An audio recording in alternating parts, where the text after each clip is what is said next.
Here is how to create a new library and project inside of Final Cut Pro. So you go to File, New, click on Library. So now you could put it on just the desktop or like a folder. So I have a folder called Final Cut Pro. So I hit Save. So I now have that library. You can also change the title. So that one I had it untitled. So this one I'll just call Videos. And now I have it as a new library. So once you have your library selected, you can go to File, New. You'll want to do an event. So since I'm making a tutorial, I'll just call this tutorial. And now inside of the event, I'll go ahead and create a new project. Call it tutorial, choose your frame rate and everything, and then hit OK. And now you have your new project. I'm going to show how you can edit on a bigger screen inside of Final Cut Pro. You can drag this stuff over to left and right to create a bigger space. And if you already have, let's say, all the clips you need from here onto your timeline, you can use these options over here to remove the extra things and now just make the screen by itself. If you want to be able to see the screen bigger, you can move this down more and still edit off of here. And then same thing with the other way. You can make it bigger and have the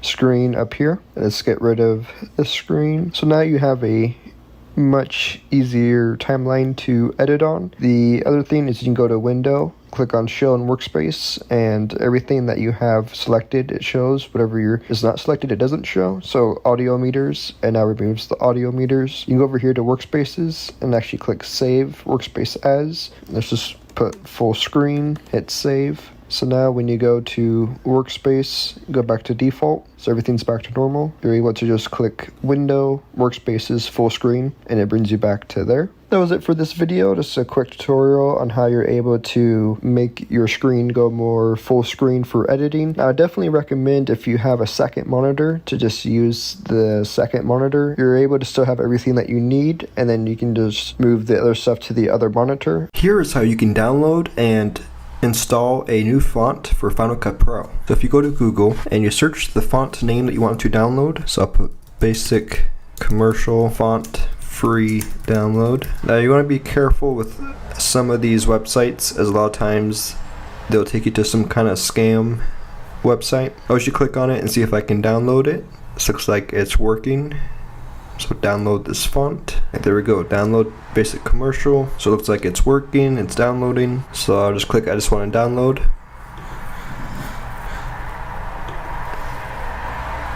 Hit allow.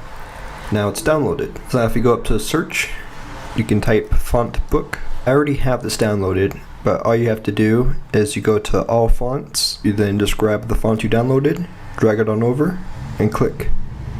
And it now installs it. Now that it's installed, you can exit out of Final Cut and then reopen Final Cut Pro. Go ahead and bring in a title. And now when you go to font, you have basic commercial. Here is how you can move your Final Cut Pro project over to Premiere Pro. So here I have a older video that I made. I have clips above, I have the audio, and I even turned off the video clip right here.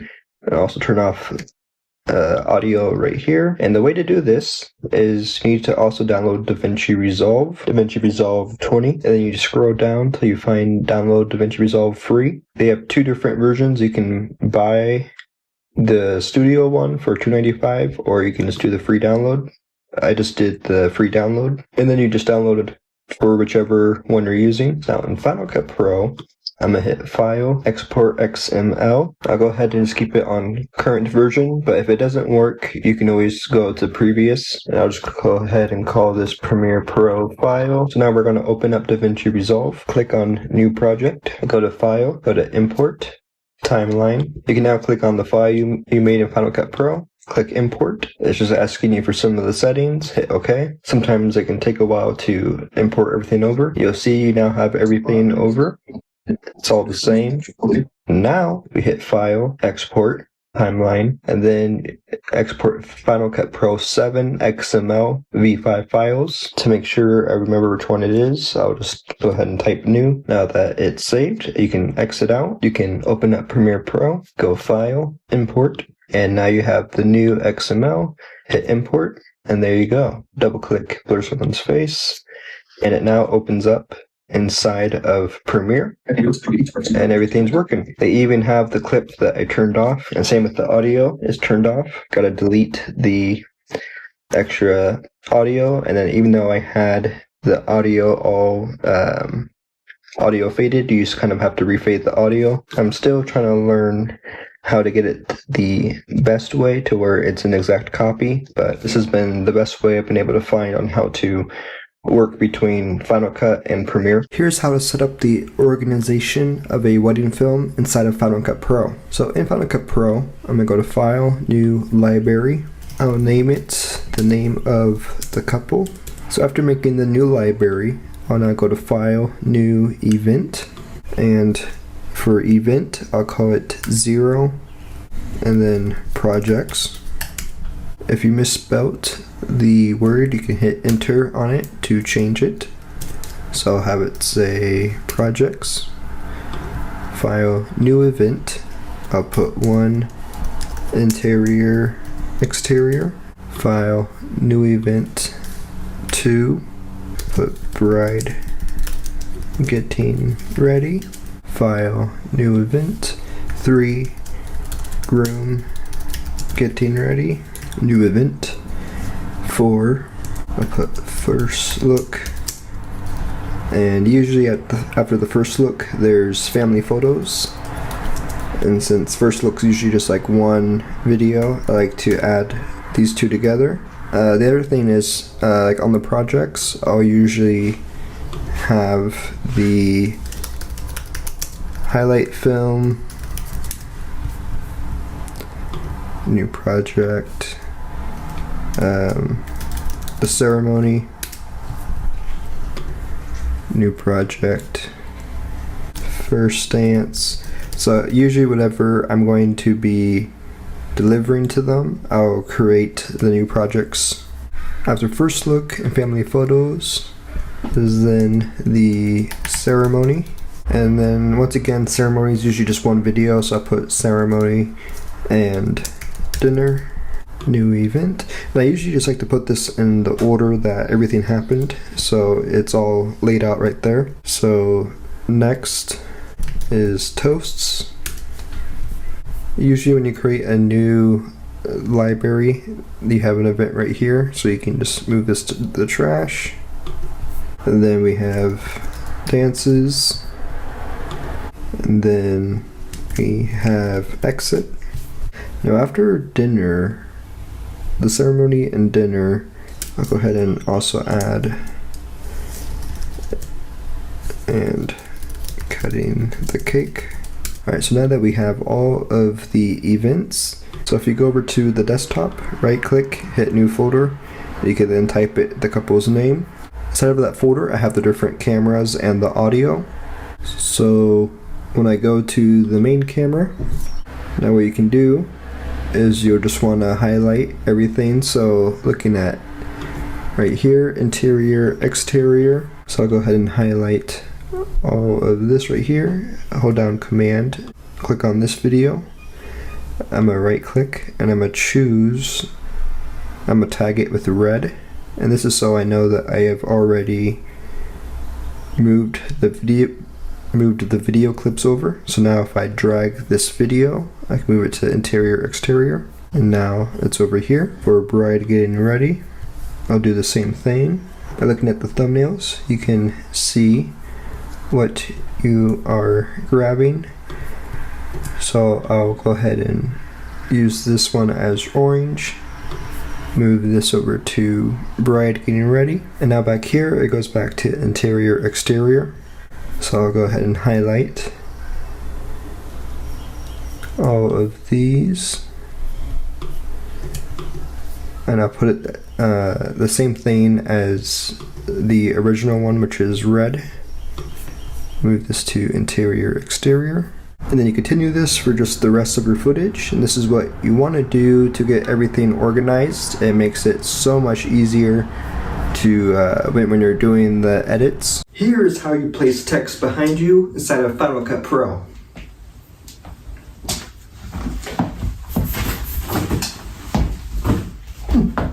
There we go.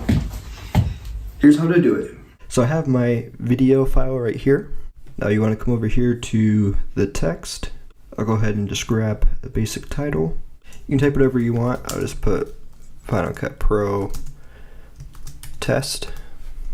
I'm going to choose basic commercial font. Make the text big. And let's just go ahead and add everything. Outline to help make the text stand out. Bring up the width of it. Go ahead and do drop shadow. So now we have this text. Here is how you place text behind you inside of Final Cut Pro. I realize the text is in front of me, not behind me. Find where you're about to go in front of the text, or hold down Option and move the clip up so it copies and pastes it. I'm gonna hit Command B to cut right here and then hit delete. Go ahead and mute this audio. As I go underneath it, the text disappears. And this is where we want to add a mask of me over it. That's a really cool thing about Final Cut Pro 11's magnetic mask. So once you click on it, you just click on the person and then hit Analyze. And wow, with one click, it looks like it's having no problem. That's so cool. So literally just one click. Over here, I'm gonna click on this spot right here, which activates it. And now you're able to see that you're in front of it. And when you look closely, you don't really see any glitches in it. So it's pretty amazing. Something else you can do to help is add a feather. So you're able to see that with the feather up, it blends, it cuts off some of the text, and then with it below, it cuts into the person a little bit. I'm gonna go ahead and just keep it at like 10, so it's just a little bit over. And now I'll play it back all the way through. Here is how you place text behind you inside of Final Cut Pro.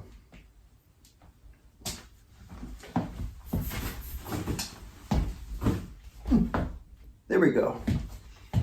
Here's how to do it. To record audio in Final Cut Pro X, you go to Window, go down to Record VoiceOver, and now on the inputs, if you have any kind of external microphone, you can click on it and switch to that device. So I have the Scarlett Solo plugged in, which allows you to plug in external microphones. You can then monitor, have it turned off or on so you're able to hear what you're saying. You can have the countdown to record, so it gives you a countdown before it starts recording when you hit the record button. You can mute the project, so whatever you have already on the timeline does not make sound as you are talking. And you can also create audition from takes.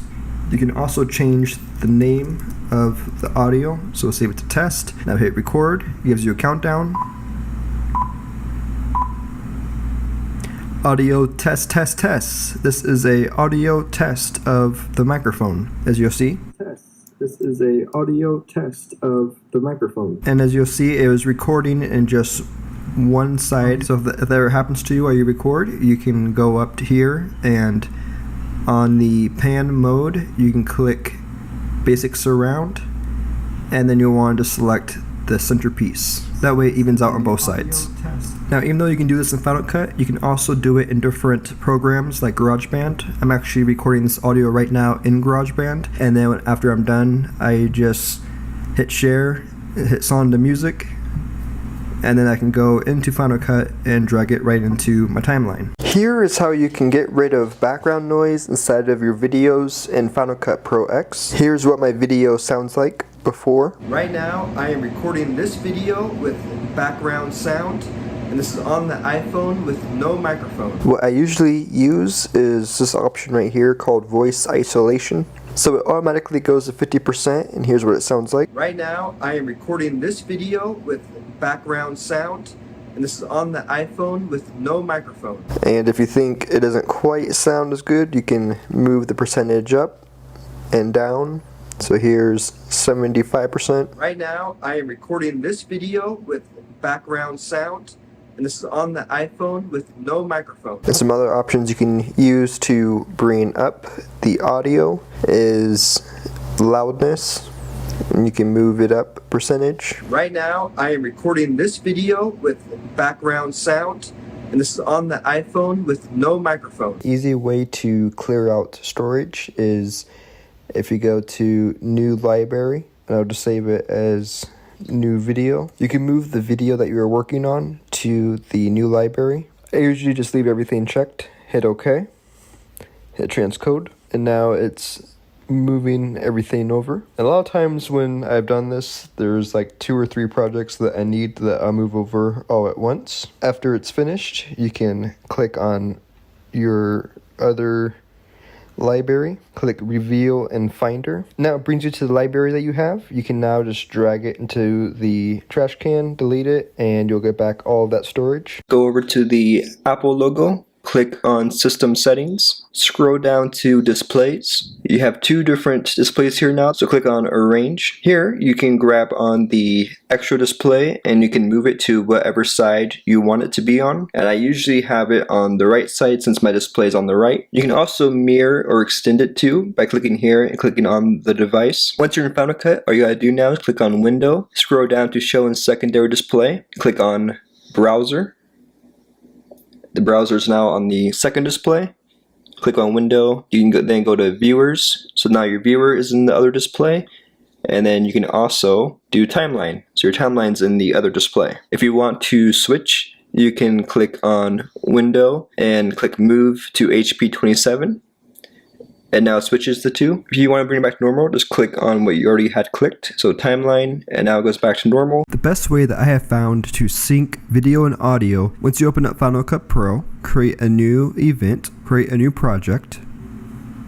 Now upload both your video and audio. Now what you want to do is click on both the video and the audio, and you'd right click and you would hit synchronize clips. But I have found that it does not work as good as creating a new multicam clip. So do a new multicam clip. We can just call it video and audio sync. And now with this new synchronized clip, you can drag it into your timeline. A tip to help when doing this is to clap to help the audio sync better. And now you double click on this clip and it'll take you into both the video and the audio. And as you can see, it is now lined up. And when you go back here, you can right click, go to active audio. You want to click on your recorded audio.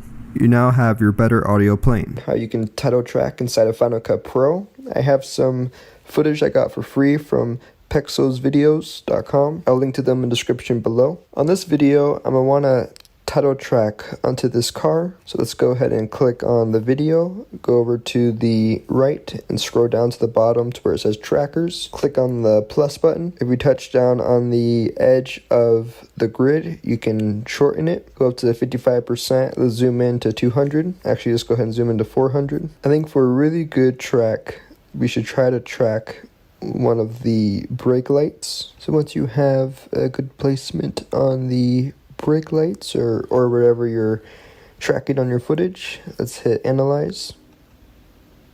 We can now quickly scroll through to see if it was able to get a good track. It looks like it did. Now that we have that tracked, we can go back to titles and let's go ahead and grab a 3D title. Hit Command B to cut the end of the title. Now you're going to want to go over to the title part of the 3D and uncheck build in and build out. If you click on your 3D text, it'll let you move in 3D. So we're just going to push this back in 3D space to make it look like it's above the car. Up here you can change the angle of the text. Let's go ahead and zoom back in to 200. Now you basically just want to make it look like the text is over the car. Let's go ahead and turn it this way a little bit. I'm going to change the font to phosphate and change it to solid. You now have a lot of control over the text. You can go ahead and come to 3D text and you'll see depth. So you can, let's see, I'll go ahead and make it easier to see. So you can add depth to the text. You can go into lighting style. Let's go ahead and have it go above.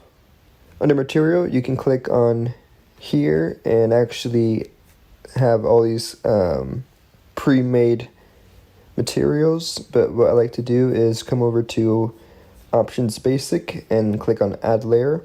And let's go ahead and add Paint, Smooth Paint. Click on the color, and you can now click on this brush right here and click anywhere you want to add that color. So if we're to try to add the same car color, it now makes the color the same. Or if you want to add just the environment, go over to that color, and now it kind of blends in more with the environment. For the text, I'm just going to add car. Now to keep the text with the car, click on the transform button, come over to the arrow next to tracker. Make sure your tracker source is the video. On tracker, click it and hit object tracked. You can actually also change the name of the tracker over here. You can double click it and just go ahead and type car. So now when you come over here to the tracker is called car. But now when you play it back, it stays with the car. Now you play it back in full screen, you have car above the car. Now you can grab your regular video like 1920 by 1080 and turn it into a vertical video for places like YouTube Shorts, TikTok, or Instagram Reels. So you want to right click on your original video, click on duplicate project as. I'll go ahead and just title this vertical video, edit. Click on video format, and I'll go to vertical. Click on smart conform, and then I'll click on 1080 by 1920 since the original project file was 1920 by 1080. Click on OK. You now have your new video right here. Double click it, and it's now in vertical format. Now you can click on the project, click on keyframe, and basically move the video over whenever you need to. So if I click on play, I can then move this over to the right, and then click on keyframe, hit play a little bit, and then move it back to the left. And now you can just go through your regular edit and do all of the keyframing so that way it completely fits on a vertical video. Upgrade to Final Cut Pro 11 if it's not letting you. It would not let me update it. I even went over to the updates. I could not find Final Cut. I was very confused on why I could not update it, so I tried searching Final Cut Pro in the App Store. Right here it says open, and then finally I realized it says requires Mac OS 14.6 or later, and so I realized I did not have my Mac OS updated yet. So all I had to do was I upgraded my Mac OS to the newest update, and after doing that I was able to upgrade to Final Cut Pro 11. I'm going to show you how you can easily switch between different camera angles in Final Cut Pro X while editing. So I have my footage down here. Something that is always good to think about is labeling the video so it makes it easier. So I'll just go ahead and type wide and then close up. So now I'll drag these two videos into my project. And now clicking on both of these, I'll right click and click new multicam clip. You want to use the audio as it will help to put the two clips together, and you can hit use custom settings and you have all these different things you can change if you need to. So now that I have the multicam clip, I can drag it into my timeline. If you right click, you have active video angle, and now you can switch between close up and wide. You can also activate the audio you want. So my good audio was on wide. So something I like to usually do is I would just detach audio, so now it's its separate clip. Now that you have your multicam clip here, you can go over to view, go to show in viewer, click on angles, and you now have your close-up and your wide. So now when you scroll through here, if you click on close-up, it makes a cut and switches between the two. What's really cool is you can use the numbers on your keypad. So 1, 2, 1 would be close-up, 2 would be wide, and you can just hit play and switch between the two. So I'm going to hit play. In today's video, I'm going to show you how you can easily switch between different camera angles in Final Cut Pro X while editing. So now when you go back and you hit play. In today's video, I'm going to show you how you can easily switch between different camera angles in Final Cut Pro X while editing. In order to set up the Stream Deck for Final Cut Pro, you want to download the app first through Elgato's website. Click on Mac, then you got right here Stream Deck. You'd want to click download. I already have it downloaded. You can open up the Elgato Stream Deck. So right here, this is so I have the Stream Deck Mini, and I have it set to when it opens to have Final Cut Motion Video Pro C converter, screenshot, and then the next it goes over one. Click here, right, and it goes over, and you can put whatever you want over here. So I'll go ahead and delete this real quick and show how it works. Okay, so I want to open up Final Cut. So right here, you click on System and click on Open. Drag that over here. Title, let's put Final Cut. Click on App File. Scroll down to Final Cut Pro and Open. So now it opens up Final Cut Pro. Now, so right here is titled Screen. When you click on Profile, you'll see you have Final Cut Pro. I'm gonna hit Edit Profiles. I'll go ahead and delete this right now just to show how it works. So Screen, New Profile. It's a Profile 1. Edit Profiles. Hit Enter. You can type Final Cut Pro. So this is where you now are able to have what happens when you click on Final Cut Pro.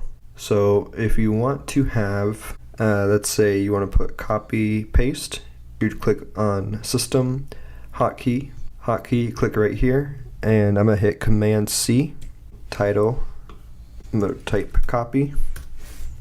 Over here, let's do the same thing. So basically for Final Cut, a lot of the stuff you gotta do is just the hotkey button. Hotkey, Command V, paste. So that's what you do for all the things you want to do. So let's say you want to have an app you can open up when you're there. So let's open. Let's see, I use Vid Pro C a lot while I am using Final Cut. So click here, scroll down to Video Pro C Converter, open. So this now opens up. Now for the picture, you're able to go to the store. So I can sign in real quick. Go to products. So what I ordered was the Final Cut Pro icon sampler. And so it gives you the different Final Cut Pro buttons. Now this is free. So you click on it, download it, open in Stream Deck. You click go ahead and open. It says it's already installed. So now when you click on here for copy, click open Stream Deck icon library, and you have your Final Cut Pro icon. So right here you already have copy, and then you can get rid of the title. And there you go, there's copy. Do the same thing for paste, open library, exit out, get rid of the title since it already has it on there. There you go, copy, paste, and so you're able to just have that throughout all of here. And now I have the Stream Deck Mini, and what's cool is you can keep clicking new slides. So even though you only have 6 buttons, you can make it so right here you can click next, it goes over, and then you add more, you can click next, it goes over, and you can just keep adding them. So I thought that was really cool. I'm gonna go ahead and click on Edit Profiles on Final Cut Pro application and click on Other. I'm gonna scroll down and just click on Final Cut Pro and open. So it automatically switch to this profile when the Stream Deck app window is closed and the foreign application is in the foreground. Final Cut Pro. Alright, now I'm gonna exit out. One more button I like to add right here is the close.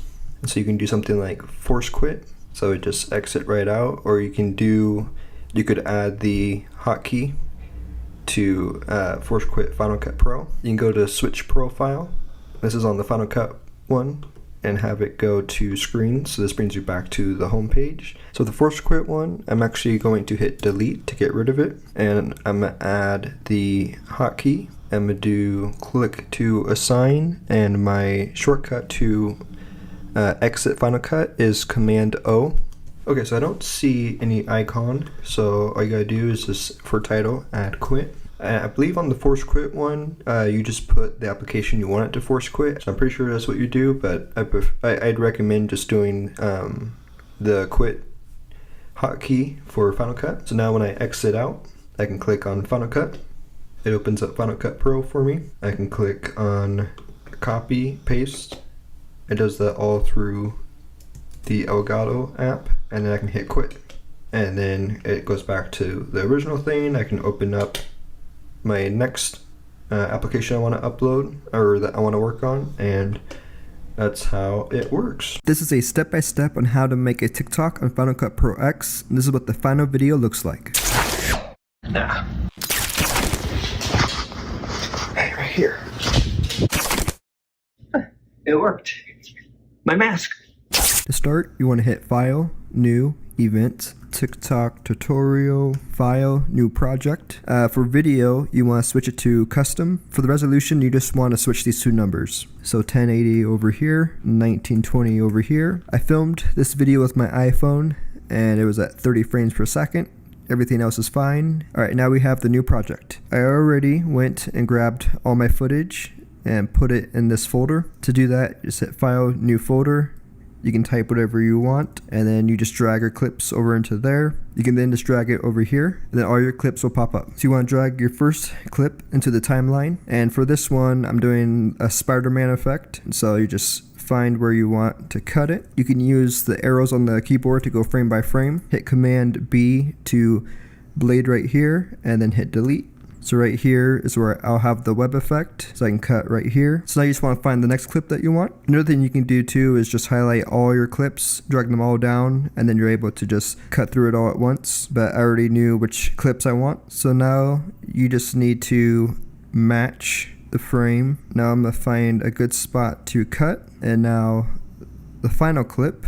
Alright, and that's the full thing. To make this effect work, I'll just go over a couple frames, go over to transform, and hit keyframe on all of these. And now I'll go back 3, just zoom in a little bit, and give it a little bit of rotation. And now the biggest selling point for this effect is going to be adding motion blur. So I'll have it go kind of crazy right here. Keyframe the amount. You can just go over to where it's like this and then bring it all the way down to 0 and then come over here, and once you toss it, add the same effect. Actually, so I think it's going to look better to have it just go 2 frames. Click on all of these keyframes again, go back over 2 frames, scale it in and rotate it just a little bit. Web effect we want to have right as I'm shooting the web. For this one, I actually got this effect by Andreas Him. This video idea was from Andreas Him, and he actually made a free web pack for everybody to use. I'll leave a link in the description below to his video where you can download the same web effects for free. So he has camera hit regular and then vertical. So we'll use the one with the blur. Come over here to screen, keyframe, frame by frame, the web following your hand. It doesn't have to be perfect since it'll be moving so fast. Right here, let's put these two together, hit Option G to group it. So now everything you do to this, it will affect both. As you can see, whereas before, if I were to just move this by itself, it wouldn't affect the web. And I hit Command Z to undo what I just did. Hit keyframe, move over a couple frames, and now you can just zoom in and try to match where your next frame is. Alright, so I'll cut right here, so now this matches better. So now when you play it back, so go back to your blur, directional, and you're going to want to move this, and you can actually just kind of start it lower and have it move a little bit faster the more it goes. So now right here, we're going to want to add another web effect. So I found these web effects from Footage Crate. I have a paid account. I highly recommend them. So you just go up here, type Spider-Man, and you'll see they have all these different effects that you can use. So the one that I use is Footage Crate Spider 4K Webbing Lens Impact 1. So what I did was I scaled this way up, went over to color, exposure, and I just brought them all up so it makes it brighter. And then the other one I used was from the free pack. And so if you come over here to assets, you'll see there's a smoke puff and there's a web wall. Just go over to normal, turn it to screen, turn it up the scale, turn down the opacity, hit keyframe, go over a few frames, and turn up the opacity. So now just stretch out this, and then as you can see, this clip right here ends. And so all you got to do is go right to the edge of it, go up to edit to add freeze frame, and now it would just freeze it where it's at. Click on the full group thing, come up here to clip and hit break apart items, and now you can move them separately again. So now right here, I just did the final web effect. I got this from Footage Crate. It's a clip of the web coming towards the camera. Keyframe, go frame by frame, and it doesn't matter that it cuts off the screen, since what I ended up doing was right as the web hit right here, down to generators, I just took a solid color, turned the color white to match the web. So I turned the opacity down, and right here, once the web goes off a frame, you just draw a circle around it, go over a couple frames, keyframes for here go off or go out of the whole screen, turn up the opacity. Sometimes this thing acts weird where it doesn't appear in the actual frame of your mask. So if you change the field of view, it will match it better. So you just leave that down a little bit and then just turn the feather up all the way. Now your screen gets covered. Hit Command C to copy here, Command V to paste. You can then just reset this, click on opacity, go over a few frames, turn down the opacity. Now as you can see, if you grab this section right here and you paste it at the end of your TikTok, you can see if it matches. So now it is time to do a quick edit of the audio. So just highlight all of it, hit detach audio. So the reason why this happens is because if you blade right here without moving it at all, the audio will have this little thing right here. So if you just click on the edge of it and you hit delete, it will bring it back to normal, and then you can just drag this down. It will make it so you can easily edit it again. I normally go and fade in and out every single audio part just to make sure that it doesn't make any clip sounds and that everything is smooth. And so when you have just a deep hum noise in the background, you can just delete it, cut it out if you want. So you can come up here to your volume and click on voice isolation, and It worked. My mask.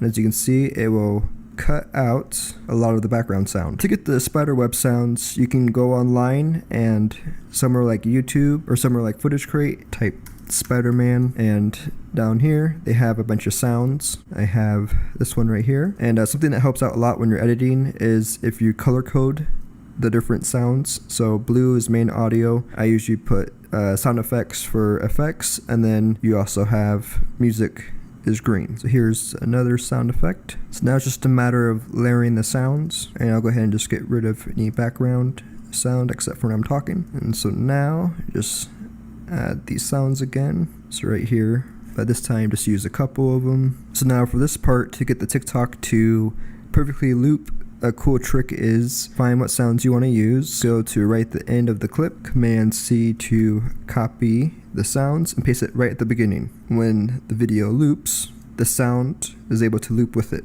If you come over here to index, go over to rows, you can then solo effects, so it's in its own lane. And this especially works when you have a bunch of sounds and music, so you could put effects music in its own thing, so you can easily highlight dialogue. And something that I found to just be able to easily raise the levels of the audio is go to compressor. It then raises the volume, and then go to limiter. Come up here to your options, click on the limiter, output level down to -3 and gain up 3. And this just makes sure that it doesn't spike the audio. And so of course, what you'd want to do is go back through and edit as much as possible to make it sound the best that you can. Just do basic title. You can do any font, hit caps lock, and the first thing I say is nah. You want to have the text a little bit lower. I find the color yellow seems to stick out the best, and that's what I see most people use on TikToks. I'll go ahead and add a glow, change the color to black, and turn up the radius. Blur and radius so it stands out a little bit more. So I hit Command C to copy the text. Here's the next phrase. Alright, and there we go. So another thing you can do is add your own music, but usually I leave it blank, and I would just go ahead and add music through TikTok, since I think it better helps to get the video seen more. And now hit Command E, and for settings, computer is good. I like to have it on better, but definitely H.264. Hit next, save to desktop. So now once you have the video, if you have an iPhone, you can just airdrop it to yourself. Click on your iPhone, and now you should have it on your iPhone. If you don't have an iPhone or an easy way to send it to yourself, go over to somewhere like OneDrive, where I believe you can make a free account. New, just make a TikTok folder, drag the file. Now as you see, the video is uploaded. So now what you can do is hit share, hit copy link, copy. email that to yourself, go on your phone, go onto your email, click it, and then download it to your phone. And now I'll show you how to upload it to TikTok. Alright, so once you have the video on your phone, you go to TikTok. Once you have your account created, go to your profile, hit the plus sign, click on upload, and you'll be able to click on the newest video. You can then add plenty of things such as text on the screen, Spider-Man. The thing that I usually add is I'll add sound. I'll search Spider-Man, click on the sound. You can then go in here and change the volume around so you can have music louder or quieter and your original sound louder or quieter. Click on next. So you can put a name for it. So let's put like Spider-Man, and then I'll put hashtag Spider-Man. I think this part's important. You want to put as many hashtags as you can to help the video get seen more. So hashtag Spider-Man. It'll give you a bunch of options of titles to click. You can select your cover, so this is what people see. You can also go add stuff to the cover, hit save, and then when you're ready to post, you just click on post. I want to show you how you can record your own video game footage, main camera footage, and edit all of it inside of Final Cut Pro X. In order to record video game footage on something like an Xbox or a Wii, you want a video capture card. I got this one on Amazon. It has a HDMI output and input, and then you want 2 HDMI cords. The video game system goes into the input, this plugs into your computer, and then the output plugs into your monitor that you're playing the video game on. So now I'm opening up OBS on my computer. If this is your first time using OBS, it's free. Make sure you go to your system settings, go to privacy and security, click on screen recording, and make sure OBS is checked. Let's go ahead and make a new scene. I have my video game capture card plugged in. Output is going to my TV monitor, and then all I gotta do now is plug in my input. I now have access through the capture card. So now on OBS, go to sources, click on plus, and click on video capture device. I'll go ahead and type new video game, hit OK. On device, click, and my video capture card will go through as USB video, and you now have the video game playing. You can now go to your preset, put it on whatever you want. I just go ahead and keep it on high, hit OK. You now have the video game being recorded. Now you can go into settings. So if you go to output, go to recording, you can now change on where the recording goes to. I like to switch it to my desktop. I like to have the recording format be on QuickTime, hit OK. Now you also want to go to sources and click on audio input capture, hit OK. USB digital audio, hit OK. And now when you move the screen on the audio input capture, you'll see the audio wave move. I'll go ahead and usually hit start recording. Go ahead, move around a little bit just to see if it works. Hit stop recording. It records to my desktop. I can now double click it, play it back.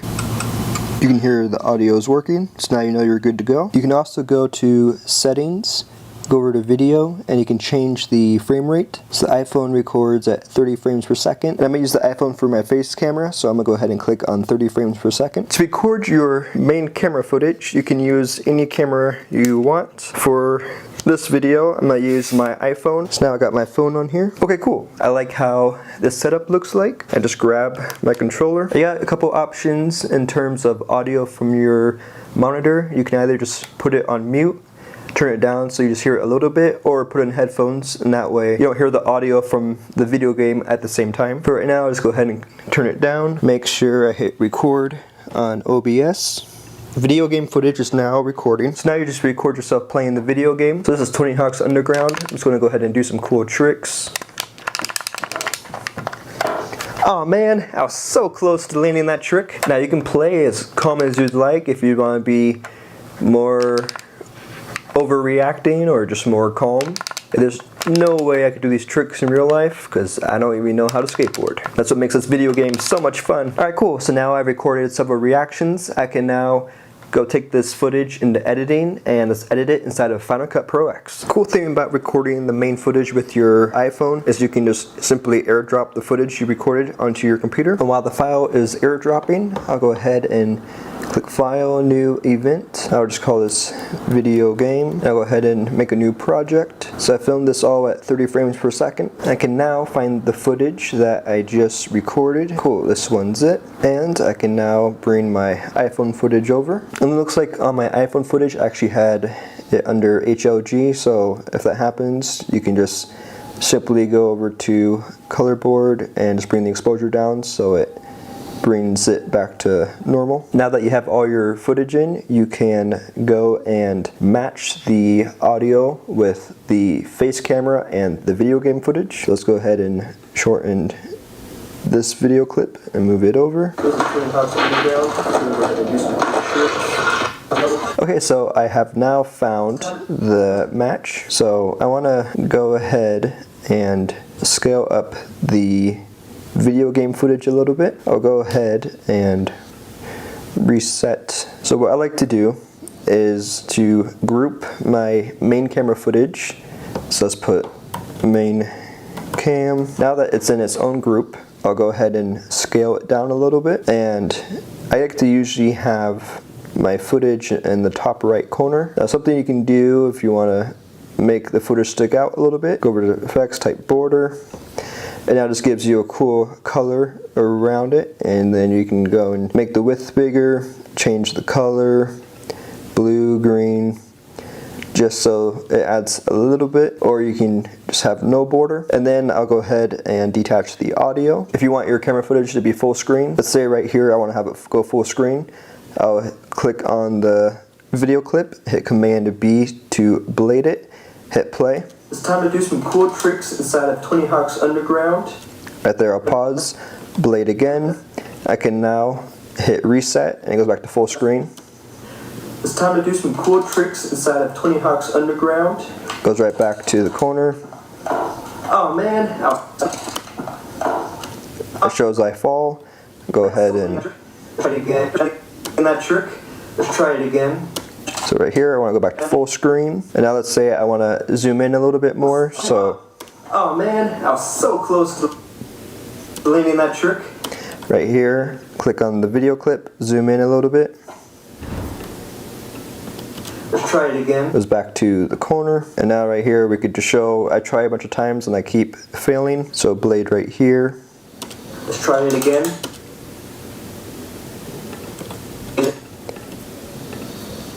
Goes full screen. I want to go ahead and echo the audio right here. So for the echo, I'll just go to Audio, Spaces, Large Room. Yeah. Let's try it again. It goes back to me trying a trick. There's no way I could do this in real life. Let's go! So go ahead and just cut the video. There's no way I could do this in real life. Let's go! Okay, cool. So right here, let's cut out everything else. Oh man. It's time to do some... Again, there's no way I could do this in real life.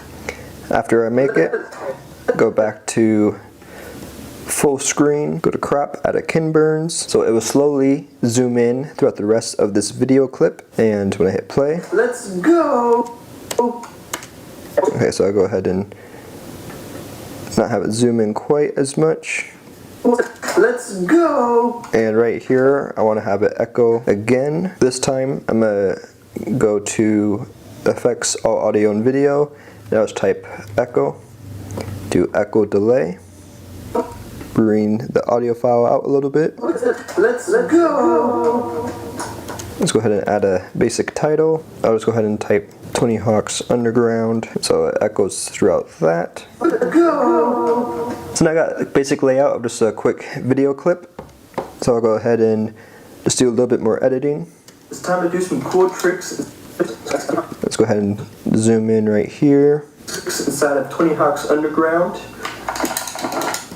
I'll go ahead and use the audio from the video game right here. Go ahead and turn it up just a little bit. Oh man. I'm going to right click and actually assign this to be effects. Turn it down just a little bit. Oh man, I was so close to landing that trick. Let's try it again. Same thing is right here. Right click, detach audio. Let's right click, make it effects, and go -12.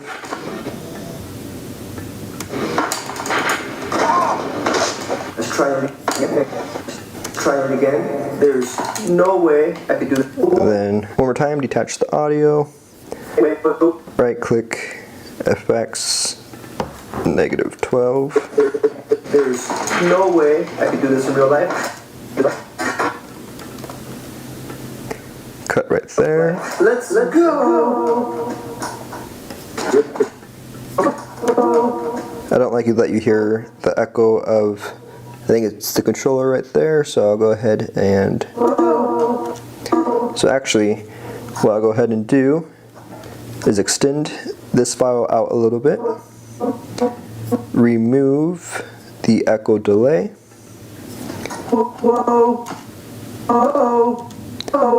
click option and click 2 little points on here and just drag the end part of it all the way down. Hit option and G to group it. And now go add echo delay. Let's go. So now it echoes without the extra background noise of my controller. Let's go ahead and fade in and out all of the other audio clips. Now you can go as basic as you want or add more effects. So example is add a title. It's time to do some cool tricks inside of. It's time to do some cool tricks inside of Tony Hawk's. Inside of. So right here, I go ahead and type Tony Hawk's Underground. Phosphate title. Just do one word at a time. Then outline. Go to black and make the width just a little bit bigger. So it goes Tony. Tony Hawk. Tony. Blade right there. Add in the next word. Blade again. Type in the next word. Tony Hawk's Underground. Go ahead and add a keyframe. So let's move forward a little bit, hit keyframe, move back. You can move the word Tony out. So when you hit play, Tony Hawk's Underground, it flies in. I'll go ahead and just put it back to normal. And now we can go to the internet. Let's type in skateboard PNG. Go to images. Now what PNG means is there's no background. So now you just need to find a picture that has no background on it. So like right here, this means there's no background. You can right click, save image to downloads. So bringing this picture in here, let's go ahead and scale it down. Let's go ahead and just rotate it a little bit. So now we could even go ahead and just have the titles be on the skateboard. Let's go ahead and scale it down so it fits on the skateboard. We can now group all 3 of these together. Let's go ahead and just move it to the side. Hit keyframe. Tony Hawk's Underground. Go all the way to the end and just drag it across screen, but don't have it go all the way through so the word's still on there. Tony Hawk's Underground. You can now just add in a skateboard sound effect. Turn down the volume of it. Tony Hawk's Underground. Tony Hawk's Underground. Cool. So if you go throughout the whole video and just add a whole bunch of things to make it more entertaining, or just have it be a simple video of you sitting there playing video games, we can now add some cool music. So I'll go ahead and bring this music in.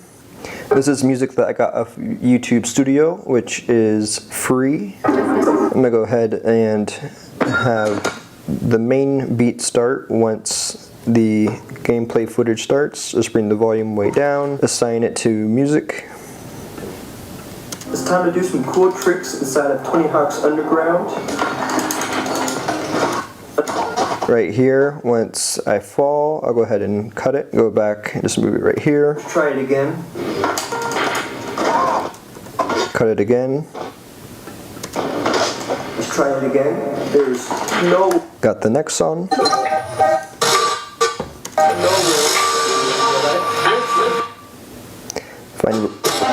Find where the beat kicks in. There's no way I could do this in real life. Let's go.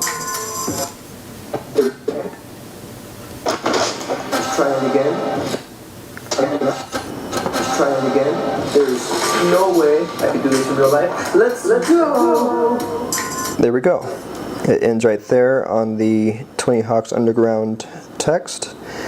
And I'll go ahead and just add that skateboard sound effect. And now you have a simple video game video. Hit Command E, go ahead and export it.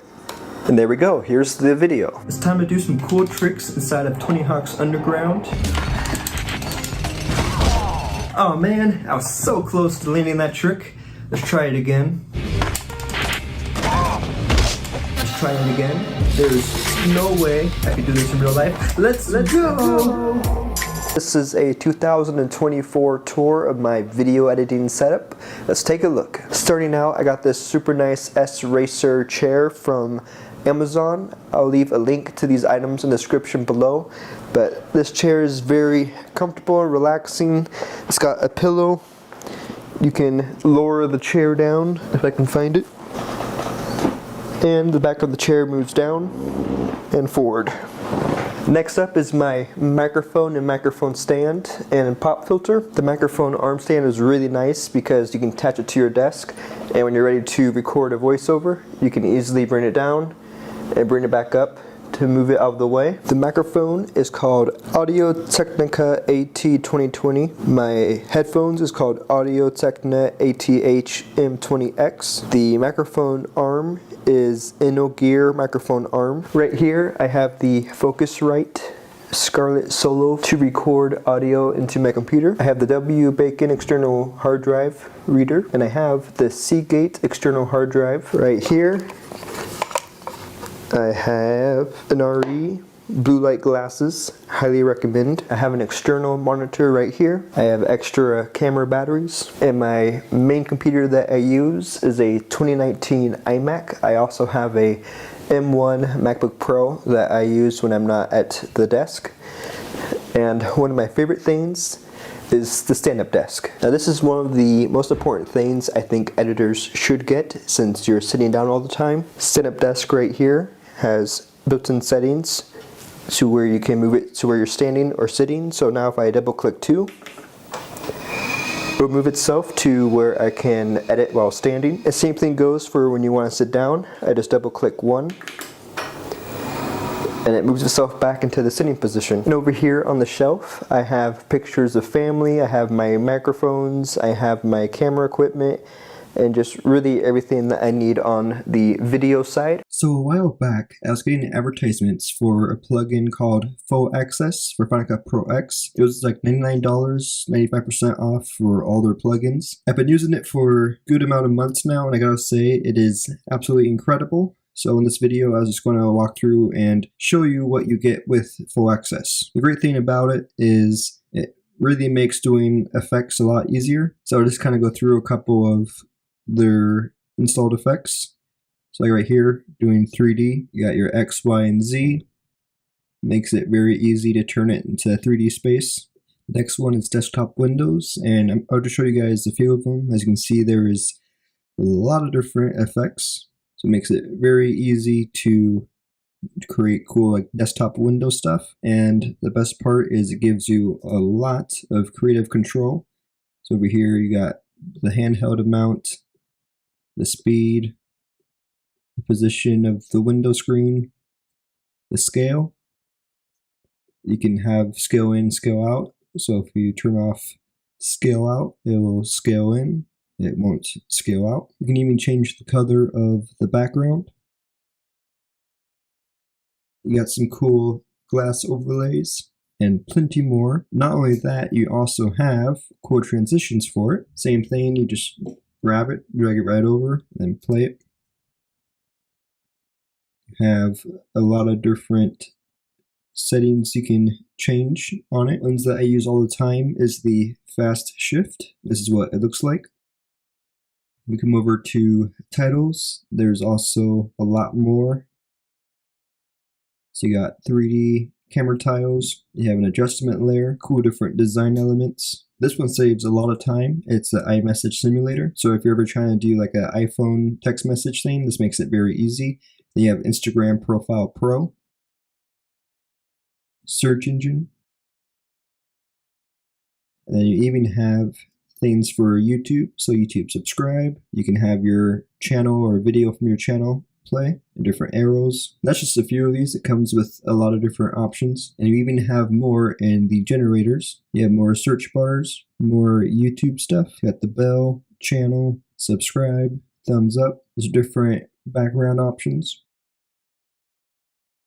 End cards. Just a lot of really cool things that makes editing much easier with these cool effects. Different social medias, so email, Facebook, Instagram. So that's it for my walkthrough of Full Access. I use it all the time, so I thought this would be cool to make a video about. So I paid, I believe it was $99. This plugin for Final Cut Pro X makes adding captions super easy, and here's how to do it. So if you go to the App Store, the plugin is called Captionator for Final Cut. Once you purchase it, click here and you can hit Install Export Destination, and it'll export it right onto Final Cut Pro X. So we'll create a new project. Drag in the clip that we just filmed, and I already know it was the last take that I want to use. So once you have your footage, you can now go to File, Share, and you'll have Captionator. Now what Captionator is doing is taking just the audio and it's going to create word for word caption. So if you hit next, it now gives you all these options. So you can click advance, and now you'll see you got style, titles,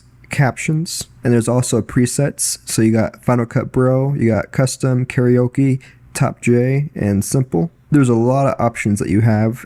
As you see, you can do the font color, outline color, you can change the width of the outline. If you want to create the captions, they'll actually create it for you, or you can turn it off so it doesn't generate. So in the captions, you can have words 1 to 10, or have it go all the way down words 1 to 1. Over in titles, it's the same thing. You can have it do 1 word at a time, or you can have it go all the way up to 10 words at a time. On the style, you can actually change the font. So if you just click here, you can now go through and change the font of the titles. You can also change the text case so they're all uppercase, lowercase, or normal, or proper case. You can even see what the text says. So you click on edit. This plugin so you can see it didn't get Final Cut correctly. So let's change it to Final Cut Pro X makes adding captions super easy, and here's how to do it. The same thing with captions. So as you can see, there's a lot of different options you can go and mess with on Captionator. So once you're done, you hit generate. Let's call this test. Save it to the desktop. And now when you look at your desktop, you'll see right here, double click, open it on this library. Now you'll have your captions and the text. Command A, Command C to copy it all. Go back to here and hit Command V. So you can see all it did was just add this extra thing over here so we can just fix it ourselves. So you just find where you got to cut it, Final Cut Pro X, highlight all of them, and now you can customize it even more as you want. So if you just want to bring the text down a little bit and then you play it back through. This plugin for Final Cut Pro X makes adding captions super easy, and here's how to do it. And now you can just mess with how fast everything goes. So I noticed like right here, it goes just a little bit too fast. Now once you're done, just hit Command E. I go to settings, I have it set to computer, and then H.264 multi-pass better, info, I'll just type intro, next, goes to the desktop, save. And there we go. In this video, I'm showing 3 different ways I made a mistake while editing in Final Cut Pro X, so you don't have to. Mistake number 1. After editing the video, I would make an export of it, and instead of watching the export, I would just upload it to my client. And one of the times I accidentally deleted the last half of the audio, and so I got a text saying the audio disappears at halfway through the video. I went back and looked at it. Turns out I accidentally deleted it last second. And it was pretty embarrassing because if I would have watched it, that would never have happened. Another recent time is a video I finished. I was watching it all the way through, and a picture randomly freezes.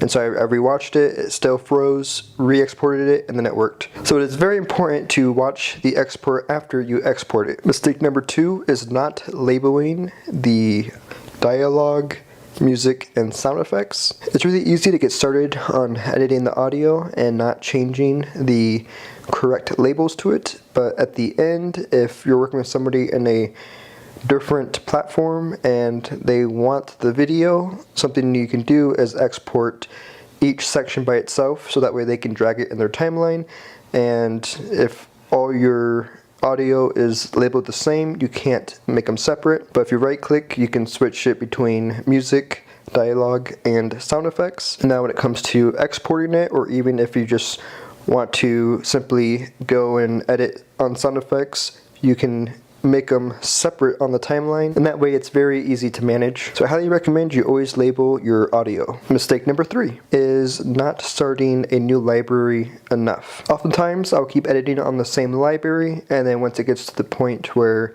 you run out of space, if I go delete the library, you then lose all of your projects. But a good way to stay organized is to start a new library whenever you're working on a new big project. I recently did an export test between a MacBook Pro 2020 M1 and a iMac 2023 M3, and to export the same file, the MacBook Pro 2020 M1 took 2 minutes and 1 second, whereas the iMac 2023 M3 took 2 minutes and 10 seconds. I have a 10-year-old MacBook Pro. It's a 2014 2.2 Intel Core i7 and 16 gigabytes of memory. I have the same Final Cut file, and I'm gonna see how long it takes to export on a 10-year-old computer compared to the newer computers. So let's type Command E. All right, 1.59 gigabytes.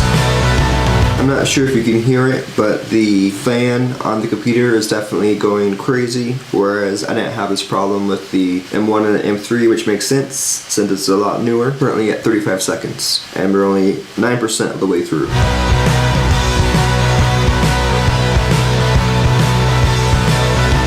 Alright, and now the export is finished. That was a very long time. In fact, at 50%, I went and made myself 2 English muffins, and by the time I got back, it was still exporting, and it was at like 92%. So I hope this answers the question that if you have an older computer, I think it is wise to upgrade, as you'll save a lot of time. I'm going to see if I can use mRotoai instead of a green screen. I was going to say that. In today's video, I'm going to see if I can use mRotoai instead of a green screen. They can't hear you because you don't have a microphone. Instead of a green screen. Instead of a green screen. Let's see if it works. Alright, so the first thing that you want to do is find where the other footage of you aligns in the video. I have all my footage laid out. Here's the first shot of me. Second shot of me, part of the third, and then the rest of the third. So the first part, I'll grab the clip of me, drag it over here. I can match the audio, turn the opacity down just a little bit. So now using the audio, I can make sure that the audio matches. Use mRotoai instead of a green screen. So I'm happy with that. It looks like it works. So I'm gonna cut it as soon as I walk out of frame. Go ahead and turn opacity back on. And now I'll go ahead and bring mRotoai. So the cool thing with mRotoai is you're able to use fast, accurate, or super fast. When the video that you saw, I did use accurate precision. It took a super long time to go frame by frame. So on here, I used accurate.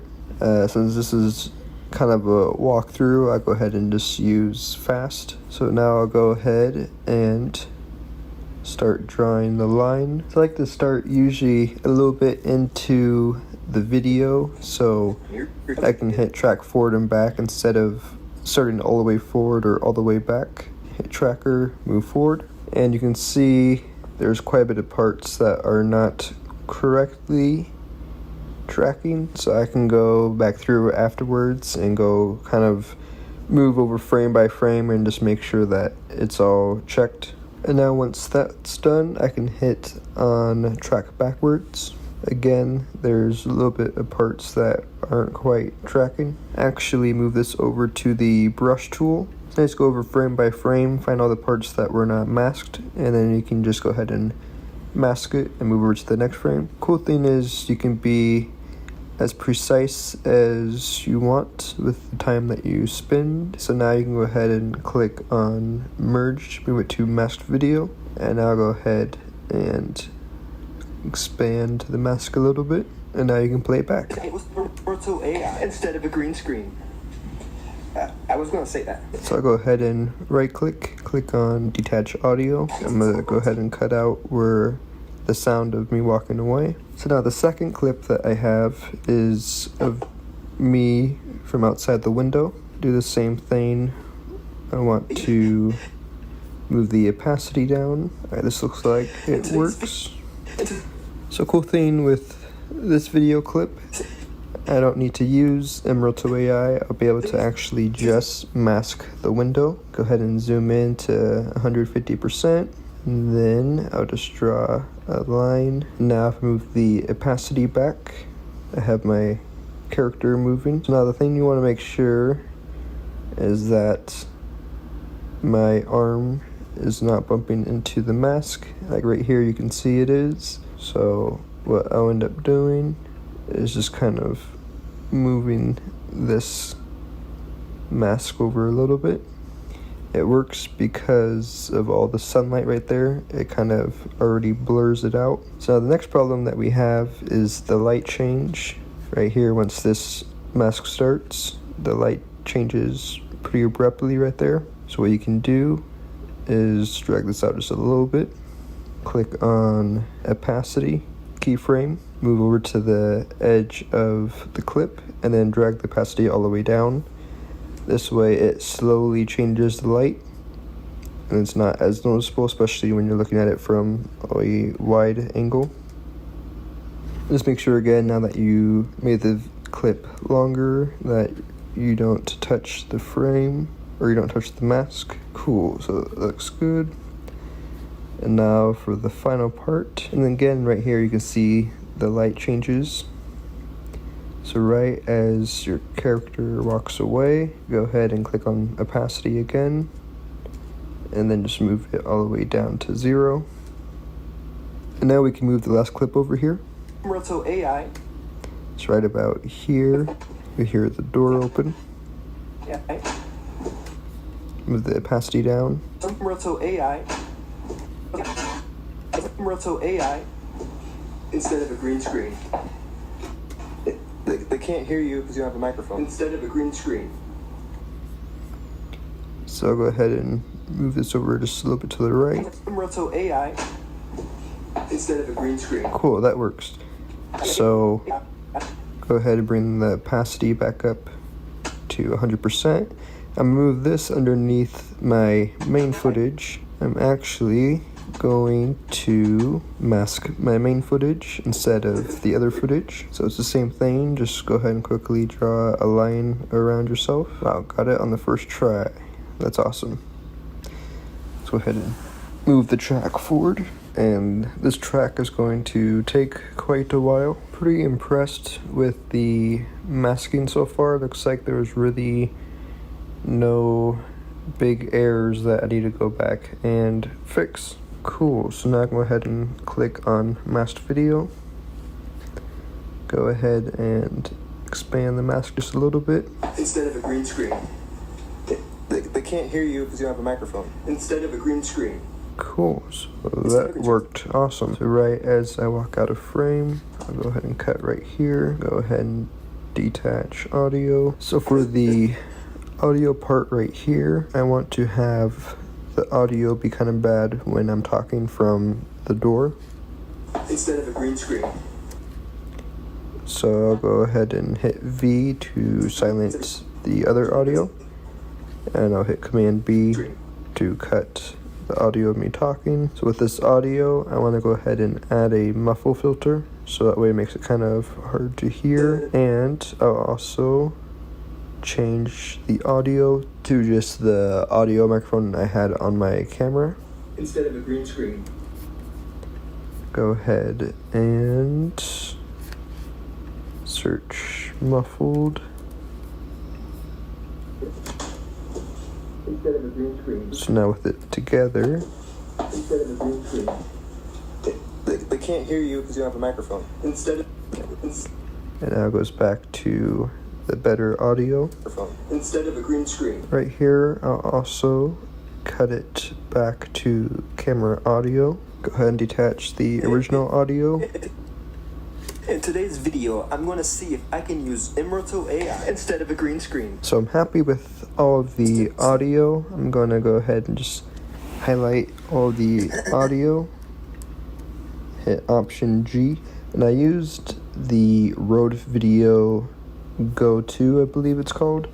and it records on one side of the ear, so you need to go over to basic surround and then move this up to the middle, and now you have audio on both sides of the ears. So the next thing we need to do is capture the shadow on the fridge from when my other character is there. So hold down Option and move this frame up.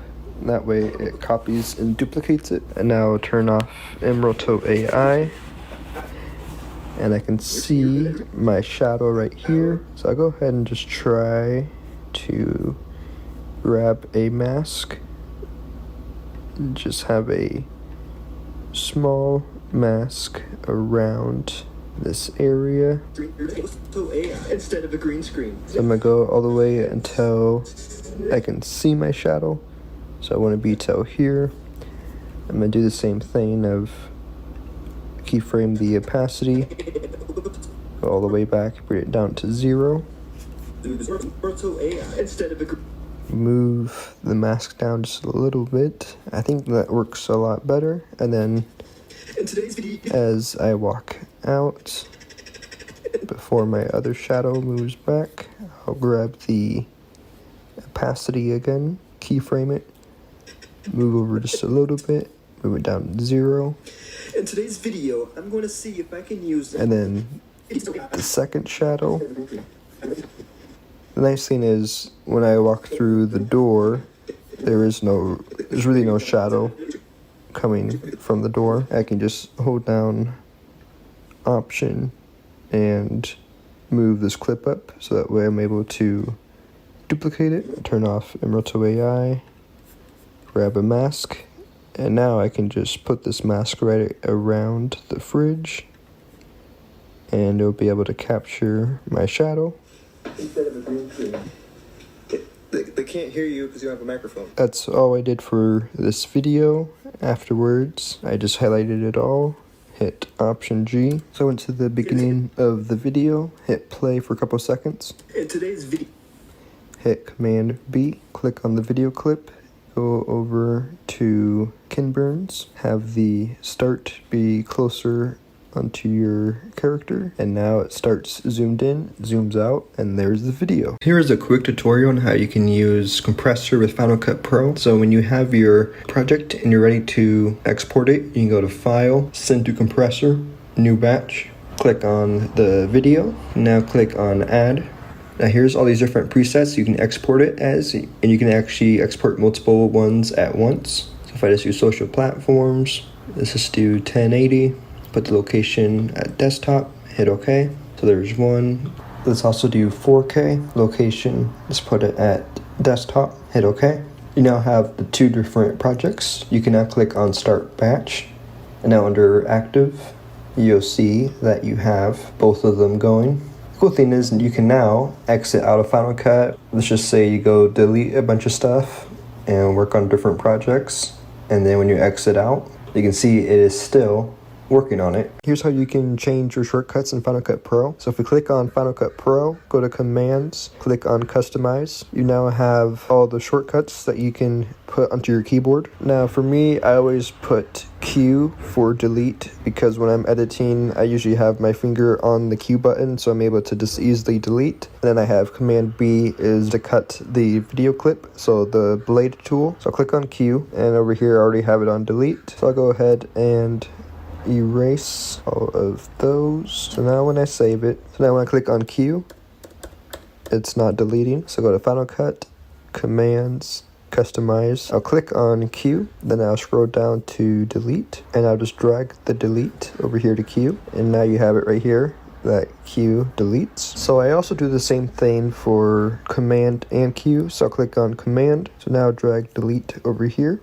So now I have delete for Q and Command Q, and the reason why I do that is I always have my fingers on Command B for the blade tool, and then I have it for Q. But if I do it too fast, usually Command and Q quits Final Cut, and so I would accidentally quit Final Cut all the time. So I just made both Command Q and Q delete, so I stopped accidentally quitting Final Cut. So now I click on Save and exit out. Now I click on Q, it deletes. I'll hit Command Z to redo. If I hold Command and Q, it deletes. I just updated to Sonoma 14.0 for Mac, and I have the newest Final Cut Pro X, and right now I'm going to test Final Cut with this new update and try out some plugins and just make sure it all works. So as you can see, I have my clip. It's playing just fine. Command C, copy, delete, Command V. It's pasting just fine. Alright, so first let's try the plugin Keyper. And for Final Cut Pro, You can see it's working just fine. Let's try mTracker 3D from Motion VFX. Looks like everything's working.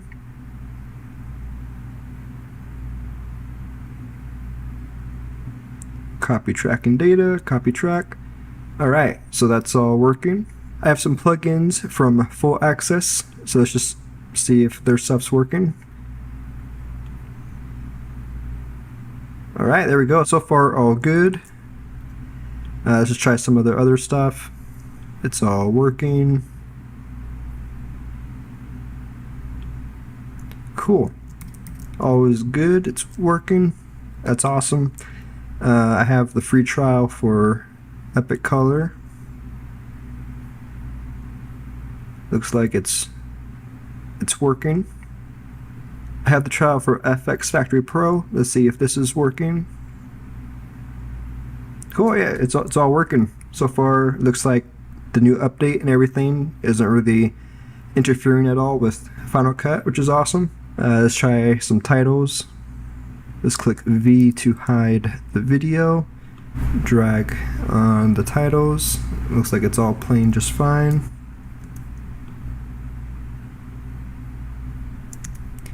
Awesome. Alright, it's all working. The last thing I'll try is Captionator. I actually have a full video on that if you want to see it. But let's just see if this works. Perfect. It's all working. Let's just generate and make sure. Call this test. Double click. Put on untitled. There we go, generated captions. Perfect. It's working. Alright, so as you can see, everything's working just fine. I think it's safe to download. So I edit inside of Final Cut Pro, and at my work my boss edits at Premiere Pro, and here's the workaround for whenever he wants the Final Cut project. So make sure to label everything as dialogue, effects, and music. To do that, you right click assign audio rows. You got music, effects, dialogue. I have the main footage, and then I have the effects, and then you'd have also B-roll or anything else that is above your footage. So make sure index is clicked. Click on rows. You can now click on this right here to separate the effects, music, and dialogue to see everything. And I'm first going to export the dialogue by itself, so I'll turn off video, effects, music, Command E. I'll make sure to label the video as dialogue. Go over to settings, click on format, and go to audio only. Click on next, click on new folder, and I'll go ahead and just title it the name of the video and save it there. So now this is exporting. Now you just want to do the same thing for all the other ones. So get rid of dialogue, now turn on effects, Command E, go ahead and just title it sound effects. It's set to audio, it goes to Star Wars title. Do the same thing for music. Now after all the sound is done, I'll go over to video. I'll go ahead and first just have all the regular video, so I'll highlight all the video effects and B-roll, click V to turn off, title this video file, go to settings, go ahead and do video and audio, or video only. And with this one, you could actually go ahead and have dialogue turned on, just so it makes it easier to make sure everything's synced. I'll go ahead and just do computer, go ahead and export it, and then after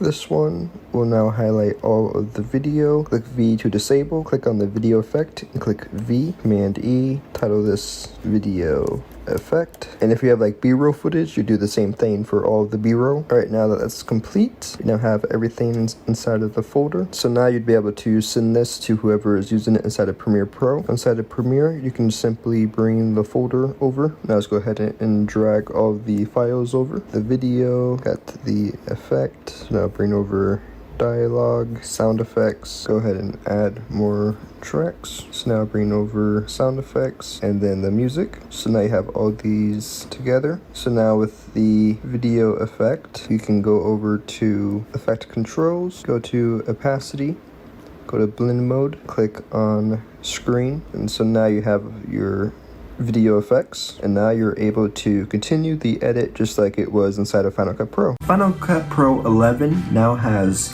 auto captions. I have 3 different clips of me talking. One where I talk quietly, normal, and then where I talk quiet and normal. Let's see how Final Cut Pro 11 does. Here is my timeline. So I have the video clip where I talk normal right here, and then I have the one where I talk quietly, and then I have the one where I talk quietly and normal. So when you click on the video clip, you can go over here and click transcribe to captions. And just like that, you now have your captions. Here it is playing back. So right now, I am just talking normal to see how Final Cut Pro 11 does with auto captions. Cool, so yeah, it almost nailed it on the first try. Just click here, you can just type Final Cut Pro, and now it's fixed. You can go change the text color. You can also click on placement and have it go above and below. So in the first shot, it just about nailed it. Now let's see how it does when I whisper. Let's see how it does. So right now, I am whispering to see how Final Cut Pro 11 does with captions. Wow, I did really good. Again, it was just Final Cut Pro. So you just double click here, type Final Cut Pro. So it did really good with just whispering. And now let's see how it does on this one. So right now, I am talking to see how Final Cut Pro 11 does with auto captions. Okay, wow, so that was very close. You can see right here, it doesn't quite reach it to the very end of it. You can just drag this right here and move it so it goes all the way out. And then right here again, it didn't get Final Cut Pro 11. How Final Cut Pro 11 does with auto captions. So that's really good with just basically being able to click the button and having it get at least 99% of it, and then you can just easily go in and change out the words you need to. So I added the captions to the intro and outro. And something that I realized is when you go to export, you want to go over here to roles, click on here on captions, burn in captions, and click on the English. Okay, and now it will include the captions on your video. Final Cut Pro 11 is finally here, including the much anticipated magnetic mask. In today's video, I tested 3 different shots, one that should be easy, medium, and hard to mask. Let's see how it works. Here I am in the timeline. So I have easy, where I'm just basically standing there. Medium, I'm moving around just a tiny bit. And then hard, I'm moving around a bunch. Alright, let's go over here to effects, masks and keying, and there we go, magnetic mask. You can remove the mask clicking here, add the mask over here, or you can use it with the pen. Right, so draw the, oh wow, so I just clicked. That is awesome. So holding down option goes to negative. Right here's a tiny little hole that shouldn't be there. Click on negative. Let's see if I can actually remove the tiny little part. Alright, so now click on analyze. There we go. Looks pretty solid, so it looks like it is having a problem right here. So you can click on here and actually just move over 1 frame at a time. So right here I can see, I can actually click right here and I get a pin, so I can just go ahead and go over it, click analyze again. Alright, there we go. Looks like it had just about no problems at that time. So we click on view masks, and it goes over here, click on the arrow, you have black and white, click on the arrow, go back to color. So you have to click on this part right here and then click view mask, and now it shows you. Wow, that did incredible. I'll go ahead and just move a background behind, scrolling through. Wow, it did phenomenal. So I hit play. That is incredible, and that was super fast. Let's now go over to the next shot. I'll just click right here. Almost got it completely on the first try. So go ahead and click on the pin tool again, so I can get all of this spot. And I guess I'll go ahead and just zoom in and try to remove that part. Wow, okay, that did great with just 1 click. Click on analyze. It looks like it's having no problem. Did it actually do that? I think it had no problem. Wow. That is awesome. I am very excited. And then of course you can also go and add a feather. So let's just add a feather a little bit. Alright, this is what I'm most excited for. I even have a bunch of motion blur.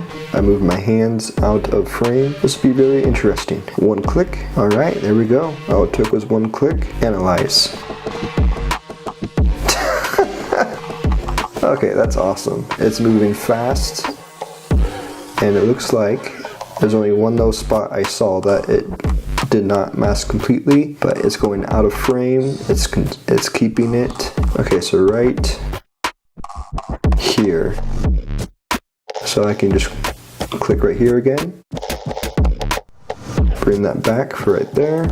This one's definitely difficult because of the motion blur. Okay, so that was a bad one. So here's a good example of, you can just go to the pen tool and you just kind of highlight the motion blur and it's going frame by frame on a couple spots and refilling in spots that disappear. Let's go ahead and try on one click again. So yeah, there we go, just one click and it's doing it no problem. Let's go on to the mask.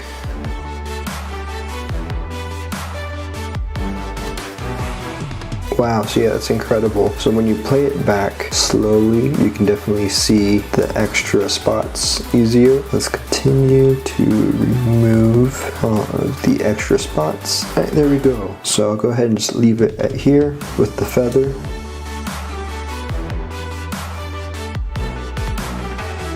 If this is for like a client, you would definitely want to go frame by frame and really try to make it better. This is also included in Final Cut Pro and saves a lot of time. And here it is with the blue background.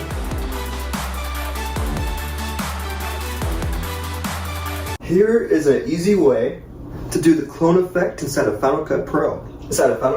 Here is how to do the clone effect inside of Final Cut Pro. So something that makes it a lot more easy is if you have a line inside of your video. So like right here, I have this line for the wall. So I have my first clip of me talking, and then I have my second clip of me talking. So all I need to do now is just use the audio to line it up. So it should be after I finish talking, I then show up right here, and that's it for that part. So now, right here, I just go over to Effects, click on Mask, and since I stayed in between this line, I can just draw a line around right at this wall. Go ahead and zoom out to 25%, and now I just finished this mask, and there we go. You now have the effect that shows you on both sides. Now the only thing about this effect is the camera stays still. What you can do, I'm just going to go ahead and hit Option G to group this together. I'm going to go to my titles. I'm just going to go ahead and add a handheld title. So now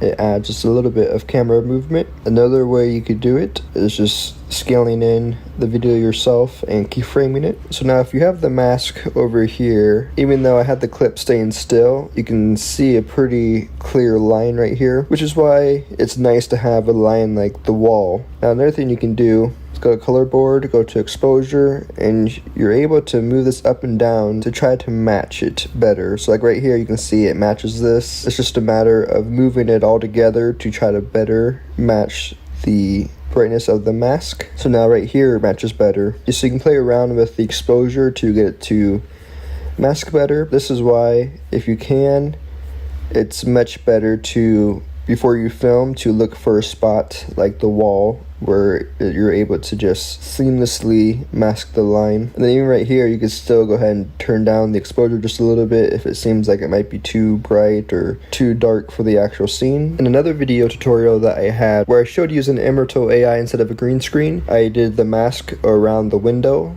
as you can see in this clip, where I was able to just mask out the window. Here is the settings I use in Final Cut Pro when exporting a video for YouTube. So if you hit Command E on your keyboard, your export file will pop up, and I'll go to settings, and I usually keep it on computer. So you can see down here it's MP4 301. Now if you want better quality, you go over to mastering video and audio, but then it goes up to 2.29 gigabytes. So I usually use computer, and then H.264 multi-pass better, and then next, and then you can export and hit save. Then you also have format social platforms, 1920 by 1080, next, and then export. But I definitely prefer just using computer. I'm testing mRotoai inside of Final Cut Pro versus rotoscoping in After Effects. So starting off with Final Cut Pro, I'll go ahead and duplicate the video, go to mRotoai. Now just go ahead and see if I can easily mask. It looks like on Final Cut it's doing it pretty easily. Alright, there we go. I have it set to fast. Just track it forward. It looks like it's not really having any problem. Possibly just right here, part of like the backpack. Looks like it might go in and out of being rotoscoped. Alright, that was weird. For some reason it just stopped, or I guess it didn't. Okay, so it stopped showing me the screen. I never had that happen before, so that was pretty weird, but looks like it did okay. So now I'll go ahead and do masked video, and there we go. Looks like everything masked pretty good. Use the shrink expand just to add a little bit of a line. Here we're just playing back. So I think Final Cut did incredible. So now let's go ahead and test this inside of After Effects. So here is the video in After Effects. Go ahead and Command D to duplicate the video. So we're going to use the Roto Brush tool. Go ahead and double click on the video clip, go over here. Now let's go ahead and draw a line, add another line down here, put down an option to get rid of all this extra space. Now, a good point to make is I've been using mRotoai for a very long time. Barely have used After Effects. So we got the feet. So now we can go to Refine Edge Tool and include the hair. Alright, now I'll go back to Fit. It looks good. So now I'll hit spacebar. And wow, it's doing incredible. And it's going extremely fast, much faster than it did on Final Cut. Wow, that is absolutely incredible. So now we go back to the composition video, turn off the smaller layer. Okay, I am very surprised at how awesome that did. And I can come over here. You can see it's on 3.0. You also have all these settings over here. So if I had to choose one that I think was better, I definitely think After Effects Roto Brush is much better. Here's what you do in Final Cut Pro when you try to add a transition to your clips and you get this notification. There is not enough extra media beyond the clip edges to create the transition. So when you create the transition, it ends up using a bit more of the footage. But what you can do, go to the edge of the clip, go over to Edit, click on Add Freeze Frame. You can now highlight the two of these and hit Option G. And click on M to mark where the picture frame is. If the clip then starts at the beginning of the next footage, you do the same thing. Just go over to the last frame, hit Edit, Add Freeze Frame. You can then remove the freeze frame, add a transition. I wanted to quickly make a video showing the Final Cut Pro X 10.7 update on a iMac Intel instead of the M series. On the screen you'll see the system I have on my iMac. So I was going through testing third-party plugins to make sure that they all work. The plugins were all working just fine, and then once I got to the Motion VFX mTracker 3D, it wasn't working. I've also uninstalled and reinstalled mTracker 3D numerous times and it still isn't working, but what I thought was interesting is I no longer have mTracker 3D in the titles, so I thought that's something just to be aware about, that at least if you're not in the M series, that the mTracker 3D probably won't be working on the new update. Here's how to turn yourself into a cartoon in Final Cut Pro X. To get this cartoon effect, what you'll want to do is duplicate the video. You can click on your clip, hold Option, and drag it above. So there's 3 different ways that I'm going to show on how you can remove yourself from the background. The first way is using the plugin Keyper, which just masks you out and is a very fast key. So here's what it looks like. I hit V to disable the background. Actually, I'm pretty happy with how that looks. So that's one way to do it. Another plugin is mRotoai. With this plugin, you can just highlight around yourself and it will mask around you. Then hit Tracker, hit Move Forward. I'd say majority of the time, you can definitely get a much better key by using mRotoai instead of Keyper, but sometimes Keyper works great, just like how on this one it was able to mask myself no problem. So now when you click masked video, you see it masked myself out. And then the third way, those other two cost money, this one's free. So you take the clip that you want to mask. I just create a new project, call it mask. You're going to want to export it. And there's a website called Runway. After you create your account, you can do 3 projects for free, and really you can keep reusing your project and just deleting your video and putting your new video clip in there. And the thing with the free version is you'd only export at 720. If you go to edit videos, click on remove background, you can take your exported video. Now that the video is imported, you can start masking. So now you can see yourself is masked out. You have all these things over here that you can change, like feather. So you can move through the timeline and see that yourself is keyed out. But there's also a little bit in the background. So go to exclude, go back to the beginning. You can then remove the background. It now has the keyframe saved. So now you can scroll back through. And once you think it looks good, you can hit done masking. And there you have yourself masked out. You can now hit export and export video. So now you come over to your effects. You can go to comic looks and just start going through and see what comic look you like the most. This one's very cartoon. You can then go over to your settings and move the settings around, make it more smooth, ink edges, ink smoothness, ink fill. You can really mess around with it. If you want to turn to a cartoon during the video, you can come over here and on the crop, move it all the way down to the bottom, hit keyframe, hit play on the video, stop it, and then move it to the top. Here's what the video sounds like without any effects. My phone is getting... Oh! There's something. Oh! And this is what it sounds like with the effects. My phone is getting... Oh! There's something. Oh!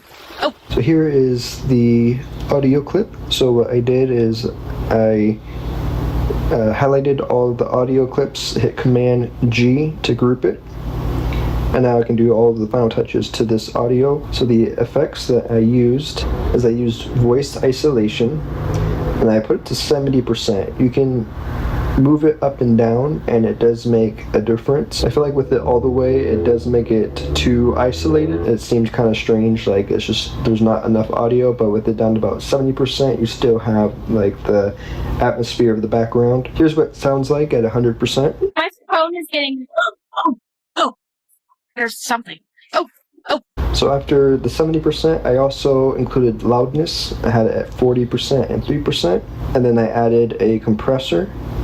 I did nothing to the compressor, and then I added a limiter, and I clicked on this button. I added -3 dB, and I added 3 dB. How to key green screen footage in Final Cut Pro X, just like this green screen. To begin the video, we have the footage of me talking with the green screen, and then I, without moving the camera, removed the green screen and the chair, and I got a shot of the background with my dog moving. So the first thing you want to do is come over to your green screen footage, come over here to effects, go to masks and keying, and use draw mask. With the mask, you want to just only mask around the green. With the green screen, you want to make sure that there is no lines and that the light is even on the green screen. With this, I just set it up out of the box, and I didn't use any lighting except for just the lighting in my apartment. After you finish drawing the mask, you can now go to green screen keyer. If you have a older version of Final Cut, it should just be called keyer. Okay, so it looks like there is quite a lot of green screen that did not go, so click on sample color and you'll just start drawing around the areas that did not work. That looks pretty good. You can then come over here and switch to black and white. You have a lot of options over here to help make the keying better. A lot of times I've had a lot of success just using the matte tools. So you can go into these settings and kind of just mess around with the settings a little bit to try to get a better key. Also in this video, as soon as I move my hands up, I want to cut the green screen and the mask. So now that you have your footage keyed, you just grab your backplate, put it underneath the footage, and now it should be back to normal. To do a quick color grade, just go to Window, Workspaces, hit Color and Effects. So I'm just going to hit V on the background, come over to View, click on one box, come over here to Color Grade, and with the exposure, you just want to get exposure right below 100, midtones around here, and then the shadows right above 0. So exposure, you set it right below 100. So right here, this one's right below 100. The midtones, right about there, 50. And then for shadows, majority up right there, it's above 0. And now with the background, do the same thing. So the exposure under 100, midtones around 50, and then shadows right above 0. Now with them all together, a quick thing you can do to match your other footage is hit Command C on the first footage, go to the second shot, go up to Edit, Paste Attributes, and then get rid of the green screen key and draw mask and keep the color board. So now it's the same color brightness. That's how you do green screen in Final Cut Pro X. It's going to be a breakdown of how to make a YouTube short in 2024. Looking at a short that I did recently, the views is at 17,000 views, it got 18 subscribers, and then the audience retention 12 seconds, 120%. At the very beginning, you want the edit to move super quickly, and I think this video is only 10 seconds long, so I try to keep it under 15 seconds and have no easy ending at the end of it, so people will loop and watch it again, and that's how you get the higher retention rate.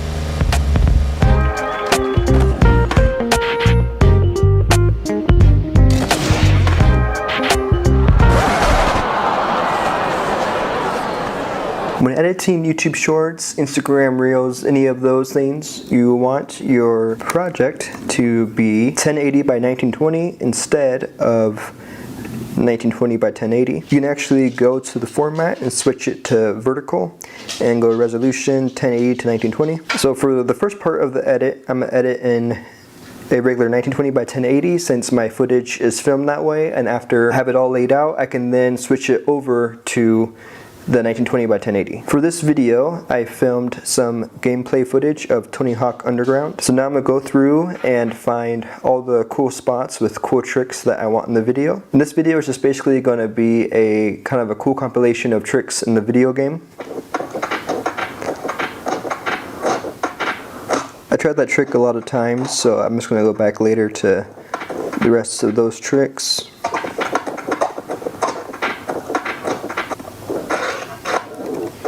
Alright, so here's another trick.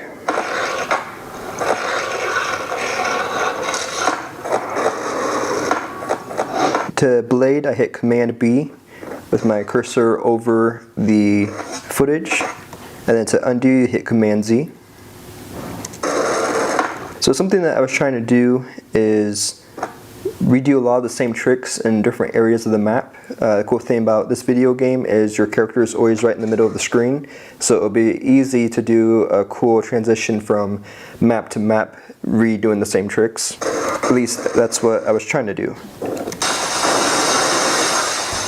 So while you go through to find your footage, you can also be thinking of kind of cool footage you see that you'd want to have in the very beginning versus super quick cuts of tricks he's doing. Something that might be funny is at the very end, showing a shot like this where he falls.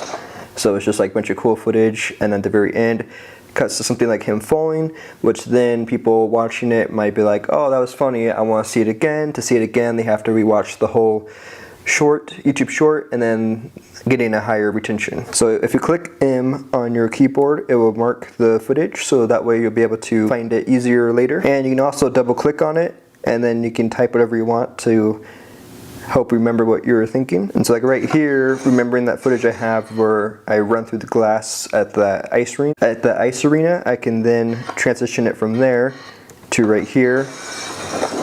Alright, so right here, I go and I switch to a different map.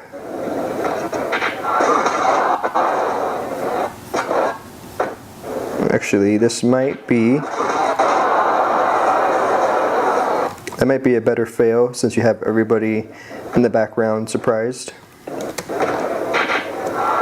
So I mark that one so that way I remember that footage. And actually, something that helps a lot is if you go to titles and just grab a basic title, you can put it in between arenas you go to. That way it makes it easier to remember which footage is from which arena. I like to keep them around no more than 15 seconds, so I need to remember that I'm already at 41 seconds, almost to 40 seconds of footage, so I don't want to do too many different shots. Okay, so I'm already to a new map now. Here's cool footage.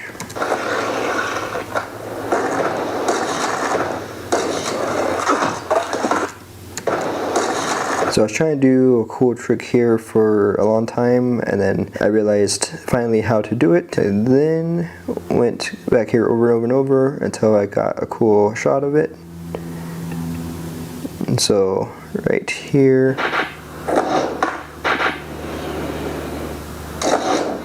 I'll probably start it with a couple just real quick shots of my character and then have it go to him flying down here. So on this spot I kept trying to get behind this car and move between the two. I then went into different maps to do the same thing. This would be another cool transition I thought of going between the trucks in different arenas or different maps. And then I even have my character jump in. I think I got most of the good footage. I'm now just kind of double checking that everything looks good, or that there's no more really cool shots that I missed. So that was all the footage. I went back and I got a cooler shot for this scene. I now have my full timeline, and it's 1 minute 46 seconds, so I want to try to get it down to at the most 15 seconds, so it's time to start going and cutting a lot of the footage.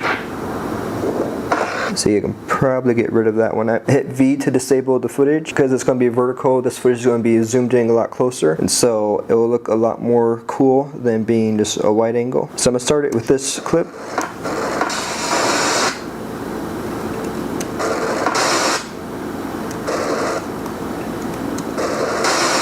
So now I'll see if I can cut from this glass.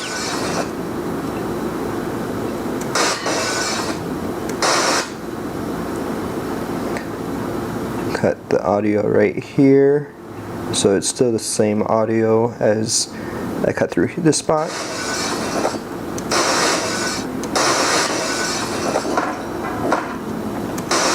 Right here I'm doing a cool trick, so I can cut from that trick now to another spot. Key is you want to try to get the character as close as possible to doing the same trick.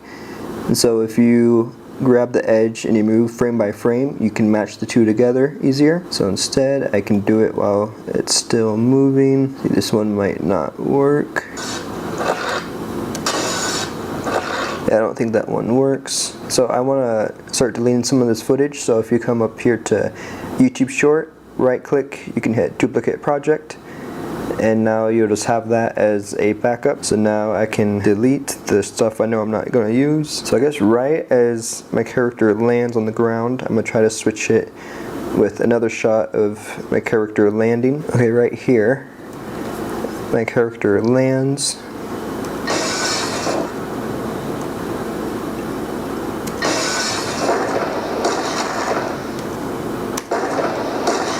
I jump, I want to match having the skateboard to the side. This spot right here might work. Nope. So I might now just go ahead and cut it to the cars. So this might go ahead and be for the intro. Music stops right there, and then the music will kick back in right here. Right as he goes down right there, we will cut to this shot. Right here, as he lands, cut to the next shot. Actually, okay, so I land right here, and then as I go up the ramp, cuts to this ramp.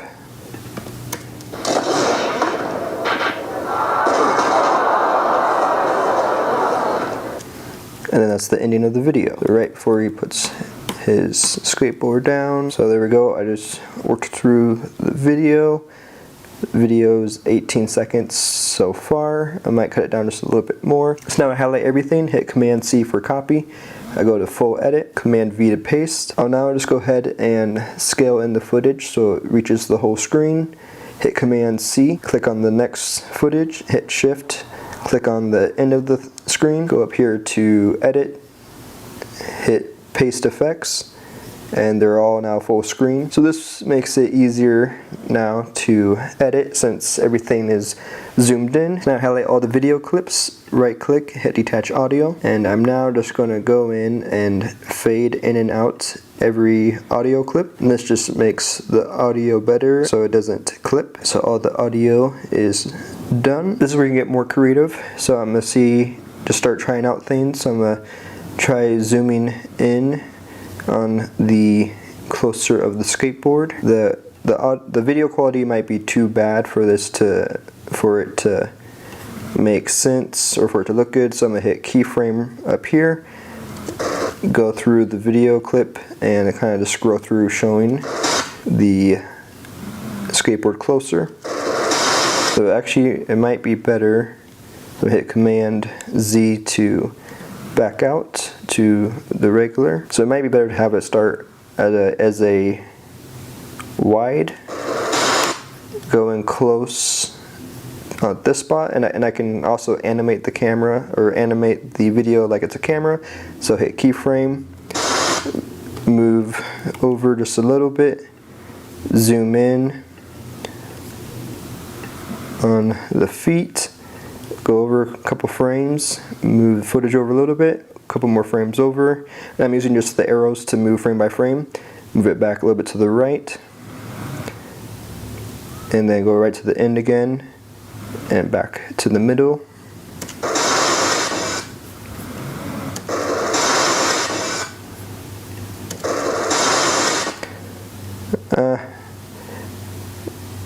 I think it kind of goes too fast. So this is where you're kind of just testing out the video, see what you think works. Let's see, if I start this video clip zoomed in right here, so I'm going to go over to scale, scale all, and then I'm going to move back frame by frame to where it starts. I can then, well actually, so I also want to keyframe position, go back to where it starts. I can then zoom in back to the skateboard, and then it will zoom out by itself. Okay, I think that works better. So I'll have music playing, and then right here I'll cut. Oh, I didn't mean to have that one in there, so there we go. Now it's closer to 15 seconds.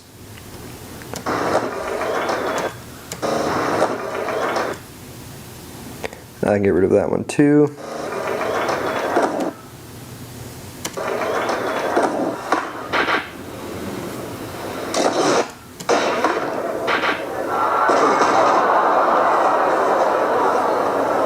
So right here, actually I filmed this video right here in 60 frames per second. So right here I'll go ahead and just do a quick slowdown, custom. Let's just do 80%.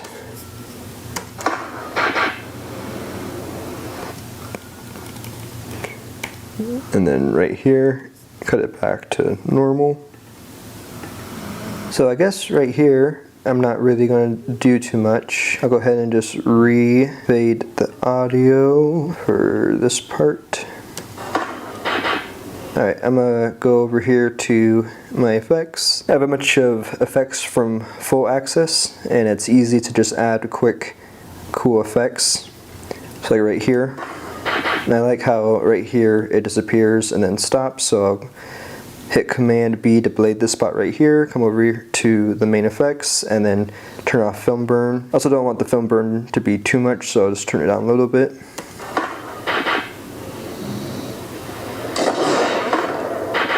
And then right here, music cuts out. And that's it. Okay, cool. So I got the video complete. It's just over 15 seconds. I'm gonna go ahead and just highlight all of the audio. I'm I'm gonna hit Option G to group it. I'll just call this audio. I'm gonna put this at just over at the volume. I'm gonna put it to -10. The cool thing with YouTube is if you go to your YouTube studio, you can go to their audio library, and here's a bunch of songs that you can use in your videos and sound effects. So for music, I'm gonna try to do just a cool beat.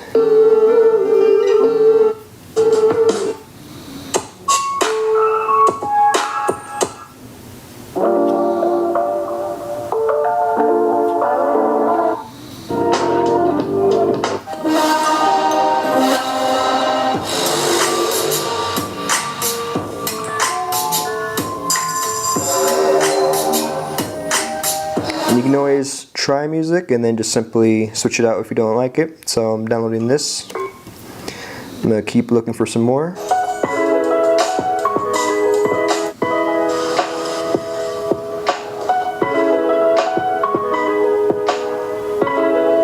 I'm going to go to Window, Show and Workspace Audio Meters. I'll be able to check to make sure it's not too loud. So it looks like, sound effect wise, it's just the glass that's a bit too loud, but everything else isn't, so I'm going to turn it up.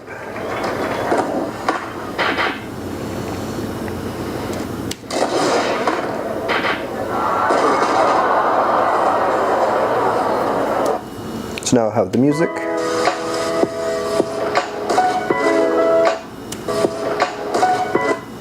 Right here, I'll cut that out, fade the audio, right click, I'm going to assign this to be music. I'm going to delete the other music track I had. I'm going to use a DJ record scratch sound for when the character fails.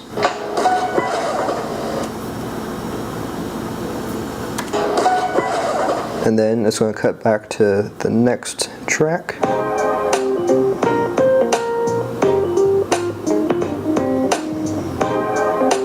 Alright, I'll use this song, Boom Bap. Alright, so I'll use this song right here, go into where the beat drops. So here I'll right click, assign to music, and I'll go ahead and have a little bit of it play before it drops. I'm going to fade it all the way up to where it starts about.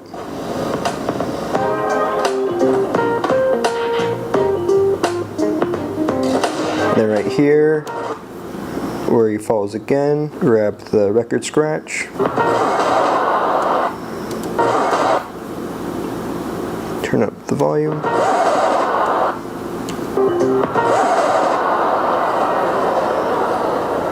There's the video. So after you have this, hit Command E, go to Settings, go ahead and do Computer. Actually, I'll go ahead and do Video and Audio, and go to H2.264. Watch it back real quick.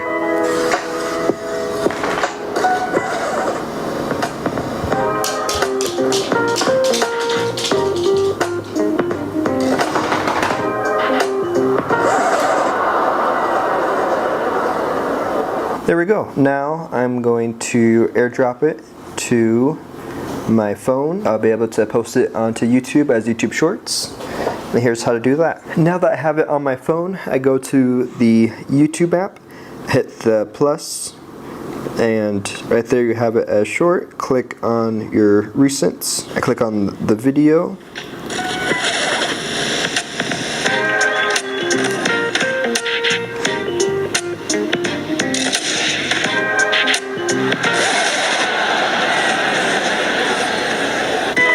There we go, hit done. You can hit add sound, and just go ahead and find a popular song. Yeah. High heels on my tippies.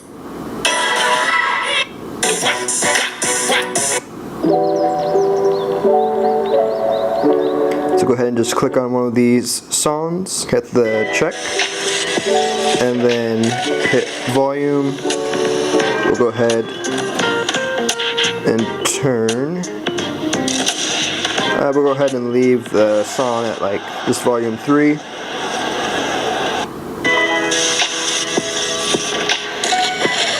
next. There we go. So now caption your short. I'll put Tony Hawk's Underground edit. Right here I like to add hashtag, so hashtag GameCube, hashtag gaming edit, hashtag Tony Hawk's Underground. Click on the top left to edit your thumbnail, and you can now scroll through and just find a cool spot for the thumbnail. I think when he does this trick, it'll be pretty cool. I'll try that for right now. Hit upload short. That's now uploading, and you can now go in and edit the video to add several different things, like go to YouTube Studio, go to your account, and you can now click edit, add description. Let's put Tony Hawk's Underground, like for more gaming content, and then I'll add some hashtags, gaming edits, and then I can also go to add tags, video games. So just put kind of anything similar to your video, make sure the tags are there, hit save. There we go. You now have your video live. You go to analytics and you'll be able to click on reach and see how many people had it in their feed, how many views, how many unique viewers. Today I'm going to show you how to make a YouTube banner on Final Cut Pro X. The final product will look just like this. Let's start. So what you want to do is first go to Safari, put YouTube banner template, and I can leave a link to the description below to the one that I use. So once you save image to downloads, you can download or save image as or image to photos. And then in Final Cut Pro X, you're going to want to do file new. I'll go ahead and just do a new event, YouTube banner, and then a new project, YouTube banner. So there's a chance that yours could be set to automatic settings. So all you gotta do is just click use custom settings, and then over on video, go down to custom. So the number that you want for custom is just go to downloads, click on the file, and you'll see the numbers 2560 and 1440. It's actually hard to see on that one, but I already know the number, so it's 2560, 1440. The frame rate and everything doesn't matter. Everything else is fine. Hit OK. And now we just drag this in, and there we go. We got the right size. Desktop minimum and mobile is just right here. Tablet is what you see over here. Desktop max is this whole thing, and then the TV is all of this. I usually mainly just focus on desktop minimum and mobile, and then the rest I don't really worry too much about. So now that we have our templates here, something you can do is click down on generators, and you can just click on really any of these different things. I like just having a solid color. Put that under there. Now for a YouTube banner, you can really put anything you want. Something that a lot of people do is they'll have a picture of themselves, and so what you'll want to do is match the picture of you inside of the desktop minimum and mobile area. So once you get an area that you like, you can now go in and mask. You go over to effects and scroll down until you see masks. On the new update it's now masks and keying, but on the update for the newest one it just has masks on it. Draw mask, and now this is where you go. So now this is where you just pretty much click every single, you add a mask point to the whole part that you want of yourself, and when you say we're going on a corner, you can click here and drag to have a circle go. Let's quickly fast forward this. Alright, and there we go. And another thing is, if you're trying to get another mask in where you've already masked, you can just double click on the area and it'll go ahead and add another one. And if you hit Command Z, it'll undo what you just did. So now click on this button right here to remove the mask line, and usually what you'll want to do is feather just a little bit. Click on here, it feathers it outwards, and you move it up, it feathers it forward. So you can just find a mask where you like it. Alright, so now that you got your picture, another thing you can do is just add titles of whatever you want. So for this channel, I want to cover basically Final Cut Pro X and filmmaking. So I'll go to basic commercial for the font size, or for the font, and I'll just put Final Cut Pro X. Have that nice big letters. And too, with color, you can go down to the face, and you can then come down here and change the color to anything you want. You got all these different options. Command B cuts what you have, and then you hit delete on this one. Alright, so Command C, Command V copies and pastes the next one. If you click on it, hold down Shift, you can then bring it straight upwards or downwards. You can't move it outwards, so it's nice and even. And then I'm going to put film making. So since I want this channel to cover Final Cut Pro X and just filmmaking in general, I just want to have these two words on the banner. Alright, so now with the color blue, I'll move it above the YouTube channel banner. And I'll just use the crop to get it to match up with right where these lines are. So that was the bottom, and now the top.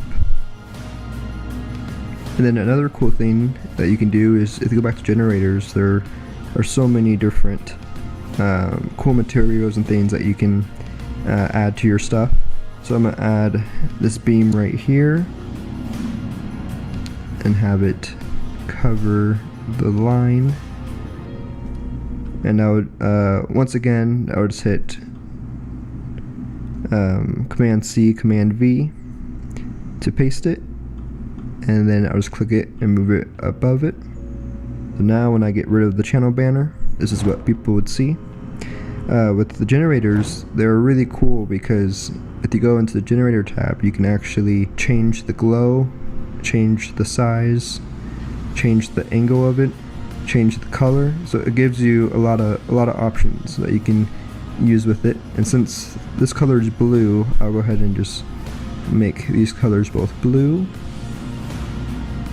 There we go. Once again, you can add anything extra that you want. Just remember to follow this template, since this will have the lines for everything that you need. So once you're done, you go up to File, Share, and you're going to want to hit Save Current Frame. If you haven't saved that yet, you click on Add Destination, and it'll be right over here on Save Current Frame, so you can just drag it, bring it over here. So once you have that, you just hit File, Share, Save Current Frame, go into Settings, and you just want to make sure it's on JPEG image. I'll just call it YouTube banner. Save it to your desktop or anywhere you want. So once you're on YouTube, click on your icon up here, click on your channel. It brings you to this page. Hit Customize Channel. Go over to Branding, and then on the banner image, hit Change. Click on the file you just saved. Upload. It shows you what it looks like, and it tells you on the devices, desktop, TV, all devices. Hit Done. Publish. Now after you published it, hit View Channel, and you'll see you now have your new banner. Here's how to fix blown out footage when you bring it into Final Cut Pro from your iPhone. So come over to the effects and type HDR. Grab HDR tools. It is now a little bit better. Go over to mode and click HLG to REC. And there you go. You now have your footage fixed. Right now, everything that I am saying is being captioned by Transcriber from FX Factory for Final Cut Pro. Everything that I am saying is auto captioned. I am not changing any of the words through the program, and this is how it works. In today's video, I'm using the plugin Transcriber for Final Cut Pro by FX Factory. So once you have your video clip inside of Final Cut, you hit Command E to export it. I'll go ahead and export it to my desktop. The Transcriber also has a free trial. I believe you get like 45 seconds to see if it can caption. So once you open up Transcriber, I'll go ahead and click on New Document. I'll grab the caption video. Language, you can have an auto detect, but I'll just go ahead and as you can see, there's a lot of different languages, but I'll go ahead and just click on English, go to Advanced Settings. You have a lot of control. So you can choose things like single words, like a lot of YouTube videos and shorts. I'll go ahead and just leave everything how it is, so I did not touch any settings, and I'll just click on Transcribe. And now it takes a while to transcribe. Okay, so now when it's finished, you can see everything right here of what you're saying. Yeah, so it looks very accurate, which is really cool. After you're finished, you can click on Export, and they have an option just right for Final Cut Pro. So I'll go ahead and click on it. I'll go ahead and just write Captions, and I'll have it for Final Cut. Now when I double click on the Final Cut file, I'm click it on YouTube, hit choose. Okay, so it's saying that they already have that name, so I'll go ahead and click keep both.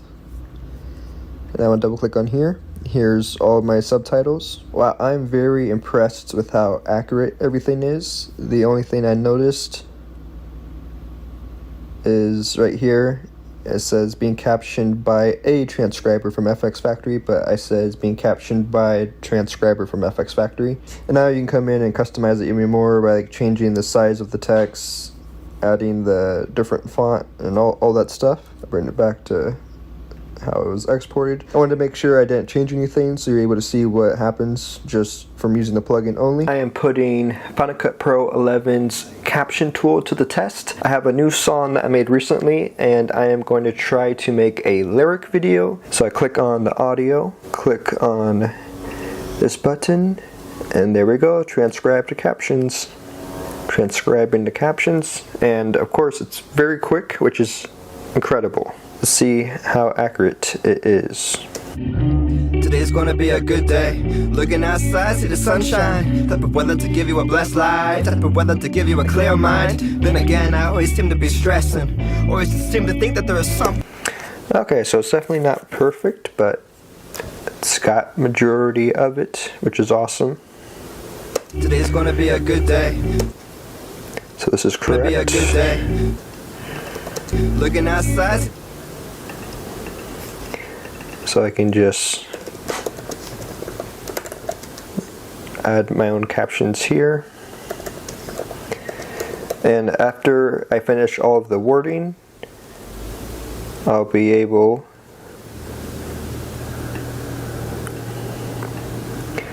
after finishing all of the wording, I'll be able to go and make it more custom. So now it's just kind of a matter of moving all of these over and correcting it to be the exact amount of words. But whether to give you a blessed life.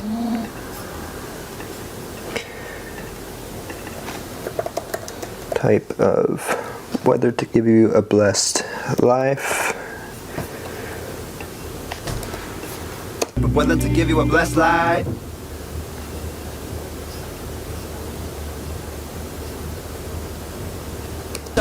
But whether to give you a.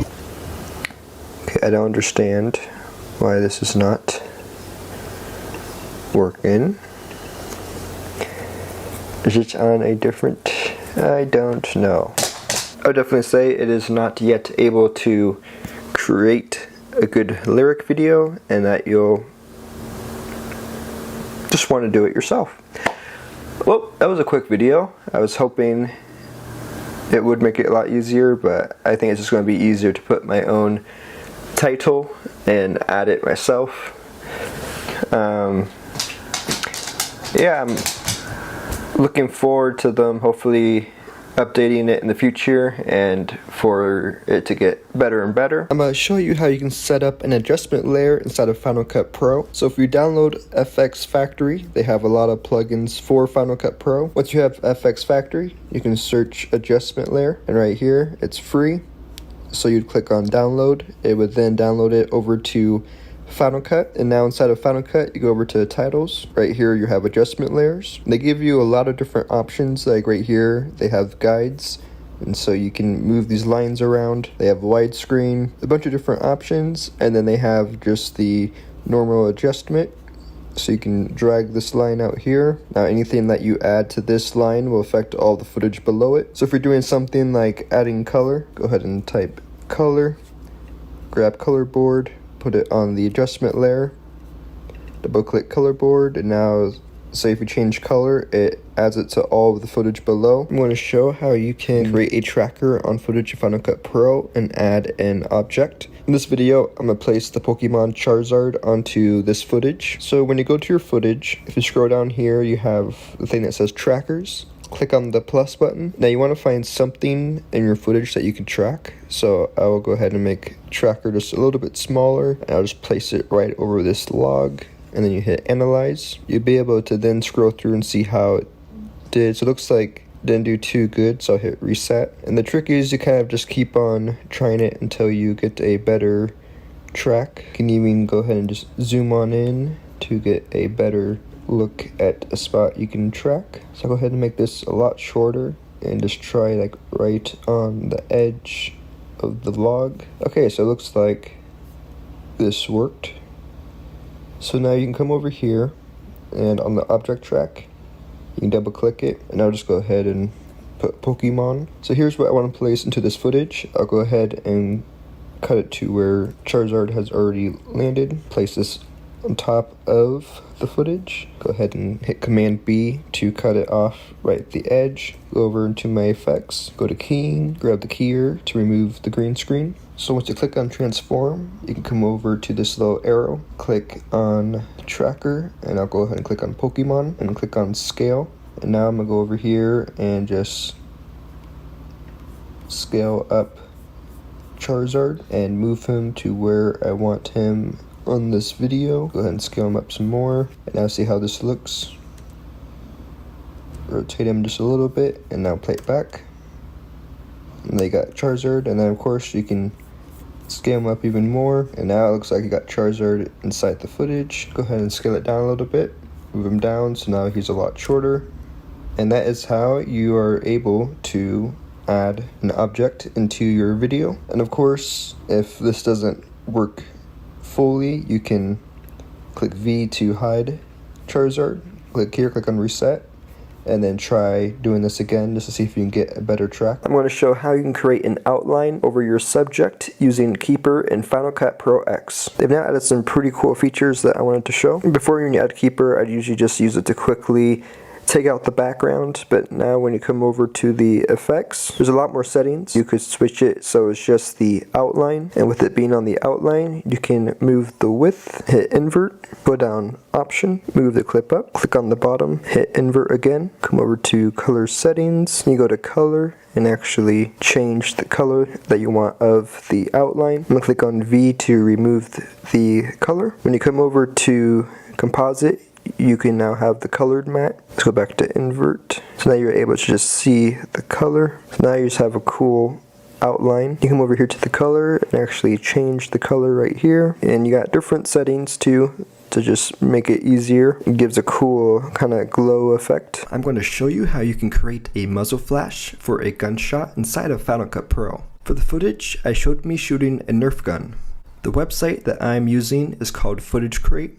You can create a free account and still download things. The way to know if it's free is if there's not a star next to the video. Now searching for muzzle flash, you can see how many different clips they have. And after finding the one I want to use, I downloaded it. Now after moving it to Final Cut Pro, I go across the footage looking for when the Nerf gun moves backwards.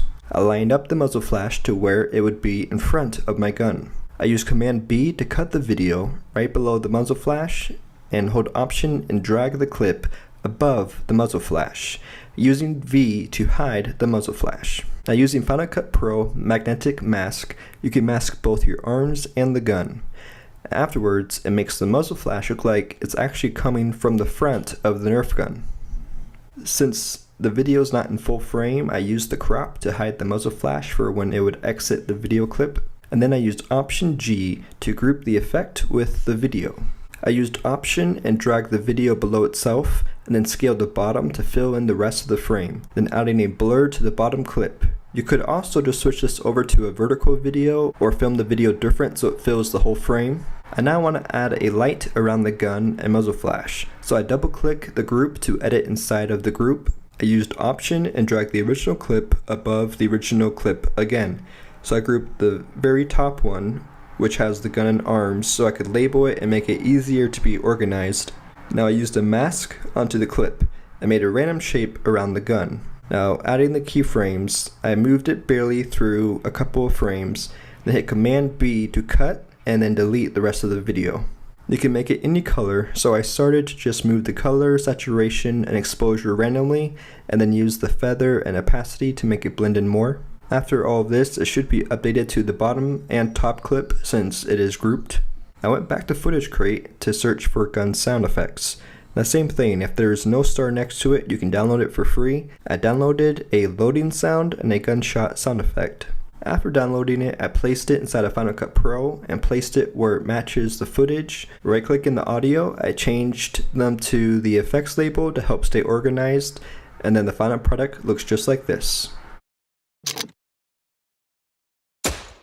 How to add YouTube subscribe buttons on YouTube videos just like this. There is a website called footagecrate.com that has both a free and a paid version. So once you're signed in, click search and just type subscribe.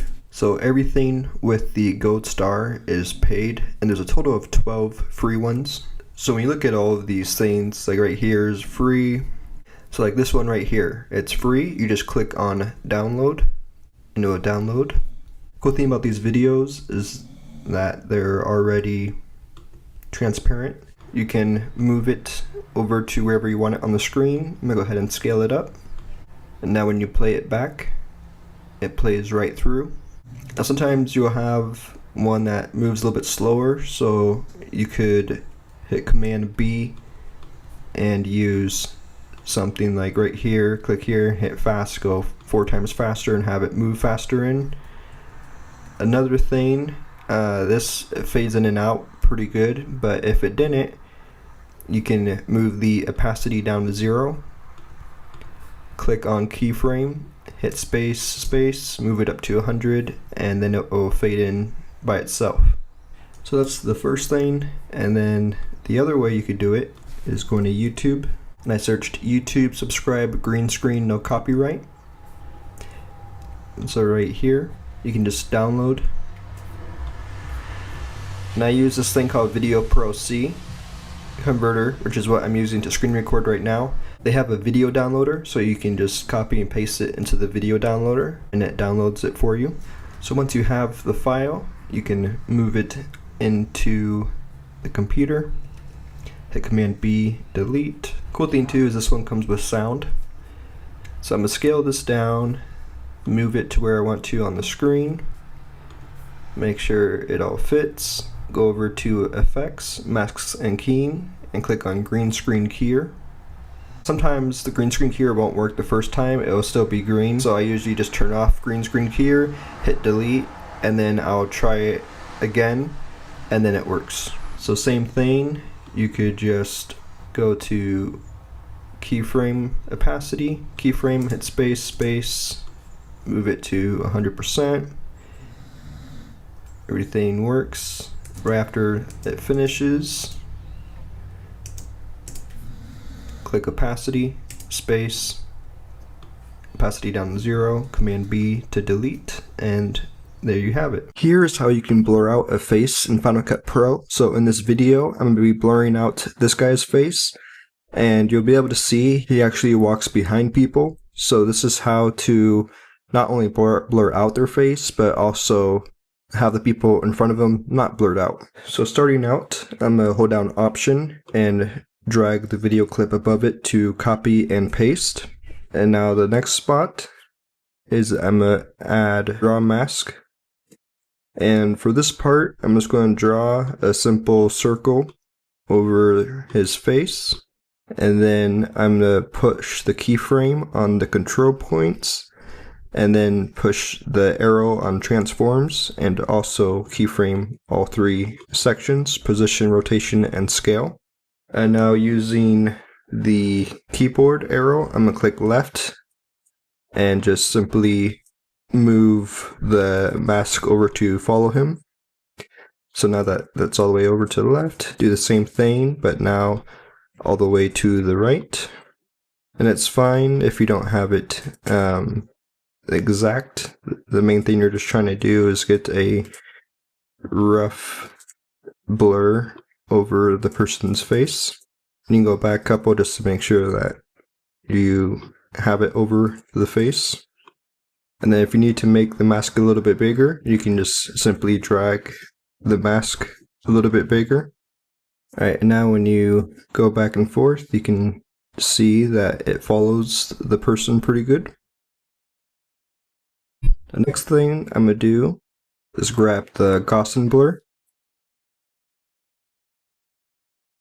And now you'll see it blurs out his face pretty good.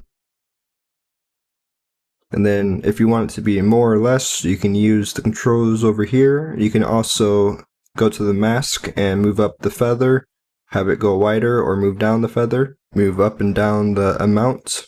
Now the last thing that I'm going to do is I'm going to find right where this person is about to go over the blur. And on the bottom clip, I'm going to hit Command B. And I'm going to keep going until he is no longer covered. So about right here, Command B. I'm going to hold down Option and drag this above the other two. And now clicking right here, I'm going to add a magnetic mask. And I'm going to re-highlight everything that's in front of him. So I can click right here, hold down Option to delete. And you basically just want to bring back everything that's in front of him. Hit Analyze.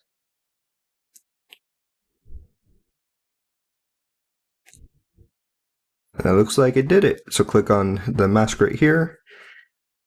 And now you'll see that you have the people in front of him not blurred out. So like right here, you can see that there is a little bit of a glitch right there. And so you can use the feather to feather in or feather out, or you go back to click back right here and you can just click on the erase button and erase a little bit and then push back a little bit, and then you can click on the move forward right here.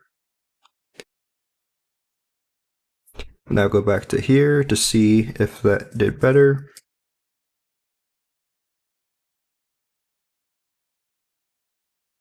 And then once again, you can play with the mask. And so right there, I actually noticed there's a spot where his face gets seen again. So right here, so you can just go back to the original mask, click on the mask. So it looks like it's actually this spot right here. So I'm gonna zoom in. And then this cool thing that you can do with all this stuff is you just mess around with it until you perfectly have the person masked out. Do it again right here. And this is just to help make sure that your person's fully blurred out. So now when you go back to the mask, you can just make sure that the person is fully masked out. And it's also with the blur, you can still subtract it or move it forward. So now here's the full screen.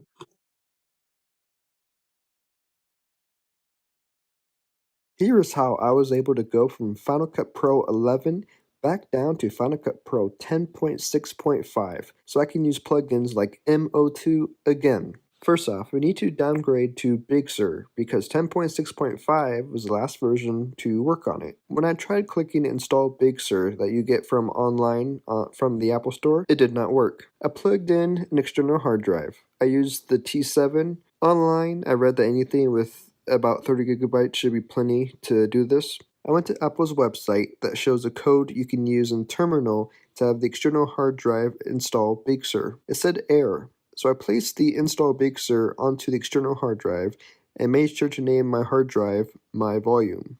I typed disk utility inside the search bar. Now when I was there, I clicked on the plus button and named it Mac OS Big Sur. And now click on the external hard drive and push partition. Clicking on Mac OS Extended journaled. Afterwards, I tried the terminal code again and it worked. It will also rename your external hard drive. After it was finished, I restarted the computer and held down the power button. Once it goes to the boot up setting, I was able to click on the external hard drive that installs Big Sur and follow the settings to have it installed. Now that was the difficult part.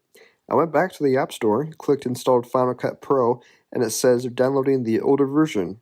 I was then able to use the Rosetta command to open up Rosetta Final Cut Pro and use the plugin MO2 again. The Rosetta command you can also find on the Motion VFX website. I wanted to show how you can easily edit a podcast video inside of Final Cut Pro. First thing you want to do is definitely label your footage just to make it a lot easier. So right here I have 2 clips for me and then 1 clip for the person I was interviewing, which was Savin from This Guy Edits. So clicking on command, you're going to want to click on all the video clips, just like so. You're going to want to right click and go to new multicam clip. You can just name it whatever. Now that you have your video, you can drag it into the timeline. You can now right click on your footage, go to active audio angle. So for this one, I was recording with the, I think it was the Rode Wireless Go 2 is what it's called. And so that was on Savin's camera. So I'll activate the audio on Savin's camera. I'm now going to detach the audio. Now the way this audio works, it records one microphone on the right side and one on the left side. So I actually need to duplicate this audio. I hold down Option and drag the audio below itself. Now clicking on one of the audios, I'll come over to the pan mode option, click on stereo left right. I'll go ahead and move this one all the way to the left, and I'll do the same for the other one. Move this one to the right. So now I was looking at the audio, so the top one is me, so option G, I'll type Greg microphone, and then I'll do the same for Savin's. So the other thing with the audio is now there's just a left and a right, so now I'll go back down to the pan mode, click on basic surround, and then you just drag the middle piece to the very top and it evens out the audio on both left and right. And do the same for the other one. Go to basic surround, drag the audio all the way up. Alright, so now the audio is taken care of. Now if you want to resize or like zoom in on the clips, you can just double click on the podcast and you can now control each thing separately. So I'll just go ahead, zoom in on my camera, and then I'll do the same for Savin's. So when you're on here, you'll want to click on this screen right here, and it activates this angle. So now you can do the same thing. You can just zoom in and reposition the camera. Come over here to view and click on angles, and now you switch between the angles by using the keypad. So 1 is me, 2 is my second one, and 3 is Savin's camera angle. So now when you play back the video, you can just click it in live time. So I'll hit play. Tell everybody how you got started in the filmmaking. 3. That's a long story. And now you can just switch back and forth. And while you do that, it creates the cut for you on your video clip, so you can go back and change it if you need to. You can grab right here and actually change it so that way it cuts sooner or later. Now you can just do that for the entire video. I am going to edit a YouTube reaction video for my brother and his wife's YouTube channel. So I got both of the footage right here. Something I like to do is I'll click on both of the clips. So I'm gonna click on the bottom one, hit Option G to group it, and I'll just call it YouTube video because this is what they are reacting to.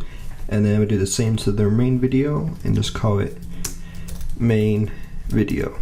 Now with reaction videos, it's nice to, I like to usually just put them reacting into the corner. So to start it off right there. Main thing with a reaction video is you want to talk and react to it throughout. A quick example is actually, here is their YouTube channel, and you're able to see that they're reacting to the Beast Games, which is on Amazon Prime, and it's not copyrighted at all. That's because they don't just sit there and do nothing the whole time. They talk throughout the whole thing and give kind of their reaction, which is what makes it original enough for YouTube. But it doesn't always work, as this video right here, reacting to random acts of kindness from YouTubers, did get copyrighted. And again, these copyrights don't do anything. It's just if it was monetized, you're not making the money. The person who copyrighted makes the money. But for the most part, whenever we do a reaction video, there's been no problems, especially reacting to Beast Games, which I thought for sure it might get copyrighted. So it's important to keep in mind is you want to have a lot of the people reacting talking over the video. So I already have this, already have it pretty much matching. What I like to do is kind of just take down that volume and use the main camera audio, and I'm just going to cut out all of this stuff of them not talking and just have the audio of them talking, and then you take the original video and you're able to fill in the spots that they're not talking. So with this one, we use the Rode VideoMic Pro. Basically, it records on one side of the audio, so I'll just quickly put it so now it's on both sides of audio. Hit Command B and delete, or I'll hit V to just hide it for now. And essentially, I just go through and I do this for every spot that's of them talking.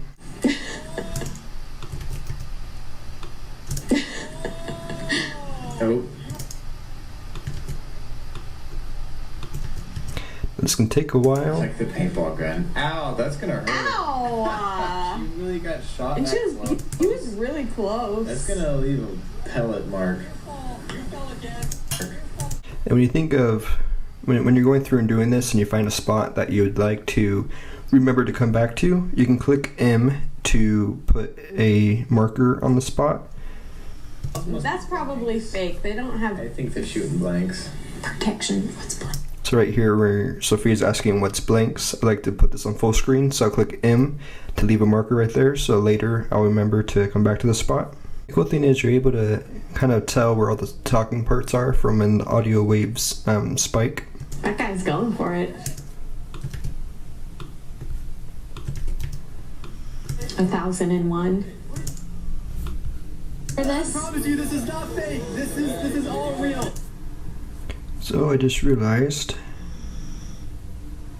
it's no longer in sync at some point. It is honestly really fun to play red light, green light, and it's a great. Red light. Oh no! I'm sorry, you gotta be completely. I gave you another chance. Guard, take him out. Green light. Red light. Ooh. Oh, you moved! I'm sorry, you gotta be completely still. Guard, take him out. Hey, green light! Okay, so I need to find that audio. Guard, take him out.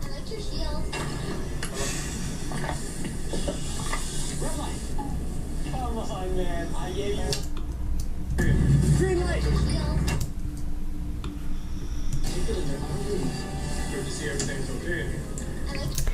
So that's what happened. There was a commercial playing.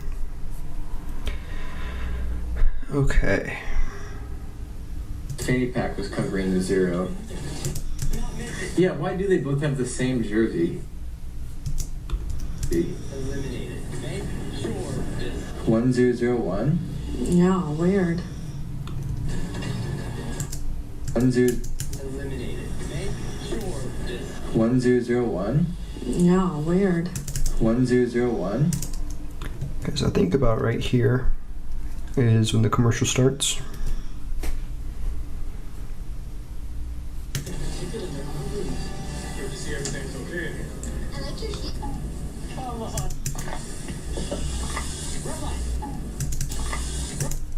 Okay, so right here is red light.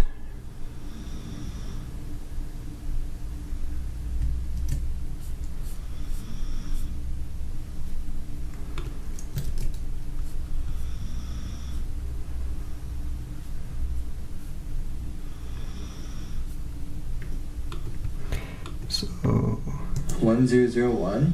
Yeah, weird. I'll go ahead now and look for a red light. Red light. It's right here. Red light.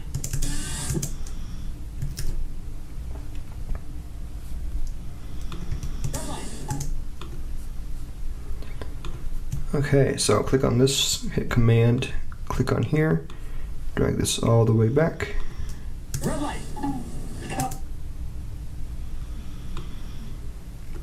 And sometimes this happens when editing and you just gotta try to catch it when you can. Red light.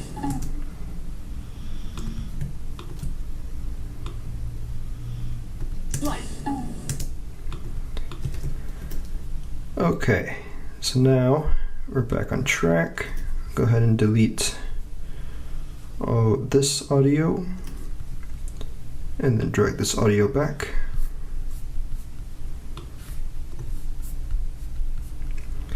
Now we're back on track. This is definitely one of the more time-consuming parts of the reaction video clips, is just getting it organized. I think he's having a lot of fun spinning that little chamber. This time, I won't mess up on the advertisement part. So what do they win?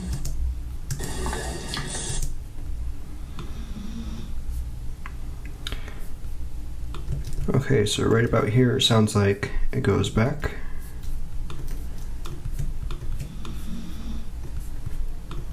Turn up this volume to match it.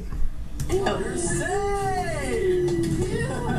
2 out of 6 chance. Can I do this for my family, guys? So what do they win? You're gonna find out. Okay, so this should match about right here. So what do they win? You're gonna find out. I'm sorry. He wasn't. Cool, still matches over there. So now we go and add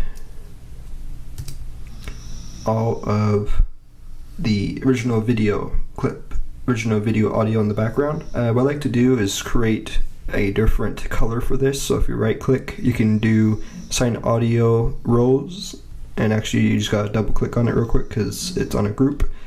So now assign audio rows and do effects. So now all of this is green for effects, and it just makes having the two different audios much easier. And then here I'll probably just have -10 for right now, and just do the same thing audio wise. Green light. Green light. So basically you just want to go through, this time you can actually delete the audio instead when you're not, instead of just hiding the audio.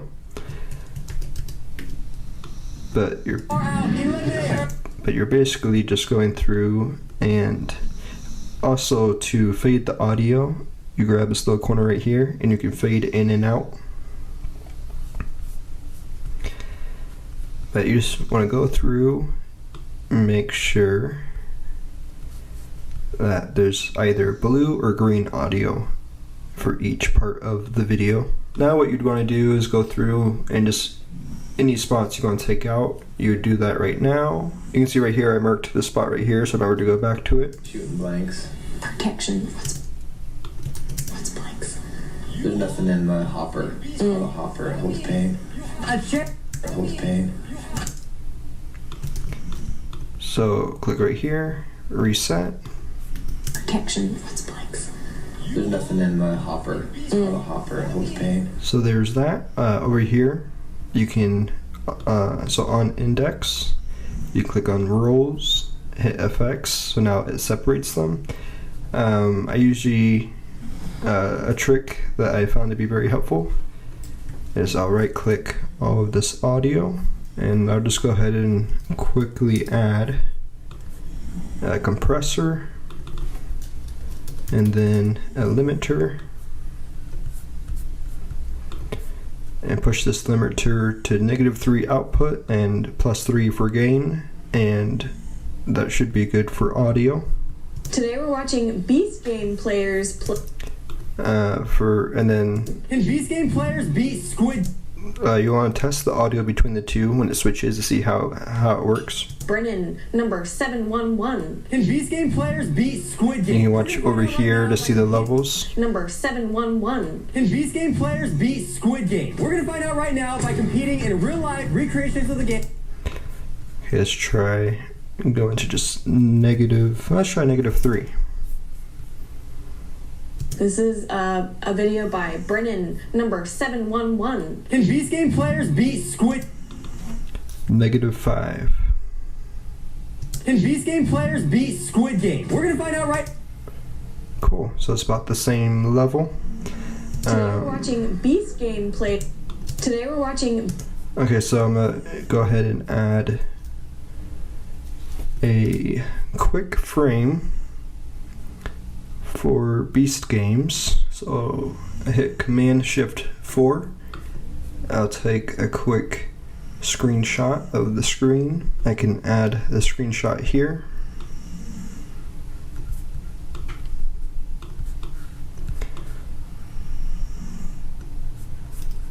Hit play. Beast Game players play Squid Game in real life. So actually it looks like the title might have changed. So I'm gonna go ahead and not have that.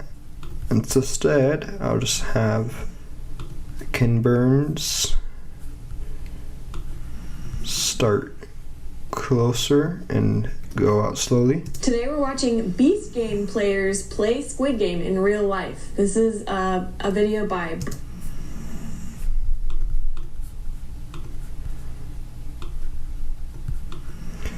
So I would start close and then zoom out. Today we're watching Beast Game players play Squid Game in real life. This is a video by.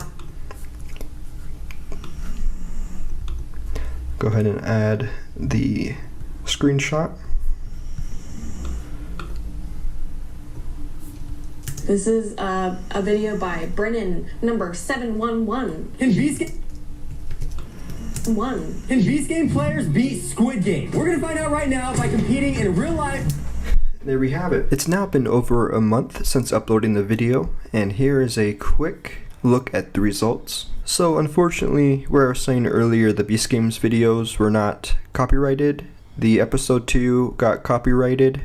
I went ahead and deleted the portion in the middle to get rid of the copyright, and then we tried reposting it again with a different thumbnail and title, and it got copyrighted again. So it just goes to show that you're always at a risk of being copyrighted. And funny enough, the first Beast Games episode never got copyrighted. Here's the video I showed of me editing, and it actually has 5,678 views. So it is our #1 viewed video. Now let's take a look at the analytics. Alright, so this video brought close to 5,700 views, watch time hours 158, and 11 subscribers. It's a pretty low average view duration. It got 134,000 impressions, 2.9 click-through rate, and it mostly came from suggested videos. I'll show you how to edit off an external hard drive in Final Cut Pro X. The external hard drive that I'm using is the 2TB SSD T7. I highly recommend this to edit off of. So in Final Cut, you want to go to File, New, and click on the Library. I'll just name this T7. For location, you just put it on the T7. Hit save. So you're now editing off of the T7. Let's just make a new event, new project. Alright, so you have a file in here. Now if you eject the external hard drive, it's saying Final Cut Pro is using it. So if you remove the external hard drive, it no longer works on Final Cut. You can now move the external hard drive to any computer that has Final Cut you want and edit off of it. When you open up T7, you'll see that you have the library. You can now plug in an external hard drive. So you open up your other external hard drive, call it something like backup, and once you're finished with the project, you can move the finished library over to your backup hard drive. And once it finishes, you can now delete it off your editing hard drive and start the next project. Cool thing you can also do is just simply rename these. So if you click enter, I can just name it editing, and then on the other one, enter, and just call it backup. And this helps to keep your hard drives organized. Here is a quick video of me making a YouTube short inside of Final Cut Pro. So get started, go to File, New, Event. I'm going to put Y2 Shorts. I like to hit Command C to copy, File, New Project, and then Command V to paste. Now for YouTube Shorts, they are vertical. So over here, you can click on Video, Format, and go down to Vertical, and then move the 720 by 1280 to 1080 by 1920. And I filmed this, I believe, at 30 frames per second, and hit OK. So here is the project. So I'm going to bring my video clip in. So for this video, we actually filmed 30 shorts. So right now I'm on number 3, so I just found where number 3 is. I'm just going to tag number 2 with green, so I know that they are both complete. Now it's time to do number 3. With this, I want to have one video on top, one on the bottom. So I'll go ahead and just do the first one at the bottom, and then the reacting clip on top. And then you can just line it up until you think it fits the screen good. I can actually probably remove, there's so much extra space there, so I'm just going to move that down. Okay, so it looks like I can move it up just a little bit still. Right about there. So now I'm going to quickly go through and edit these clips together. Cool thing with shorts, you just basically, they can be pretty short, so I usually have it around 15 to 20 seconds. Okay, so we have a guy with a candle, and he's gonna burn his head off. Why? I feel like that was intentional. Intentional. Like maybe he doesn't care, and he's doing it for the vids.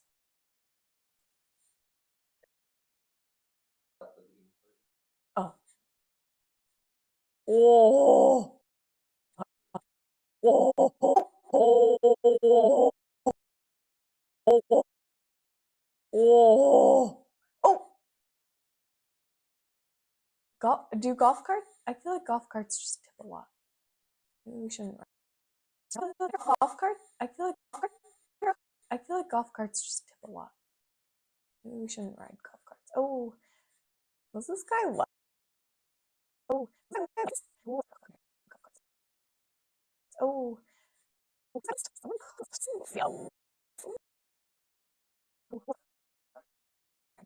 oh, was this guy licensed?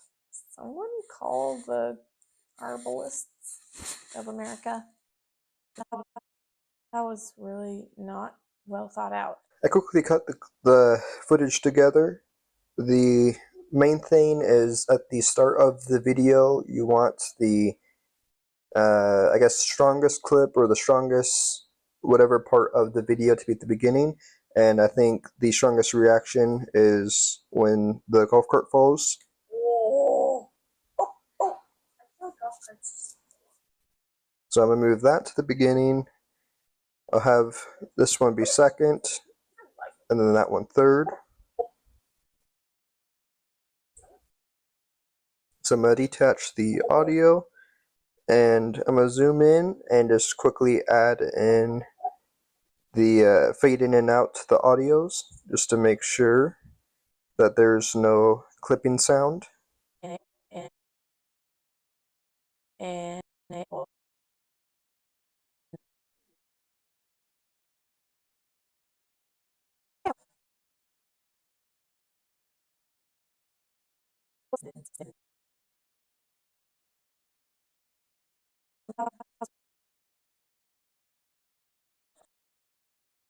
There we go. I'm now going to just highlight all of the audio, click Option and G at the same time to group it.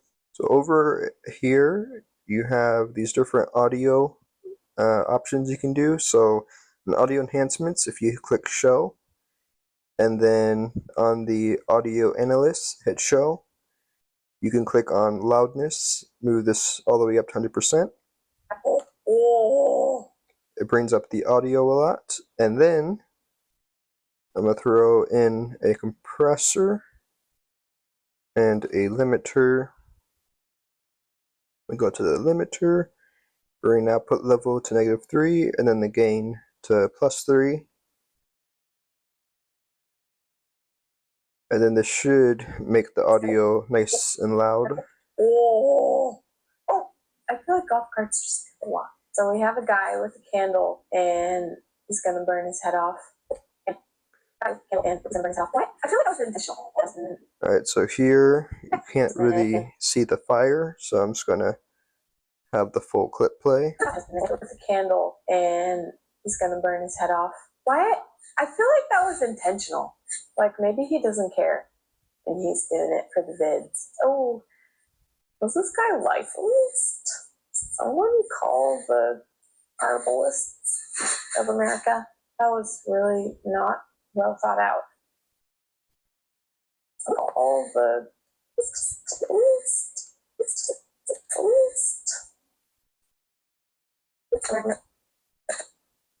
that was really not well thought out. That was not well.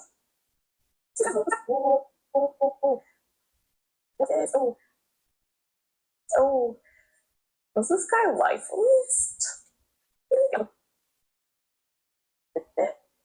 See, I'm actually gonna remove the sides that are blurred out, so you see more of the video. And then Command C. You can then highlight the next video and hit Command Q to automatically paste it. I don't believe, okay, so that didn't quite work. I don't believe that's the actual correct settings for it. If you click on Final Cut, Command Sets, Customize, and click Command and Q. And so right here I have it as Paste Effects. You can look for it right here, Paste Effects. So I think this is the original one, and then I made it also Command Q. So you click Command Q, drag Paste Effects, and then you can drag it up, click it on there, and then hit Save. So on this one, it looks like there's curse words. At least it's blurred or censored, but I'm just going to head and remove that part of the video. And that is it for this main part of the video. I like to start the video with having it zoom out just to add a little quick motion to help get people's attention. So I'm going to highlight these two, hit Option G to group it.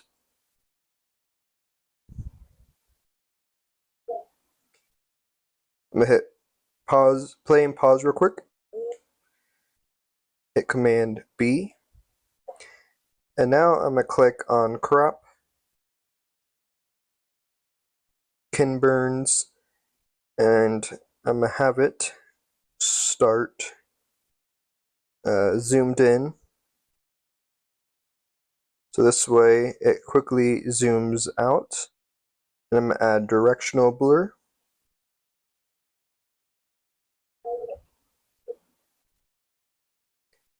I'm just going to have it be super blurry. Start it at the beginning. Click on keyframe on the amount. Move over the arrow until it's almost until the end of the clip. And then move this down to 0. You could then also add something like a sound effect or something just to help capture people's attention. When I start it with like this, I like to add just a whoosh sound.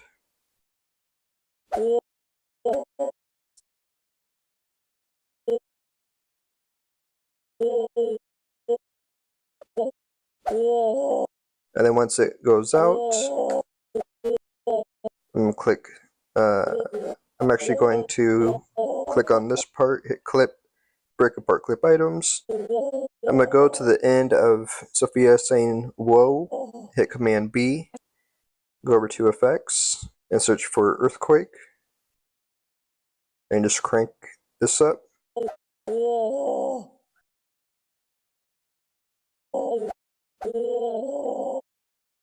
Actually, so thinking of sound effect wise, I can add a sound effect of a golf cart crashing. So if I just search golf cart, let's see if I have any sound. Car crash.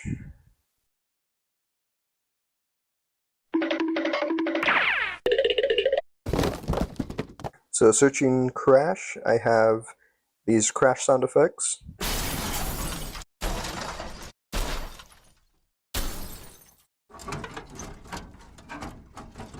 So I'll just grab one of these sounds, bring it to the very beginning, right click audio effects, move it to effects, turn down the volume, turn up the volume. I'm gonna have it while it's all blurry. And then one more crash sound. Let's see, this might work for having it slowly fall.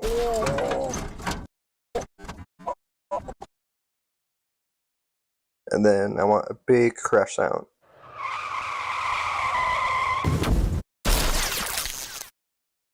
Okay, this should be good. I'm gonna go ahead and put these two sound effects.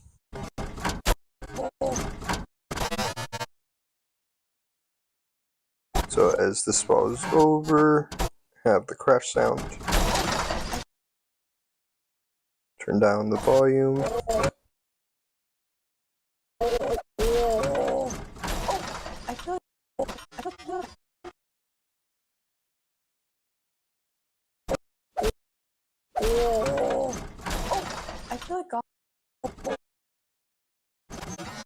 And go ahead and group these three sound effects together and then just turn it down a bit more. It's nice to just have it more in the background. I feel like golf carts just tip a lot. So we have a guy with a candle and I believe I have a fire sound effect.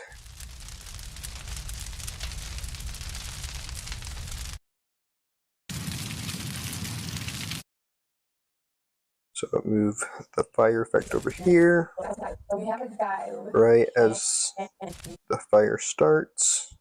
And this one I can move, I can have it take a while to fade all the way in. Right click, effects, turn down the volume. Candle and he's gonna burn his head off. Why? I feel like that was it. And then have it fade pretty far out. Gonna burn his head off. Why? I feel like that was intentional. Like maybe he doesn't care and he's doing it for the vids. Oh. And then this one, I think I have a tree crash sound. So I have this impact tree fall sound. I think that should work. Oh. So I'm gonna have the first sound right there. Move this to effects, turn it down. Ooh. Was this guy licensed? And then right here as it hits, have another sound. Turn it down even more. Was this guy licensed? That was really not well thought out. Was this guy? It might actually be better to reuse, and I hit V to disable the audio sound. Hit Command C, Command V, paste, and I'm going to try to just use a tiny part of the first sound of the crash sound of the tree. Was this guy licensed? And then right here, turn this up a bit more. Was this guy licensed? Was this guy licensed? Probably actually turn it down a bit. Was this guy licensed? That was really not well thought out. Okay.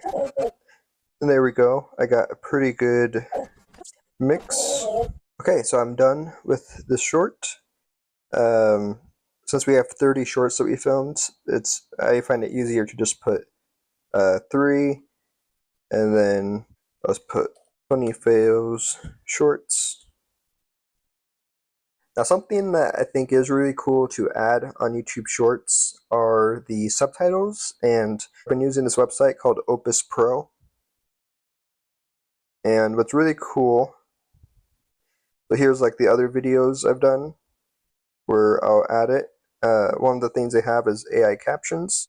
So I'll just upload the video, add captions in one click, and now it'll add it all for you. So right here, it's now finished, and when I click on it, it'll give me a title. candle head stunt, did he do it for the views? It's giving me a 78 out of 100.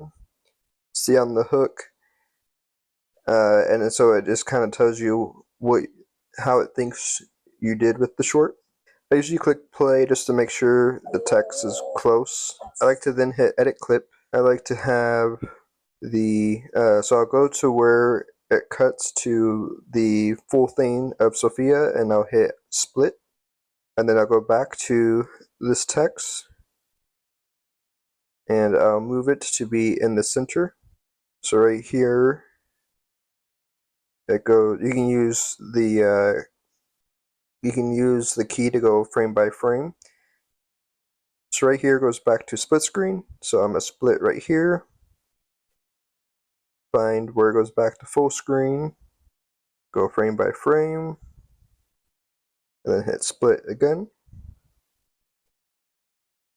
So now I can move the text back to the middle.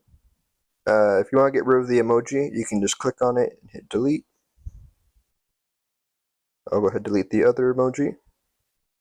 And then for the last part, I'll split again. Move the text back to the center, and then hit save changes. And then sometimes it freezes right here, so you just have to refresh the page.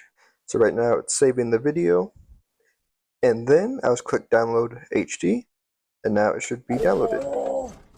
So now for the final part, let's put funny fails laughing emoji. Hashtag funny, hashtag shorts, hashtag fails.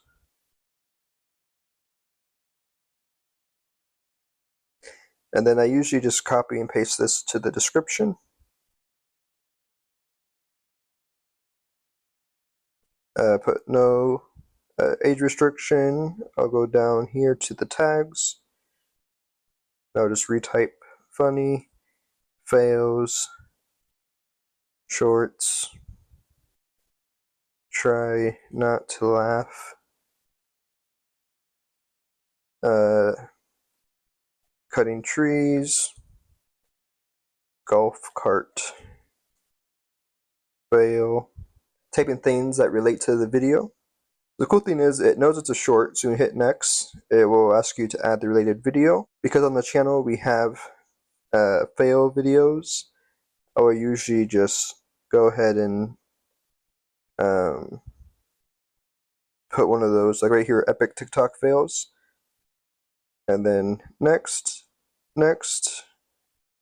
it's all good to go, public, and publish. I wanted to show how you can find the video you used in Final Cut Pro X when you accidentally delete it from your computer. So right now I have the video clip in Final Cut, and I'm waiting for it to officially render it into Final Cut. So sometimes after the video is complete, you'll accidentally delete the original footage. So I'm just gonna hit Command and C to copy the name, and now I'm gonna throw it away and delete it. So now the file is deleted. It still plays on the computer. Search the name. It's not here. It's on this Mac. It's not here, but still works on Final Cut. You can go up to the original clip, right click, and hit Reveal in Finder, and then it will bring you to the original media tab, so you'll still have the file saved in Final Cut. You can then drag it back to your desktop. Once you drag it out of the original media, you can now see it disappears. So then if you were to move it to, say, a different computer, you would then just hit relink files, original media. There we go, you now have it back to normal. Now ideally you don't want to remove it from the original media file, but if you really need to get the original file, that's the way to do it. I wanted to quickly show how to fix audio if it recorded in only one ear. As you can hear, audio test, it's only on the left side. So first thing is you want to go to Window, go to Show in Workspace, and click on Audio Meters. And now it will show you that you only have your left side of audio working. Click on the audio, go up to the audio inspector, go to Mode, and click on Basic Surround. All you gotta do is just click right here in the middle, audio test. And you'll see the audio is now evened out. You can also move things so it's more on the left. Bring it to about the middle. Should even it out. Audio test. Sometimes when you do this, your audio will also get more quiet since it's even out on both sides. So another setting you can click on is loudness and turn this up to whatever number. Audio test. This is without. Audio test. And this is with loudness at 100. Audio test. As you can see, it's about -20 without, and then once you add loudness, audio test, it's closer to -12. If you have Final Cut Pro 10.6.5, here's how to get to Rosetta Final Cut Pro so you can use the plugins like MO2. So here on the Motion VFX website, I have the code that you put into Terminal. I'll go ahead and link this code in the description below. So you want to copy this code, go to Terminal, paste, enter. I'll highlight this one for Final Cut Pro, back to Terminal, and there we go, Final Cut Pro. So in order for this to work, you have to have 10.6.5 or below. I've actually never upgraded my laptop just so I can keep on using plugins like MO2. So over here in titles, click on MO2 and you bring this on down, and now you can go ahead and use MO2. So now if I exit out of here, if I just open up Final Cut Pro regularly without using the Rosetta command, it doesn't work. Here's what happens when you stay outside for too long. In today's video, I'm going to show how you can make yourself sunburnt inside of Final Cut Pro. So I'm going to hold down Option and move this video clip above it to copy and paste it. And I'll turn down that volume. Go into Effects. I'm going to apply mRotoai. Now I start highlighting my arms and face. You can do the same thing with the mask and just do a rough mask around the person by using the tracker. Click on Move Forward. After it's finished, I'll go to Output, click on Masked Video. I go over to the color and click on Hue, Saturation, Curves. Click on Hue versus Hue. Click on the brush tool. And so you'll go ahead and just click onto your skin. You can now go right here to this circle, and when you move the color, it changes the color so you can turn green like the Incredible Hulk. But I just want to move this upwards a little bit to make it a little bit more red. And now I'll go ahead and add a color board. Go over saturation, and you can now basically just move up saturation and make yourself look really red, like you're super sunburnt. I recently made a video called mRotoai 6-month review, and I edited that video all on the Final Cut Pro for iPad. So today I'm going to walk through my edit and just my experience with editing on Final Cut for the iPad. So starting off, I was not a big fan of editing on the iPad. One thing that I noticed is I recorded the audio on the Rode Wireless Go 2, and the audio records on one side. On Final Cut for the MacBook, you're able to just easily group all of the audio together and just do one edit that puts the audio on the other side. But with here, you're not able to detach the audio from the video clip. So if you try to highlight multiple of them, you get multiple clips selected. So I'll go ahead and show how I was able to fix that. When you right click and you click collapse audio components, it just puts it back on the video clip so you're not able to separate the two. So what I ended up doing is I did the main edit on this timeline, so I also went through and faded in the audio clips. If you go over to the audio settings, so you're able to do fade in and fade out for each clip. So I just quickly went through, and I wanted to have each different video clip basically have a zoom in, so I went and changed the zoom for each video, and then I exported this video. Command E, I was able to export the full video, created a new project, full video. So as you can see right here, this has audio on both sides, and then this one just has it on one side. But if you come to the inspect tool, come over here to audio, you can then click on the three dots right here by audio, go to audio channels, and then go to dual mono, and now you have it on left and right. For all my B-roll shots on here, I was able to screen record on my iPad, and I just went to YouTube and got all the screen recordings that I needed for the video. The titles, if you come over here to this one, you can click on titles, and then you're able to drag the title and edit it just like you were inside of Final Cut Pro. So on here, you automatically have a built-in build-out, so you can turn that off. So it's just the text over your video. Command B, you can cut right there. Now I did like the text quite a lot. They do make it pretty easy to work on. So you can double click right here, and now you have your headline text. So I can delete that. Then you can just type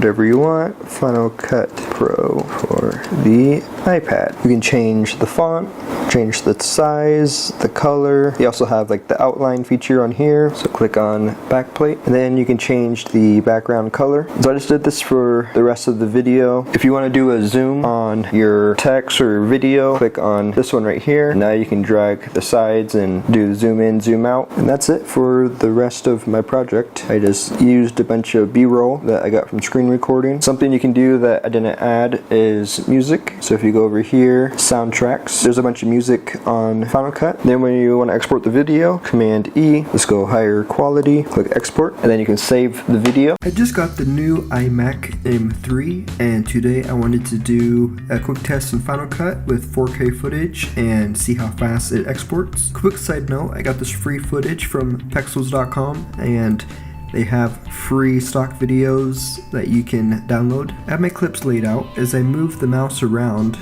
it has pretty much no lag, which is so nice. I was using a, I believe, 2019 iMac before. That was Intel, didn't have the M series, so I'm excited to have the M3. Same thing when I hit the play button, plays back very smooth.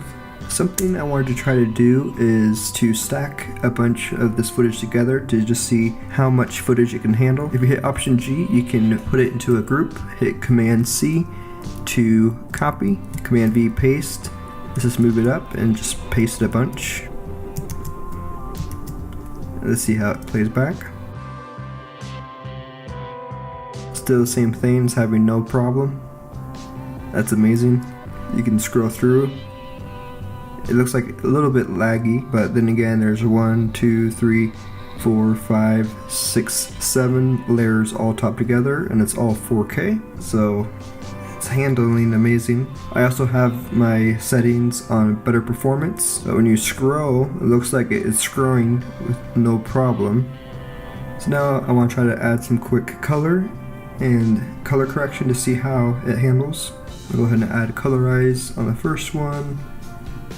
Let's just add a bunch of these to different ones to see how it handles.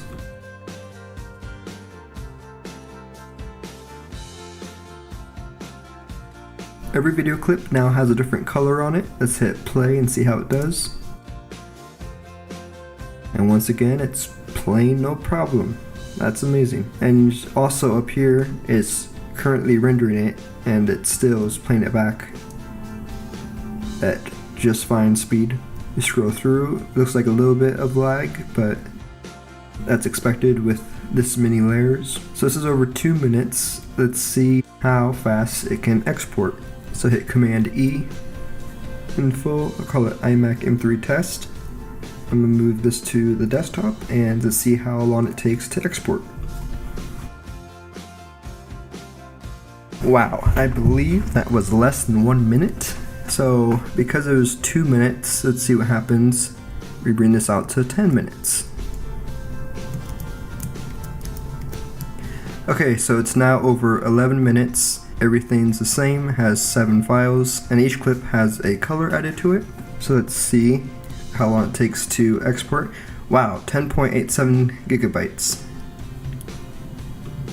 Let's bring this to H.264. Alright, 1.69 gigabytes. Let's go ahead and export it. And we'll replace the file we just made.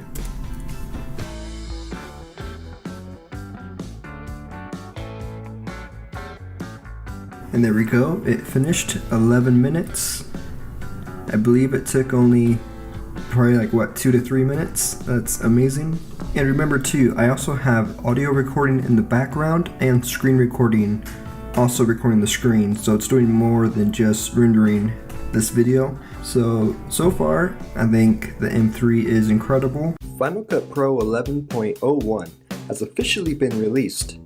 Now there were a few things that I quickly tested before updating, and that was transferring my Final Cut Pro file to compressor, which previously had a problem. And from what I saw, the second one was that if you hold down the H button and move your timeline, it wouldn't work properly.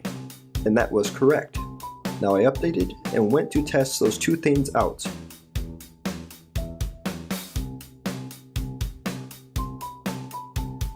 The second thing about holding down the H button and moving the timeline also now worked. Now the last thing I wanted to really test real quick was trying third-party plugins and making sure it still worked. I tried mRotoai and it worked. I tried Keyper and it worked.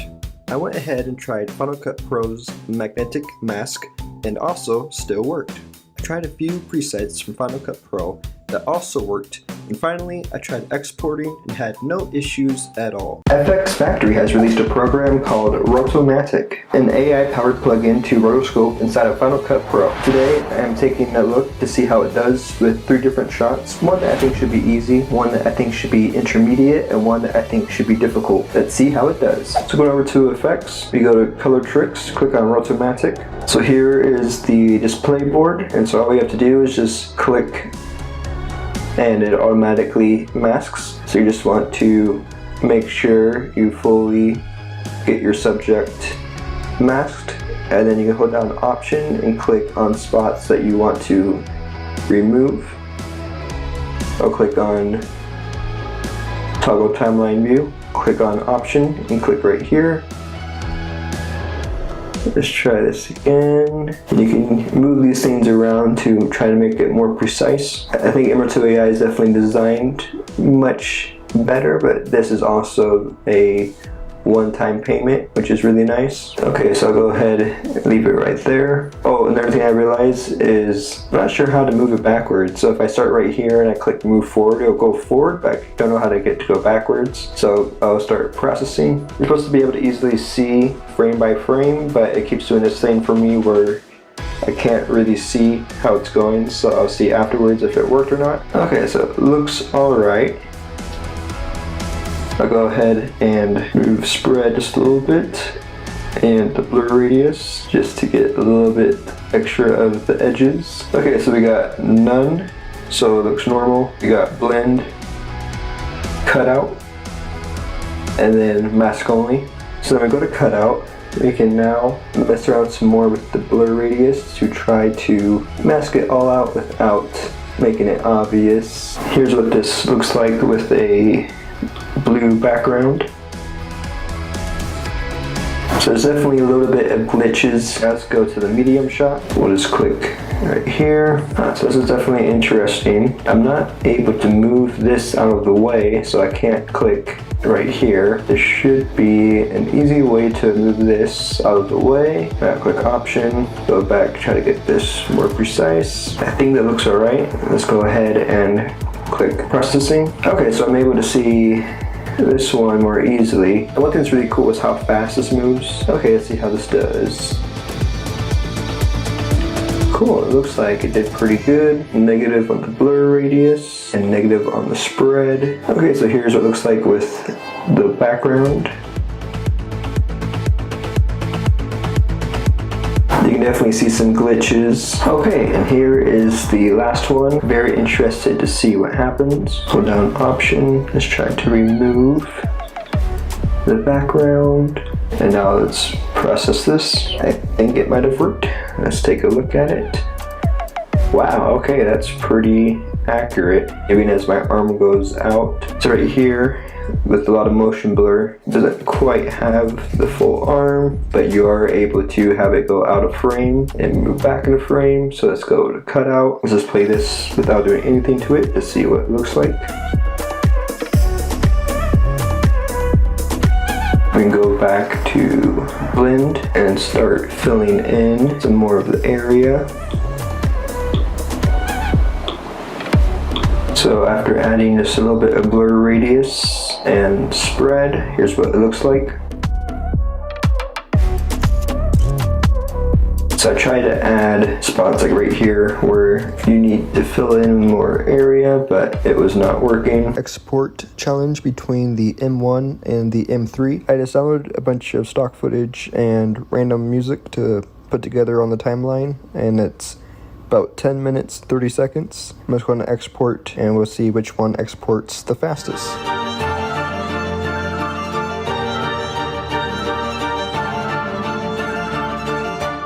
And there we have it. The MacBook Pro M1 was faster, only by 9 seconds. Now I think both the M1 and the M3 are both very usable. I've been using the M1 now for several years, and then the M3 more recently. I'm going to show how you can update your YouTube banner using Final Cut Pro instead of a software like Photoshop. Here's a template you want to download. I'll leave a link in the description below to where you can get it. But up here, you're able to see 2550 by 1440.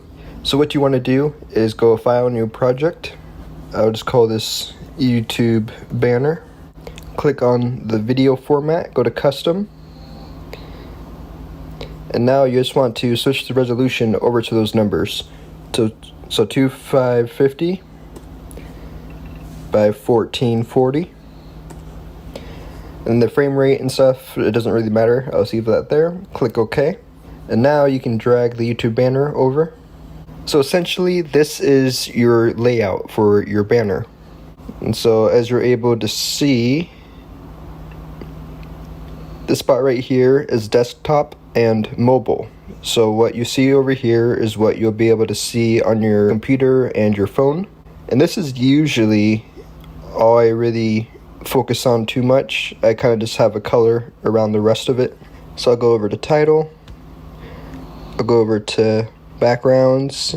And so you can find just a lot of backgrounds already like made inside of Final Cut and get a cool design. I'm gonna go ahead and zoom in. Okay, let's try something else. So you can come over here and go ahead and get a cool background.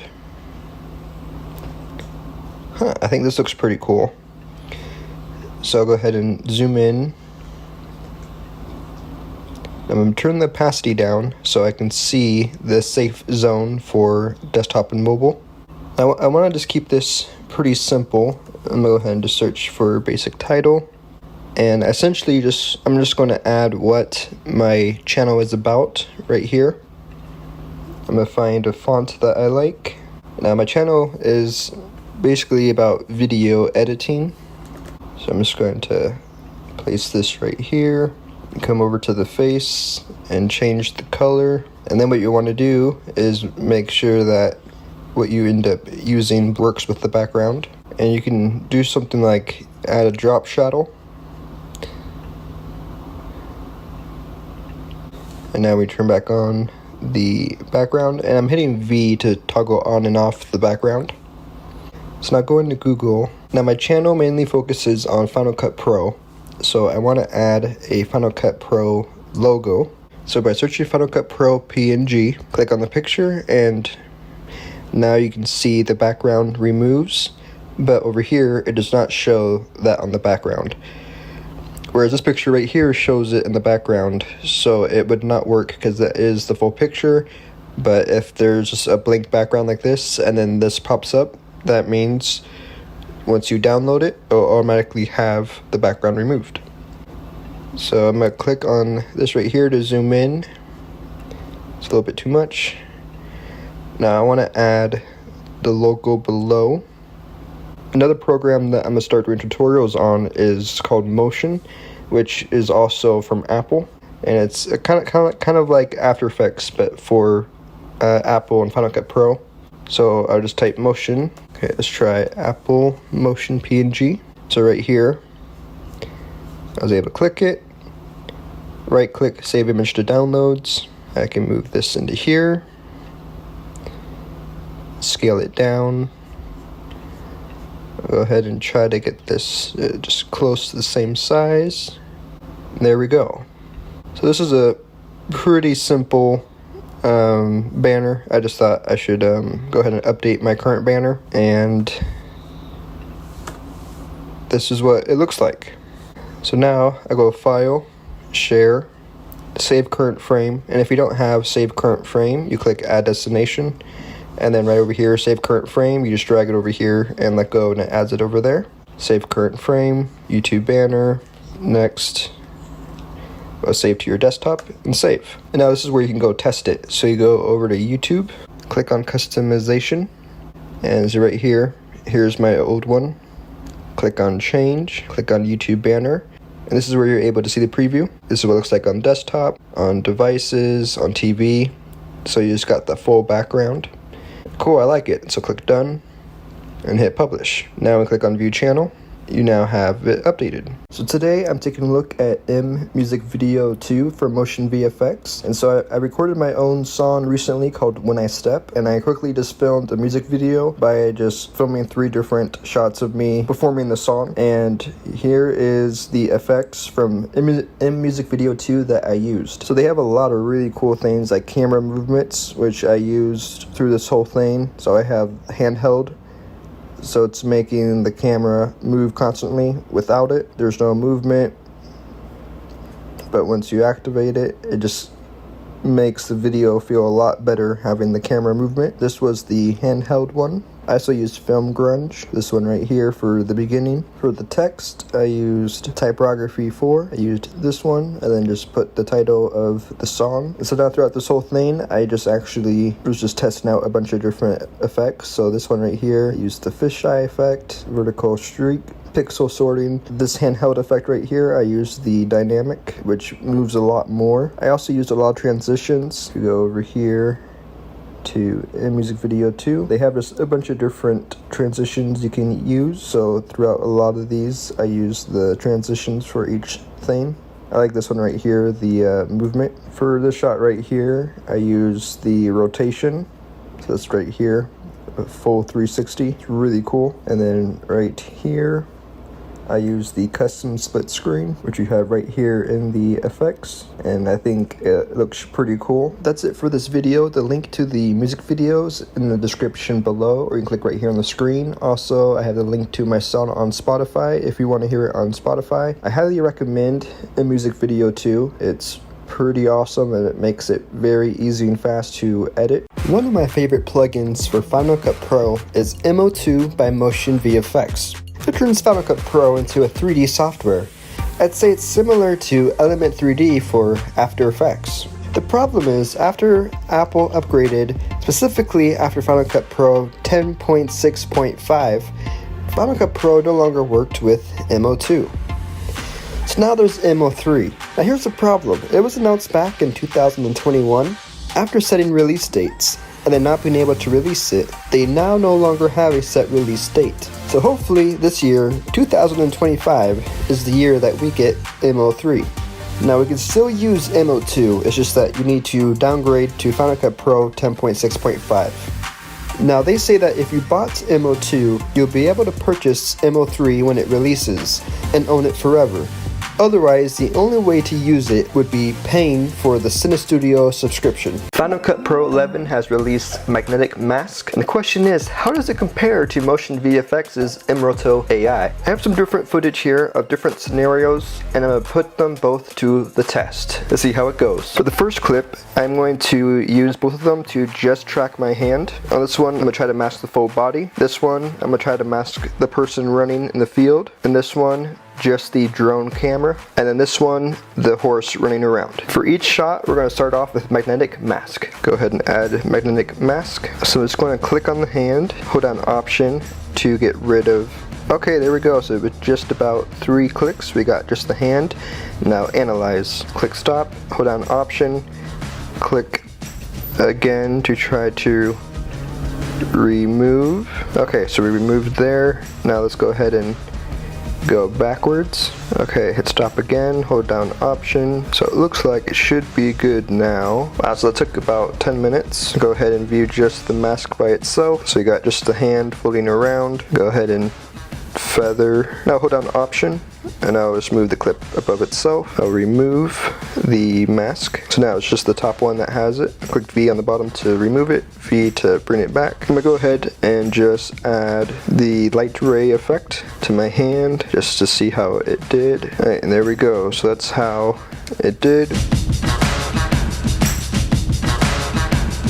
I'm gonna go ahead and try it with this one. So this will be mRotoai. It'll be very interesting to see how this one does. Okay, so I'll just try to highlight just the hand. Okay, cool. So let's give this one a go. Hit tracker, click forward. Now what I've learned is mRotoai definitely moves slower, but it's doing an incredible job of being very accurate of just about exactly where I had it on my hand. So now let's go masked video. So I did pretty solid. I'm gonna go ahead and add the shrink and expand. Let's go back to the light ray at the bottom again. There we go. That was more like a minute to 2 minutes instead of 10 minutes, so definitely a huge win for mRotoai. Okay, so this one I'm very interested to see because it's the full body, which I think magnetic mask usually does really good when it's just the entire body. The other interesting thing is your hair is moving around a bunch, so it'll be very interesting to see how it does. Actually, I'll start it on this frame where her hair is already moving everywhere. So there we go, 1 click, 2 clicks, 3 clicks. It has basically her entire body. Hold down Option, go ahead and just make sure you take out the background spots. This should do it. Hit Analyze. Let's bring the feather just way down, so -200. I would say it's very solid. The only thing that's a bummer is getting, like right here, you can see the background in it. It's definitely difficult with how much the hair is moving around. Now let's see how mRotoai does with the same thing. We'll go ahead and start it where the hair is already moving a bunch. Same thing, you just kind of draw a line around the person. So you can try to remove these little empty spots. I'm gonna go ahead and just click on the line, bring the brush size way down, and before you go ahead and click Analyze, you can just kind of empty out these little spots. Go Tracker, track forward. It's definitely the nice thing that you're able to feather these videos, so you can just go ahead and add kind of a line around everything that you mask. Let's go ahead and now do the backtrack. Let's click on masked video, move the bottom. So it's definitely the same thing, just the hair flying around. Alright, for this one, we're going to try to mask just the person running in the field. I think this will definitely be very difficult. Click on the mask. Yep, there we go. So immediately it's trying to mask a big thing of the field. So for this one, go ahead and actually just, I guess, draw in the rest of it. That's all about the amount we can really see. Let's see how this one does. I definitely don't think it's going to really do good at all. Okay, it looks like it's doing pretty good. Okay, so what happens when you remove the background? Okay, that works. You can tell it's somebody running. Okay, I'm very impressed with that. Let's see how mRotoai is able to handle it.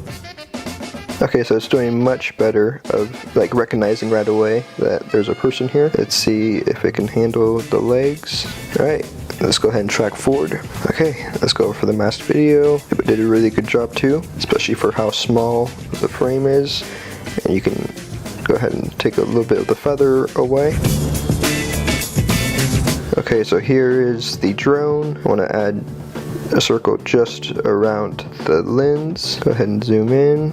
There we go. It's just about around the lens. I'll go ahead and just kind of remove the circle around it so it's just on the lens only. There we go. Analyze. I'm gonna go ahead and add back in the light ray picture. Okay, crank up the glow. So I think magnetic mask did alright, and now let's do mRotoai. Let's go ahead and try to remove this spot. Okay, so yeah, I think I'll just need to draw in the background real quick. Let's see how this does. I'll go ahead and get rid of this little spot right here. Tracker, move forward. There we go. Masked video. Go ahead and add a little bit of feather. Go back to light ray. Crank up the light. There we go. So I think this mRotoai definitely did better. Okay, now here is the final clip. Go ahead and add the magnetic mask. There we go, 2 clicks. It had no problem at all. Click on Analyze. Okay, this is fantastic. So it is following the horse, no problem at all, even with the horse in the background. Let's go ahead and take down the feather just a little bit.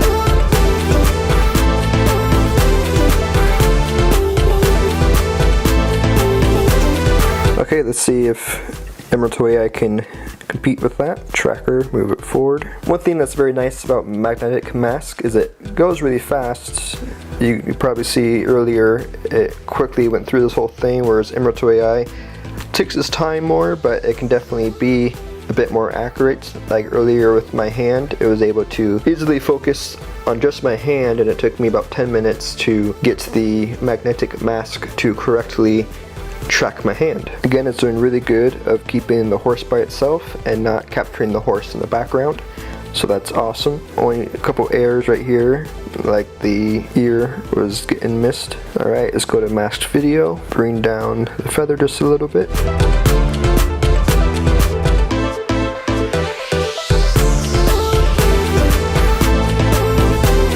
Couple of spots where the ear goes out, but you can just draw that line back in, and then even hit tracker, go backwards again, and it fills in that line. Click stop, move it forward since it was out of frame a couple times, hit stop, and now you're able to have your ear back into the frame. On a video that I posted before, it was testing mRotoai, and I had a question in the comment section about using the super fast render, so I thought that would be a great video today. I have the same footage 3 times. I'm gonna use mRotoai on the fast, super fast, and accurate settings to see both how long it takes to render it out and how accurate they are. I'm gonna go about halfway through the clip. So this one I'm gonna have set to accurate. Go ahead and highlight myself. So the second that I hit track forward, I'm gonna click over here and click on start. Track forward, start. Okay, so we're about 4 minutes, 21 seconds in, and now it's time to track backwards. Here we go. So it took 8 minutes and 2 seconds for 372 frames at accurate. So go ahead and expand the mask. Let's go do 0.2. And at the end of this, I'm going to play all of the different settings with the original backplate to see how it does. Now we'll set it to fast. So now I need to go ahead and create the mask again. Alright, so it only took 1 minute 44 seconds. And now to go backwards. Wow, so that finished 3 minutes 14 seconds. So it took less than half of what accurate took. So it'll be interesting to see how much more accurate is accurate on the final part of the video. So go ahead and do 0.2. And now for the last one, we'll do super fast. So hit tracker, hit track forward, and start. 34 seconds. So now let's go ahead and hit track backwards. Okay, wow, under 1 minute on super fast, which took over 8 minutes on accurate, and again, it took less than half the time of what it took for fast. Go ahead and hit 0.2. Alright, and I'm going to add the original footage below each one, and I'll play all of them through so you can see the results. Instead of a green screen. They can't hear you because you don't have a microphone. Instead of a green screen. Instead of a green screen. Let's see if it works. Instead of a green screen. They can't hear you because you don't have a microphone. Instead of a green screen. Instead of a green screen. Let's see if it works. Instead of a green screen. They can't hear you because you don't have a microphone. Instead of a green screen. Instead of a green screen. Let's see if it works. I'm going to show how you can use mTracker 3D by Motion VFX. So I'll go ahead and place mTracker 3D and hit track. It's now going to track the footage. And for movement wise, you have free right here, and there's also tripod, so 2 different settings. So it looks like the tracking did not work, so we can switch it to tripod mode and then hit track again. Looks like it's calibrating. There we go. So now click on pick positions for MO2. You're able to now select in 3D space. Sometimes the 3D tracker will kind of spin or angle to the left or to the right, but if you hold down shift, it will keep it 90 degrees. So click on where you want it, the title to track. You can now scroll through and see that it stays there. If you want to add more positions, hold down command and you can actually select several spots. So I'll go ahead and just keep it at 1 3D track, hit copy track, go to titles, go down to mTracker 3D. You now have your title that you can bring. I'm gonna hit Command B and delete the extra. Come over here to title and paste your track. You now have it pasted. So now you have a lot of options of how you can edit the text. So I'm gonna go ahead and remove animation in, animation out. You can now move it in 3D space, so I'll go ahead and move it closer. I could bring the title size down. Actually, let's go ahead and move it further back in 3D space.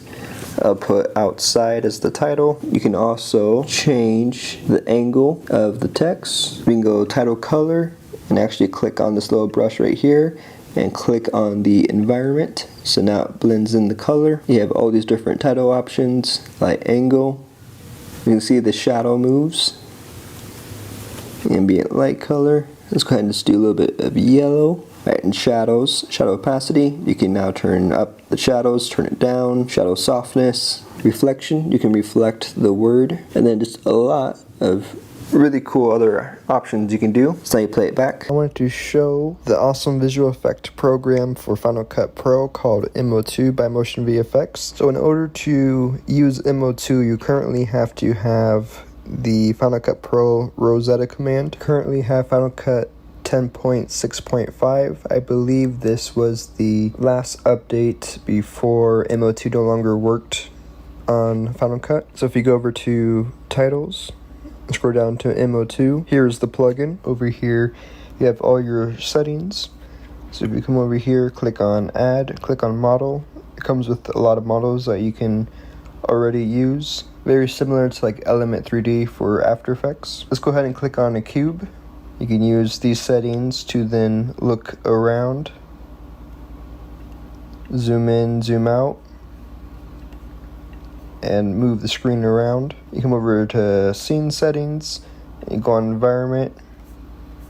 You can actually change the environment. Go ahead and click on a tree garden, and you can see it already impacted the lighting. You got the background. So let's grab a picture of a park. So you can put the video clip or picture in the background, and then you're able to build your scene through here. You can also change it to the environment that you have in the background.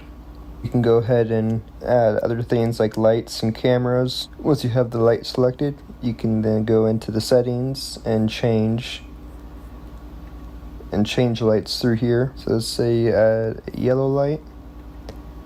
Let's go to spear. Now have it reflecting off of the cube that you already put there. And then you can turn up and down the intensity. You can move the light up and down. So you got these pre-made scenes that they already made, and you can actually just drag it into your timeline and go edit it. So they can scroll through the timeline and see the video. And then over here you have all of the stuff that they have added.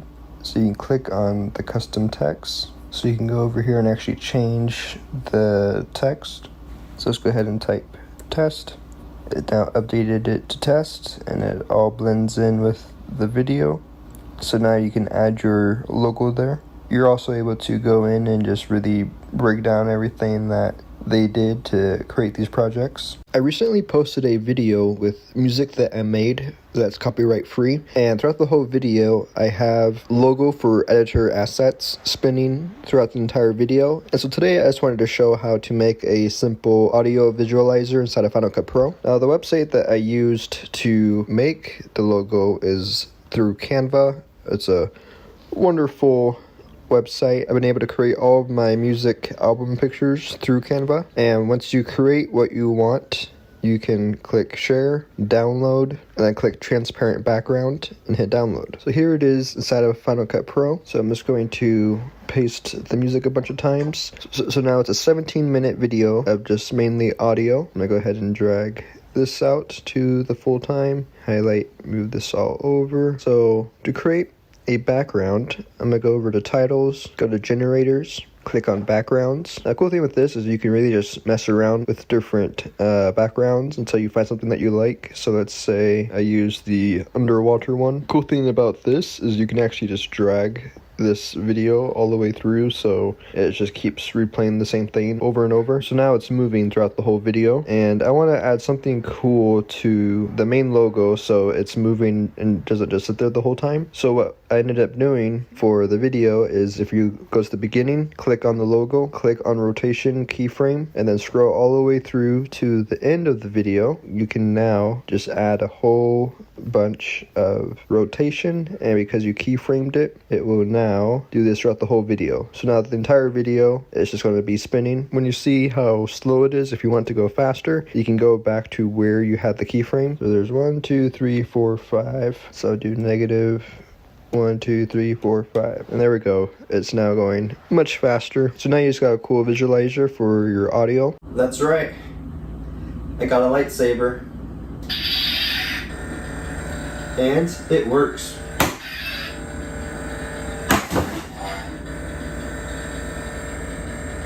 Wow.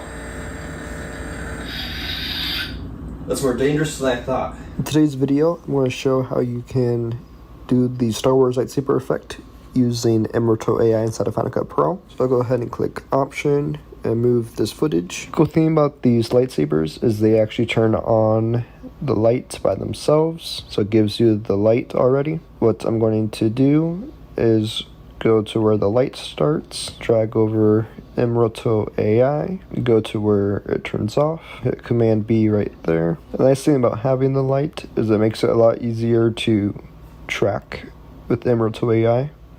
So just draw a line, go ahead and click on next, and it says 363 frames, so it looks like it's going to take a while. It's cool, you can see the motion blur and how it still catches it with the motion blur. It'll be interesting to see how it does when I hit the boxes up here. It looks like I'll probably need to go and fix the track a little bit later during that part. And you can see the line went down here. If you're doing this for like a movie, you would want to hit stop and then cut out that part again and then hit track forward just to not have it. But for the tutorial, I'll go ahead and just keep it going. So now you can just do a quick run through and make sure that it tracked correctly. So I want to go ahead and add the line back for this part. It's only for a couple of frames. You can now go ahead and click masked video. If you remove the bottom part, you should just basically see the lightsaber to know that it worked. So the effect that I want to try to use here is actually from Final Cut Pro, and it's his saber effect. So place it onto here, and now it actually brings a really cool lightsaber effect. And now there's a lot of cool settings that you can use on here. So I'm going to change this color to be green, and you can actually have it set to inside or outside only. So if I try outside, brings a pretty cool effect to it. You can also move this around, so you could basically just move it even higher, so you have the handlebar just up a little bit more. The part where you turn off the lightsaber, you can actually go grab a mask. I'm gonna go ahead and click Option G to group this video. Click on the mask. Just draw a quick mask around the top of the lightsaber. Click on Invert Mask. And you can just now click on Control Points, Transforms, click on the scale, position, rotation, all that stuff. Go over all the frames, and then just animate this to go down. So now when you play it back, you have it animating out, and then you just want to do the same thing for the intro. Here's an easy way to do the Star Wars title inside of Final Cut Pro. So if you go to FX Factory, they have the Star Titler, and it's a free plugin. So you go to Titles, Star Titler. Now if you hit play, it goes really fast. You can extend the text to make it go slower. Now they have a lot of really cool built-in features. So you can use the animation to affect the clip. You have the stars. You can go ahead and change the stars through here. Even changing the direction. You can change the style of like the text. Replace the color. Make it green. Add drop shadow. You can go over to presets. So you have all these different presets you can choose from, like different perspective. You can go over here and click on edit text. And it makes it very easy to add the new text. I'm going to quickly test out the scene removal inside of Final Cut Pro to see how it works. I wanted to test this by only just grabbing it and putting it on my clip and not doing any settings to it. It looks like only one side of me was masked out, so this still does work. You can still place an object or something behind you.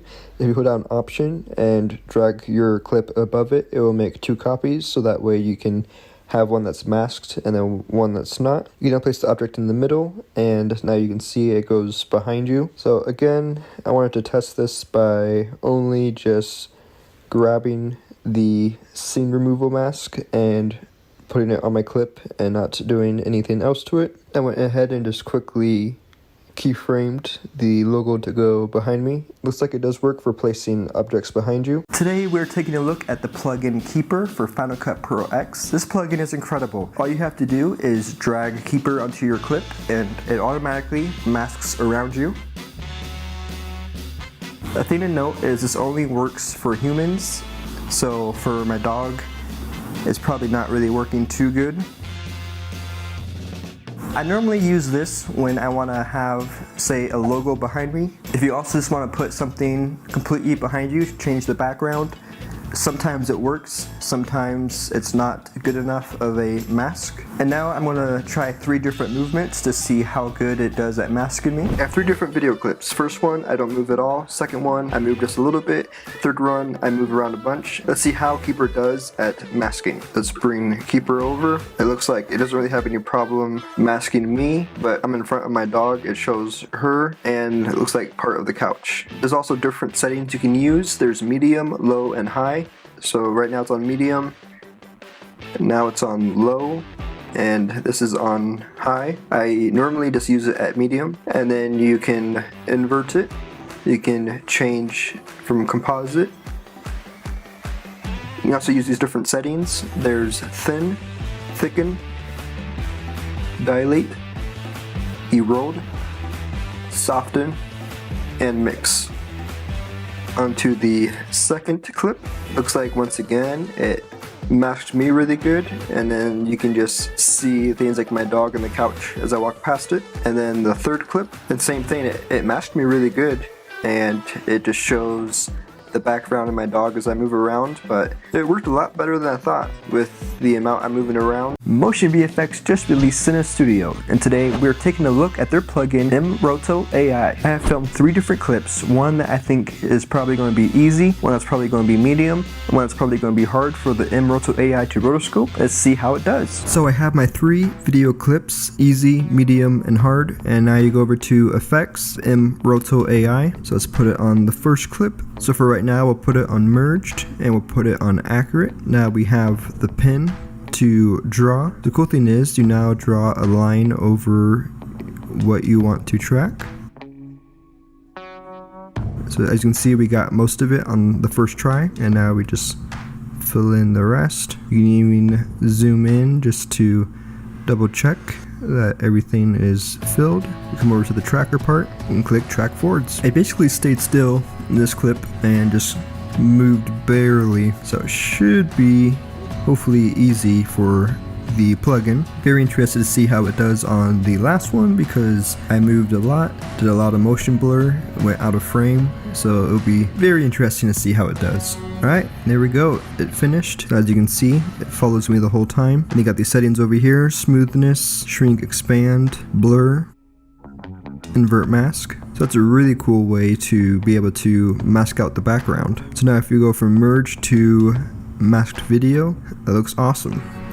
Just put a blue background. There we go. That's so much faster than it would take for me to mask frame by frame, as I'm sure all aware that can take forever in Final Cut Pro. Alright, here's the second take. This is the medium shot. I moved around just a little bit. Let's see how mRotoai does. What I just realized is you also have this tool right here where if you click the arrow, you can then go to a brush and you can change the size. So if you're just trying to paint the background, makes it very easy. I definitely prefer the stroke pen where you can just literally draw a line over everything and it automatically creates the mask. Wow, now that's fast. Again, I'll just zoom in to double check everything.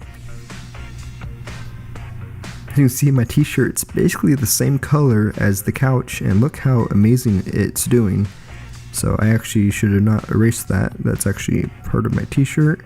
As you can see, they also have the same thing with the eraser. You can just do a stroke or you can use it like a paintbrush. Alright, so everything looks good.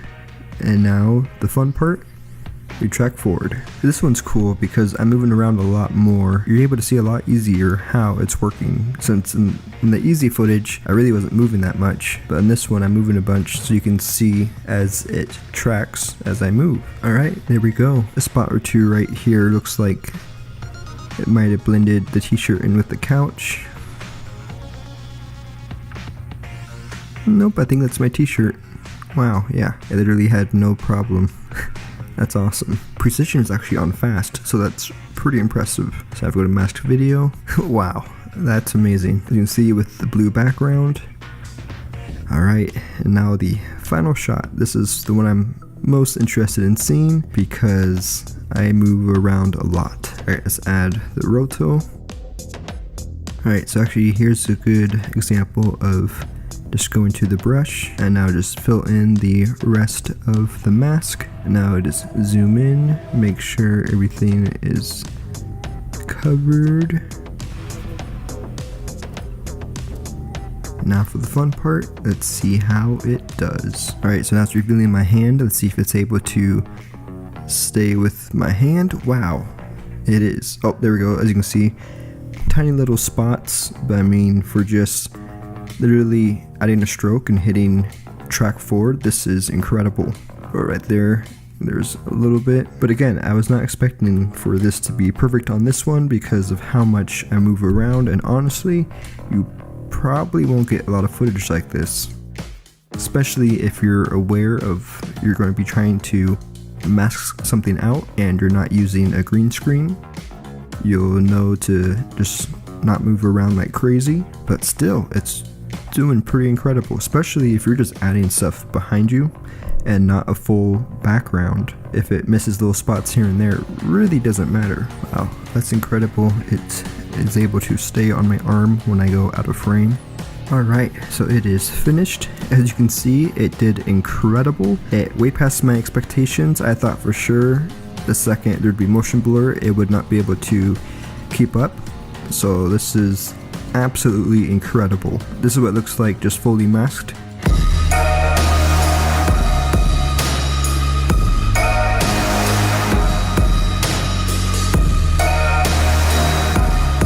Incredible. Just to get a better look of it, this is with a background.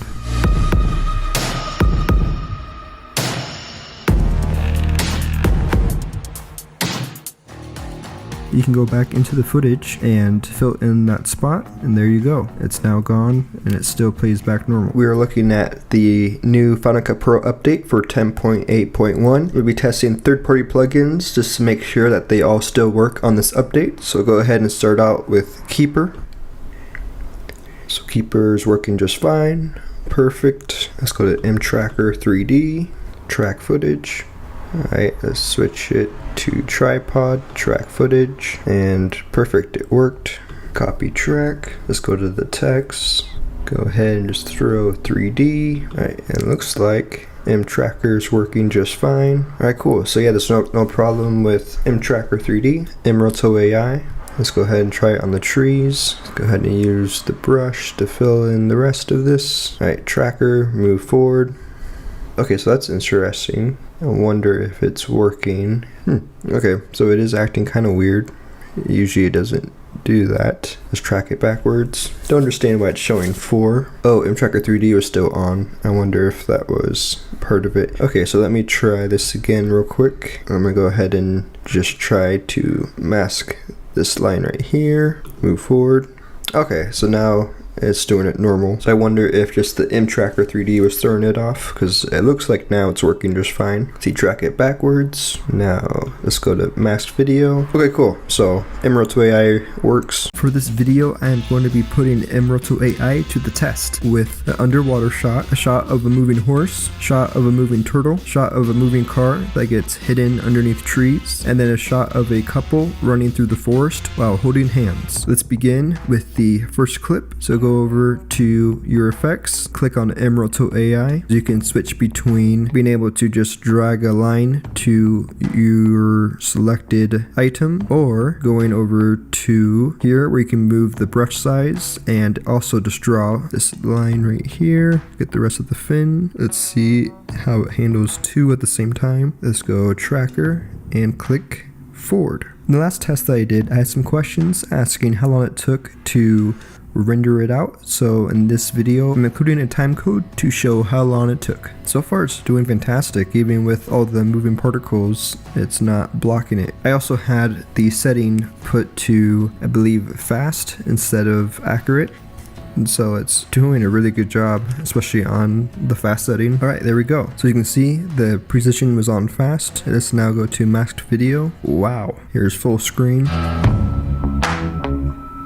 The cool thing with this is you can also grab a background. I hope to see any errors in the masking. Let's actually go ahead and see what happens if we try to mask the rest of these. Wow, as you can see, as this one over here is moving and getting bigger, it is still able to follow it instead of losing track, since when I first drew the mask, it didn't see the full size. There's only, looks like a couple errors right there. But again, like click a couple buttons and it does it all by itself. Go back to merge. You can simply just redraw whatever you need. Go back tracker, forward, and there you go. You now have the fin being included in the rest of it. Here's a moving horse, and it looks like the feet get covered. So let's just draw the line. So it looks like there's just tiny little parts that it misses. It looks like it's blending fantastic as the horse moves its legs through the grass. That's where it's interesting, because the other horse goes behind this horse. Let's see if it's able to tell the difference between the two, or if it mixes the two horses together. Okay, so it looks like it kind of loses part of the tail once the other horse gets behind it. That was on fast precision. Alright, so here's the video. Let's see how it does with the second horse. I have to zoom in a lot to get to the other horse, so it'll be very interesting to see how it does. Yeah, it looks like too it blends in with the ground a little bit here and there. So this will probably be a little bit better using a brush to help the AI to see the lines. The thing is, you basically just have to do this once and then it is aware of what it is masking. Wow, it's doing really good. Remember, I had to zoom in at 400% to even be able to see the horse, and it's tracking it as it runs through the grass. And that'll be interesting to see how it does when it gets behind the other horse. Looks like it has a little bit hard time to keep the mask right during this part as they both collide. Remember, this is also on fast, so it's trying to go faster instead of being more accurate. So now we can go back to where the head disappears and just simply draw it back in, and now go back to tracker, move forward. There we go. Now its head is being masked again. So yeah, this mRotoai is incredible. Definitely is very fast. Alright, so moving on to the next clip, we have a turtle underwater. Very interesting to see how it does with things underwater and particles. And it looks like it just took one line to get the turtle. Wow, it looks like it's literally getting it all in the first try. Go to masked video. So there we go. That was a first try. Alright, so now on this one, we're going to go from fast to accurate. Let's see how it handles the car going underneath the trees. Just do one line, tracker, forward, just a couple of clicks, and we already have the mask going. It's able to go underneath the tree and it doesn't mask the tree at all. That's incredible. It looks like it's having a little bit of a problem. I guess go back in and mask that part again. So it seems like having it accurate, it definitely slows it down a good amount, but that makes sense since it's trying to make sure the mask is more accurate. Looks like the car's masked out really good. The only part it had a little bit of struggle was at the very beginning. I can go back in here, grab the brush, and just help out the mRotoai by filling in the mask at only one frame. Let's see how it handles when I track it forward from here. There we go. That's so cool. So once you get it to the spot that you need it to, you can hit stop, and now it has a spot filled in. The The last clip is the couple running through the forest. So in this one, I'm going to also do accurate. Let's see what happens if I connect them both in just one line. That's really cool. So I don't see anything missing except for right here. So I just go to the brush size or eraser, simply erase the extra mask, and then right here, try to erase this mask to see how it does. It looks like it's also doing a great job with her hair. As her hair flows around, it's able to keep it masked. Right now it's finished. As you can see, it literally had no problem. Masked video. So mRotoai is absolutely incredible. In today's video, I'm showing the keyboard and the mouse for the iPad Air, making Final Cut Pro on the iPad Air a lot easier to use, just like an iMac or MacBook Pro. Now, once you connect the Bluetooth, you're able to use it just like a regular keyboard. And then for the mouse, you plug in the USB. This is the edit that comes with Final Cut Pro for the iPad. You're able to scroll through just like you're using the iMac or MacBook Pro. You can use the keyboard, so Command E to export, and really it makes everything so much easier. I was trying to use Final Cut on the iPad before I got this. It's very difficult compared to what I'm used to on like a MacBook Pro or iMac. And now you can still use the pen with the keyboard, and it still just makes everything so much easier. If you plan on using Final Cut on the iPad, I highly recommend the keyboard and the mouse, or even the pen. Currently updating Final Cut Pro to 11.1, and we are going to test it out and see if your projects that you had before still work on it, if you can still add third-party plugins and all that cool stuff. There we go, it is updated. Something I'm very excited about is the image playground integration. I think this is pretty cool option that has been added to it. And there we go, library must be updated to work with this. Let's update it and see how it goes. All right, and everything so far in this edit is working, so that's great. Alright, so now I'm going to add effects to this video clip and see if it still works. Okay, so first off, let's go ahead and try add magnetic mask and see if this works no problem with the update. This is interesting. This usually goes really quickly, so I'm not sure why it's taking a lot longer. I'm going to retry this real quick. Try analyze. Okay, so that was taking forever on the group, so I'm going to try it with it just by itself and see if it works just fine.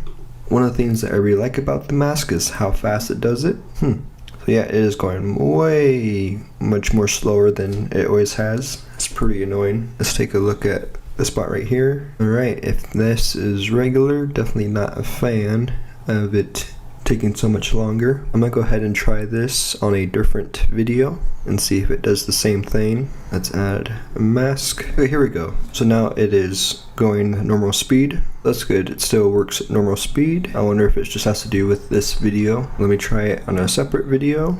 Okay, so now it's going normal speed. So that was definitely interesting. Okay, so the mask still works. Now I'm gonna try some third-party plugins. This is mRotoai, and this is from Motion VFX. So this one's working just fine, and mRotoai does take quite a lot longer than magnetic mask. So that's one of the things I like about the magnetic mask, is just how fast it goes. So I'll go ahead and stop it right there. Masked video. This works just fine. Let's go ahead and try Keyper, another third-party plugin. This is working just fine. Something that will be very interesting. On my last video that I did, I was not able to send it to compressor. So let's see if that is fixed. So I'm gonna hit File, Send to Compressor, New Batch. Okay, so it looks like I might have to update compressor. So last time on the last update, compressor was not working. So this will be really cool to see if it works now. Okay, so this is updated. I'm gonna exit out of Final Cut real quick. Here we go. File, Send to Compressor, New Batch. Let's go to Active. So here's the one from before. It still says canceling. So here's the video I sent. I'll go ahead and add just 1080, location desktop, and let's start batch.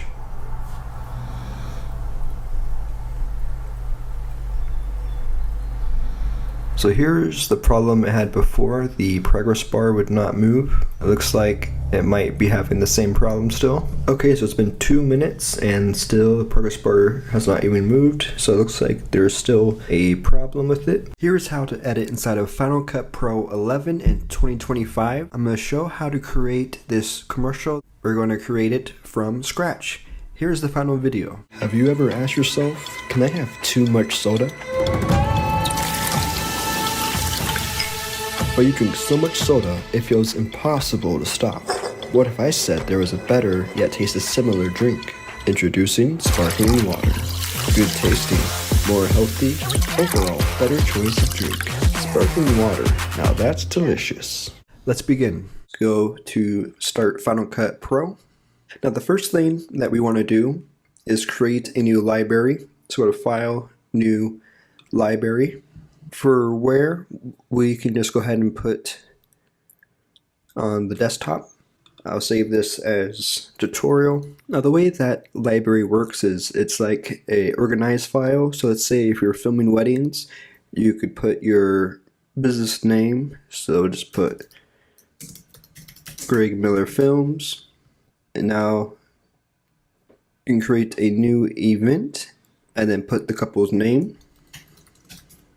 And now inside of each of these things, you can do File, New Project, and then let's say Highlight Film. Choose your frame rate. So now we've got Highlight Film. You would then have, Reception. And you just continue all the different projects that you have. Once you double click on the project, it then brings you up the timeline right here. If you want to close it, you hit File, Close Library, and that will begin the commercial. So let's hit File, New Library, Commercial, New Event. So I quickly wrote dialogue for this commercial in order to record the audio, and I just did it for sparkling water. Now you can either throw all your media in here, or another thing you could do is you could put one event is B-roll, one event is sound effects, one event is audio, and basically you can click through each one to have it all here. I usually just put all of the video and audio right here instead of separating it. So we'll go ahead and import media. Right here on footage, so I have all of these. I'll just highlight them all, hit import. So now you got everything right here. Now, I usually work a lot better this way, but this is why you could create new events for each thing. So you have all the clips in one event, all the audio in one, just to make it better organized. Alright, so hit new project. Let's go ahead and put sparkling water. I'll go ahead and just edit this at 30 frames per second. I usually do 2398, but I'm filming this video on 30 frames per second, so it'll be easier to just do 30 frames. I have my audio. I'll place this down here. Have you ever asked yourself, can I have too much soda? So Command B cuts right here. It cuts this clip. You can then click on it and hit delete. Let's hit play. Have you ever asked yourself, can I have too much soda? Pause, Command B, play the next part. But you drink so much soda, it feels impossible to stop. So I'll go ahead and click B here again, delete, B here. What if I said there was a better yet taste similar? What if I said there was a better yet tasted similar drink? So I said it twice, so I chose the better take, or drink. Introducing sparkling water. Good tasting. So let's do that through for all the audio. Good tasting, more healthy. Good tasting, more. Good tasting, more healthy. Overall, better choice of drink. Sparkling water. Now that's delicious. There we go. So now what I like to do, let's go ahead and zoom in and fade in and out each audio. So clicking right here where these little arrows pop up, we can fade in and out the audio just to make sure there's no clipping sound.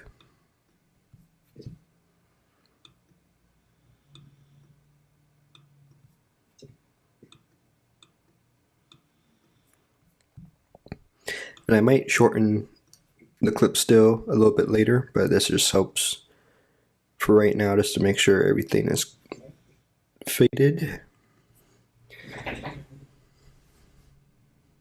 Have you ever asked yourself, can I have too much soda?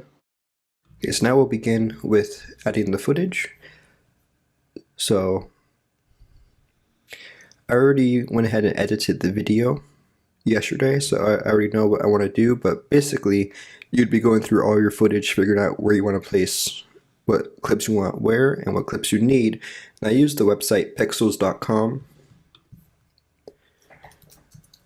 This is a great website. You're able to download the stuff for free. So I did videos, and then I just searched, so like drinking water, sparkling water, drinking soda, camera looking at person, so drinking soda. So here's a clip I used. You can click on here, free download, right click, download video, and it downloads. So I highly recommend, great place to find free footage to use for practicing. So for the first clip, I have right here. Now this shot was filmed vertical. I wanted to fill up the whole screen, so I'll just go ahead and go onto the scale and scale it in to fill up the whole screen. Have you ever asked yourself, can I have too much soda? Right here, I want to switch it out with another clip just so it's moving. Let's see, so here's a shot right here. Now on this one, I'm a keyframe. Cool thing about zooming in and keyframing, you can have people, you can move the people's eyes the direction you want them to look at. So it starts off with the person. And I have too much, and I have, click right here, click on this keyframe, hit space again. You can now move it down to where, and I have too much soda. Got the soda. Now if I was filming this, I would have had the person grab the soda, but this is just stuff I was able to find for free online. I want to just have a quick montage of clips showing people drinking soda. So I have this first clip right here of them pouring, of her pouring the drink. Now it's in slow motion, so I just take a big amount of it, click on it, click right here, and go to fast. Let's just go 4x to see how fast it goes. Let's go even faster.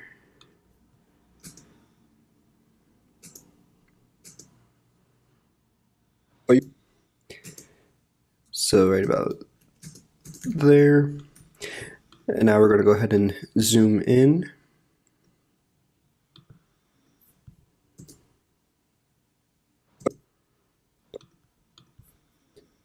And move this up a little bit.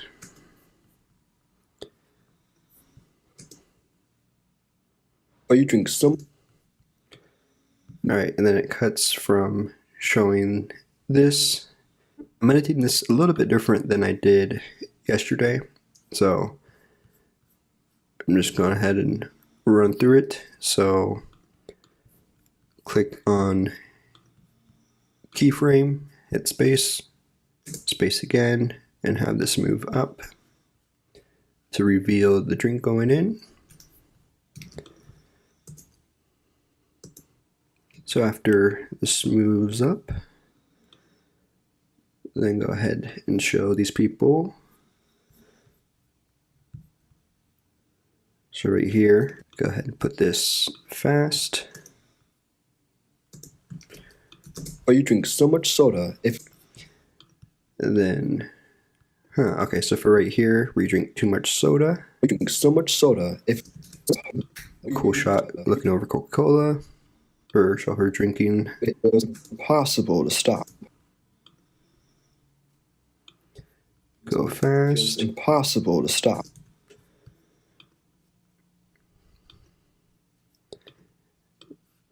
And then it comes over to this. It said there was a better yet tasted similar drink. Introducing Stop. What if I said? So I want this to start right as the drink goes in. Stop. What if I said there was a better yet tasted similar drink? Introducing drink. Introducing sparkling water. Now this is kind of like the hero spot for sparkling water. So here's a good shot of sparkling water. Zoom in. Introducing sparkling water. Good tasting, more healthy.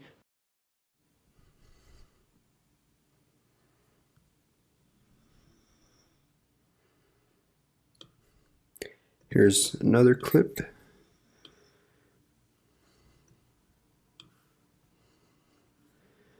We go ahead and do another keyframe. Another way of keyframing is over here. Just click on this spot and it keyframes position and space. Good tasting, more healthy. Go ahead and move this up a little bit. Overall, better choice of drink. And then for the last clip, sparkling water. Good tasting, more healthy. Overall choice of drink. So go ahead and actually add this right here.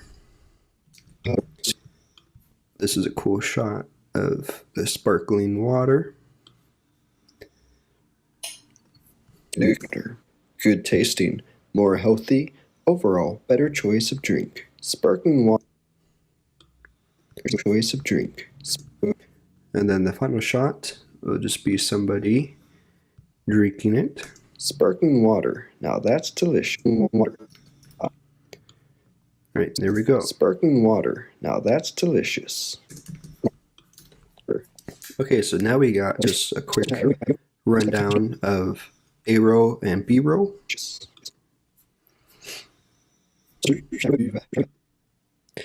Another thing that I did was I went ahead and just added captions real quick. So clicking on here to titles, let's search basic, grab basic title.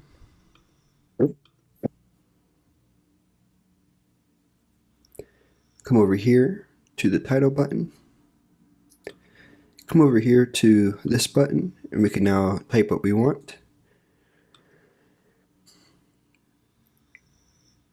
And I'll just go ahead and keep it at this font, but you can move the font up and down to find, actually I'll just go ahead and grab basic commercial. I hit caps lock and now I'll just type word for word. Have you ever asked yourself, can I have too much soda? Have you ever? So I'll start it off with, have you ever asked yourself?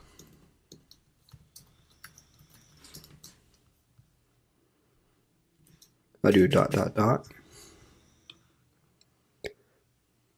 Now there's another way you could do where, like, you can now hit transcribe to captions. Let's see how it did. Have you ever asked yourself, can I have too much soda? Shift, grab all of these clips, click here, transcribe to captions to see how it does. But you drink so much soda, it feels impossible to stop. What if I said there was a better yet tasted similar drink? Introducing sparkling water. Good tasting, more healthy, overall better choice of drink. Sparkling water, now that's delicious. See, I'm not the biggest fan of the captions yet, so I'm gonna go ahead and just write them out. Have you ever asked yourself, can I have too much soda?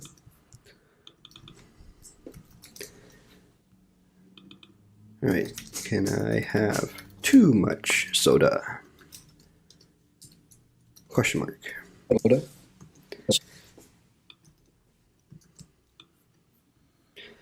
It's then the quick montage. Oh, you drink so much soda.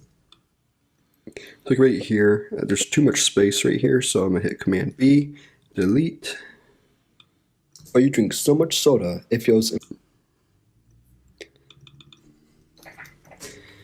But you drink too much soda. Or you drink so much soda. But you drink so much soda. It feels. So this is just a matter of adding all of the captions. Feels impossible to stop. Feels impossible to stop. Impossible to stop. What if I said there was a better yet said there was a better So right here I want to add the next part behind here. So I'll just write out this part. What if I said there was a... What if I said there was a better... So I want to have this be up here. So it's better. I'll go ahead and add a drop shadow. Move the distance down a little bit. Move the angle.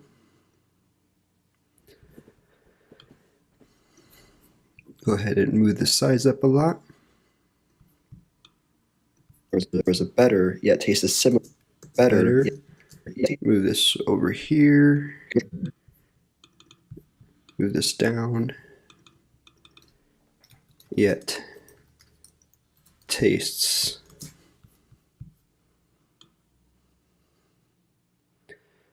have this be like down here. Move better down here. Yet tastes similar. Yet tastes and then similar drink. Tastes. The last one, similar drink.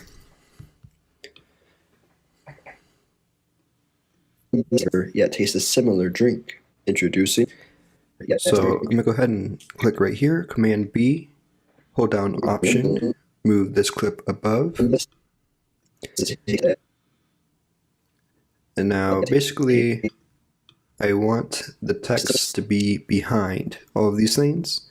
So if I click right here, hit Add Magnetic Mask, I can now just click on these things. Looks like it picks it up no problem. Click Analyze. It's now going through and just tracking this. And then on here, just click Magnetic Mask. And there we go. Better yet tastes similar drink. Introducing. And then you can do a lot of other stuff too, like adding the feathers. I have a whole video testing this mask versus mRotoai that I would definitely recommend checking out, and you'll be surprised how good the mask is compared to mRotoai, which is you pay a subscription for. So it's pretty incredible. All right, last clip right here. Put introducing. Make this appear in the middle. Introducing sparkling. And then right here, for the rest of it, I'm not going to caption anymore. More healthy. Okay, so we got a good layout of it. I'm going to quickly mix the audio now. So over here, you can see where the audio goes. If you don't see it, go to Window, Show in Workspace, click Audio Meters. So now it's gone. Window, Workspace, or Show in Workspace, Audio Meters. There we go. Have you ever asked yourself, can I have too much? I want to try to get the audio levels, I would say around -6, -12, around there. So when I hit play, have you ever asked yourself, can I have too much salt? It's at -20. I'll just go ahead, turn this up. Let's go ahead and turn it up to 7. Have you ever asked yourself, can I have too? Let's turn it up to 9. Have you ever asked yourself, can I have too much soda? Cool, I like that. So this is just a real simple, quick audio mix. 9. Possible to stop. What if I said there was a better yet tasted similar drink? Introducing sparkling water. Good taste. Introducing sparkling water. Turn this one up to 12. Introducing sparkling water. Good tasting, more healthy, overall better choice of drink. Sparkling water. Now that's delicious. Sparkling water. Now what you want to do is make sure each part is more aligned to the same thing. So if you hold down Option, you click right here, you can put keyframes for the audio, and like right here, the audio level is higher than where it goes right here. So I can keyframe this part higher. Sparkling water. Now that's delicious. To where now you're able to keep it more leveled. And once you run out at 12, you can click on the clip, hit Option G. It will now put it as its own group, so now it's back to 0. And so now you can turn back up the volume again. Hit Command Z to undo. Cool. So we got the audio. Right, now we're going to go ahead and add the music. So I got several different tracks here.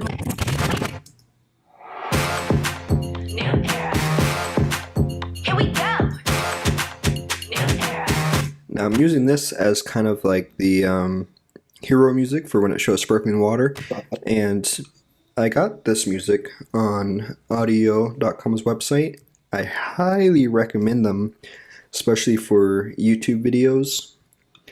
They have a pay once, have it forever membership. I have a link in the description below that you can click on to get a nice discount, and it will also help me. But this is what I use for my channel. They have a bunch of awesome music, so I just click. You can click on any of these lanes. So you want it to be cinematic.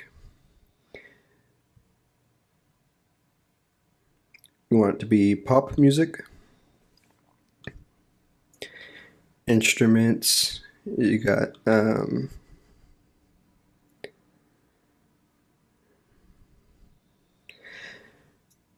and you don't want there to be any vocals, click on none. And so they have so much music, and once you pay the subscription, it's as simple as click on it. You like the song, you click download. It's a short feature film, social media, continue, download song, and there you go. So incredible people. I'm not sponsored or anything by them, but I've been using them for a while, and it's, I think, definitely worth the money. So once I move the music down here, I'm gonna right click, assign audio to music. This makes it easier now for me to know that this is just the music. A similar drink. Introducing sparkling. So I want this part to be here during the quick montage. So I'm going to move this down here, have it pop up for the montage.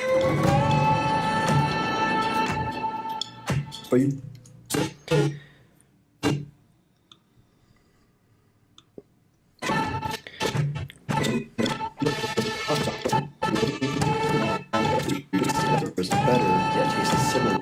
You drink so much soda, it feels impossible to stop. What if I? So actually, I like this spot more for the montage.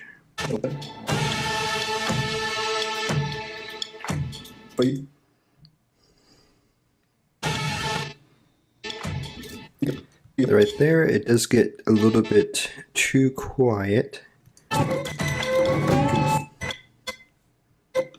So I'm going to start it with that.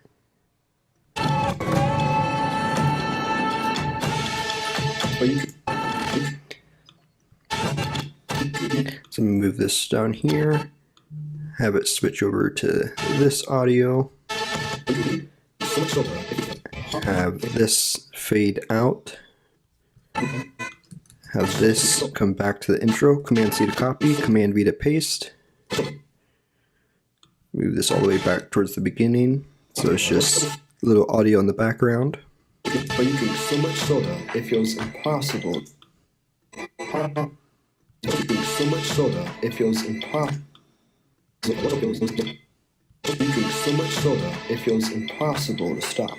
What if I said there was a better yet tasted similar drink? Introducing similar drink.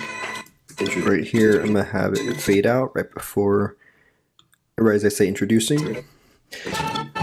Okay, so for here, I'm gonna turn this down to just say -11. Have you ever asked yourself, can I have two? So now I want to try to get this music all the way down to about -12, -20. So I'm gonna click on index, and I can actually go to click on rows and disable dialogue. So now you can only hear music.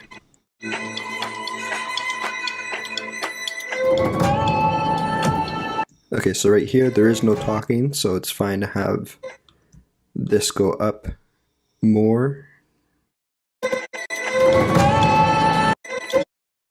So let's have this go -6.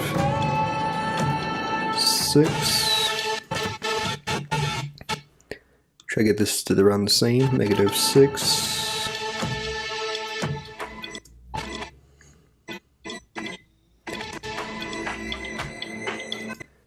Move this back down to get it to around back to -20.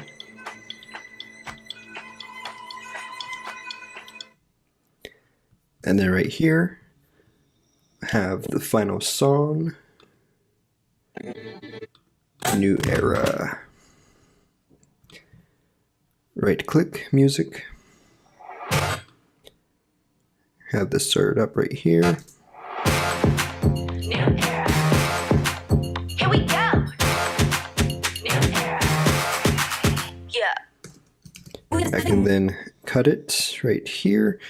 So we're going to want this to also be around -6 or -12, -6, -12. Here we go. New era. Turn it up just a little bit. Yeah. Okay, cool. So now turn back on dialogue. Have you ever asked yourself, can I have too much? Just want to make sure that the total volume over here with everything together But you drink so much soda, does not it go feels past impossible to stop.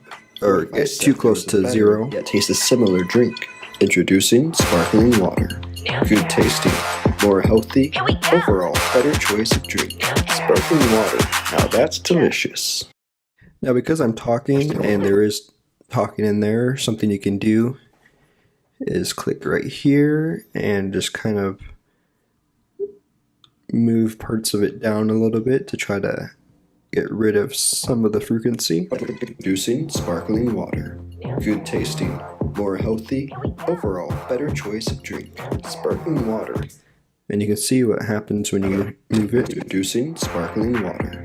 Good tasting, more healthy, overall better choice of drink. Sparkling water. This actually makes it sound like it's coming from a car. Good tasting, more healthy, overall better. So for right now, just go ahead and just leave it normal. Introducing sparkling water. Good tasting, more healthy, overall better.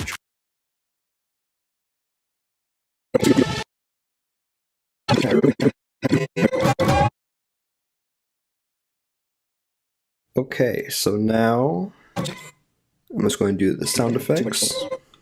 So right here, as it starts pouring, I got liquid pouring with fizz. I'm going to right click and assign this to effects. So now they're different colors. I'll go ahead and turn this down just a little bit.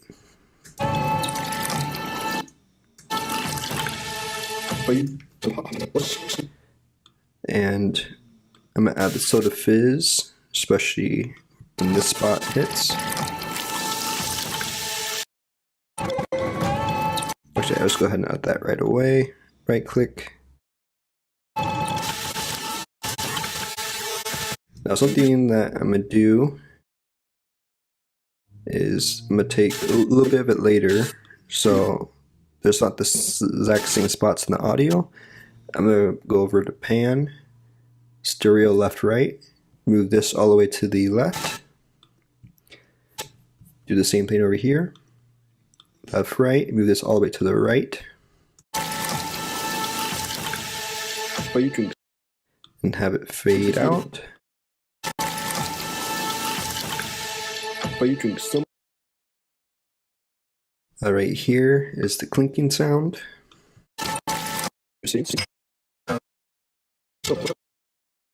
Right click, make it effects. And now if all the stuff starts to get too much right here, you can actually click music and effects right here, and it keeps everything organized. Right, so right about there. Definitely going to want to turn this way down just so it just kind of blends in. But you drink so much soda. Alright, and then Stop. right here as it rolls, I have the rolling sound. Change it to effects, turn it way down.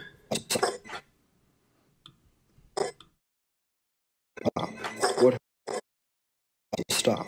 What if I said there was a better, yet taste?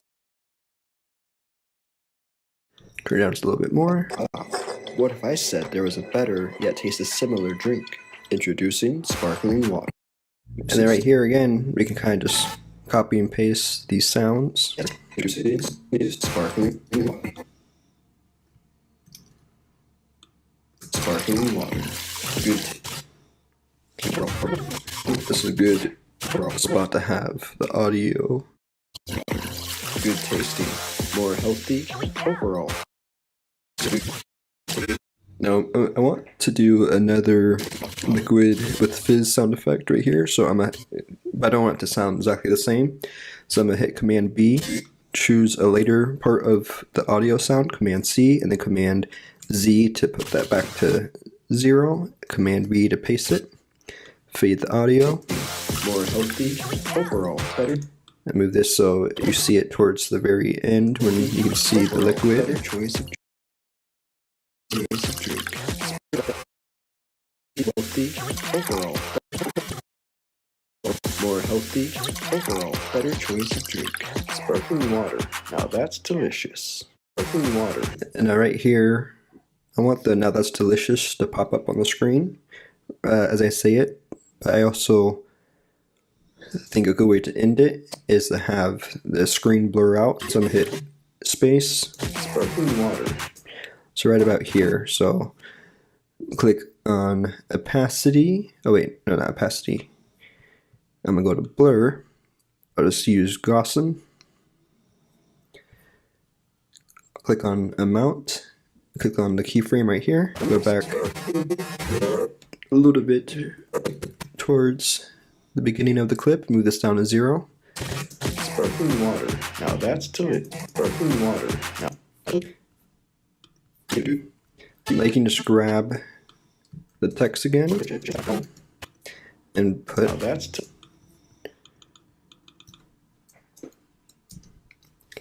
now that's delicious. Move this up in text. I think I spelled that correct. And now double clicking on the face, you can change the color of the text. So I'm gonna highlight now that's, come down here, click on this, and I'm gonna change it to orange, or I'll go ahead and do green. And I'll go ahead and add also an outline. Move the width up a little bit. Let's try changing this color to black. Makes it stand out a little bit more. Double click delicious. Change this color to orange. Click on outline, change it to black, and move the same width to 3 like the other one. Now that's delicious. And then we can also have it, you can, let's move this back. Let's drag this right here a little bit back. Click on keyframe for opacity, move it to the beginning, and move it down. and now water. Now that's delicious. So now color-wise, there's a lot that we would do to cover color. On here, I might make a separate video for that. So I'll just quickly show how you can change like the exposure and stuff. So click on this thing, click on color board. You can change the exposure and stuff. So I'm just going to I'll just quickly try to make everything match just through my eyes. So just kind of run through all of the footage and do the same thing.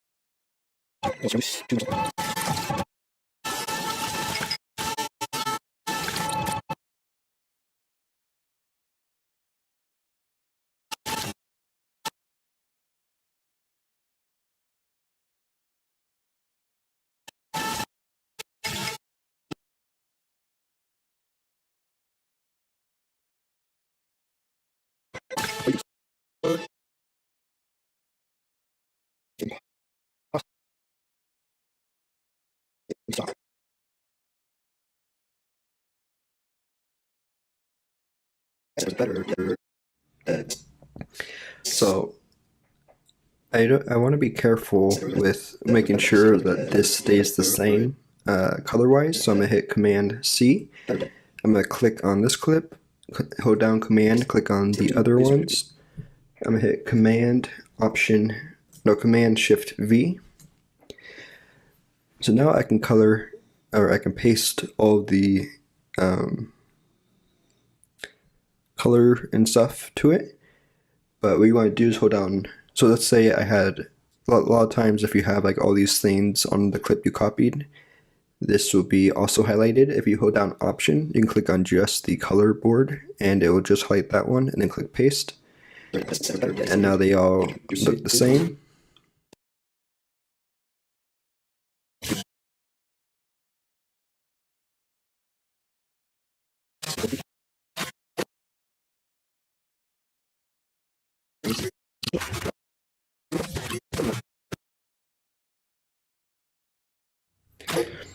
Okay, so I just did a quick run through, changing just the brightness on them.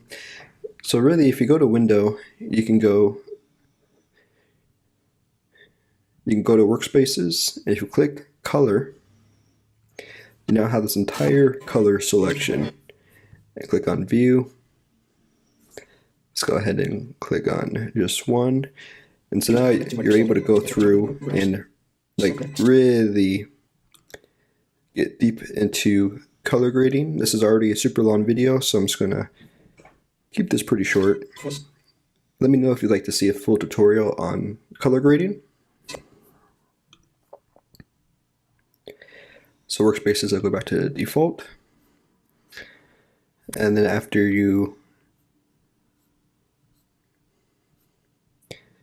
if you add any LUTs, you can just click on Custom LUT. You would add it to your video LUT, and then you can click on the LUTs you want to add. You can mix it, do all that stuff. Now the last thing is I went on Google and just downloaded aspect ratio bar.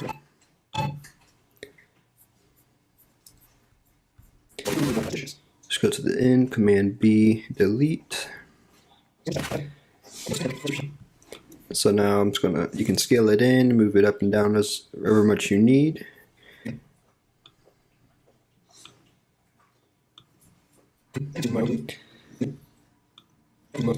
Now you want the text to be above it, and just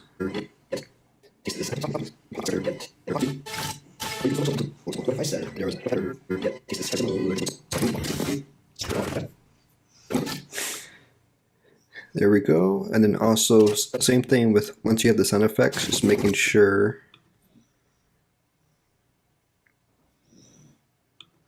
that the audio doesn't reach over up too much. Just making sure the audio doesn't isn't too loud once you've added the sound effects and everything. And that's the video. I'm gonna hit Command E to export. You can go to settings, computer. For like YouTube videos, I usually just have it on computer. If you want better quality, you can go to video and audio. Right now on computer it's at 58 megabytes. If you click video and audio, it goes all the way up to 445 megabytes, but I find with YouTube videos it's totally fine just having it on computer. Click next. Sparkling water, you can call it whatever you want to. Save it to where you want to. Click save, and now it's exporting, and you're able to see that right here. I'll show how you can create a in-screen in Final Cut Pro for your YouTube videos. So when you go to YouTube Studio and you click on your video, under details, if you go to in-screen, you'll see that you're able to add a subscribe and a video button. And you're able to move the subscribe button around, and same thing with the video. You can change what video it is. You can make it so it's like a playlist instead of, so like if you hit element, you can add a playlist channel. So let's say I want to do a playlist. There's now a playlist over here.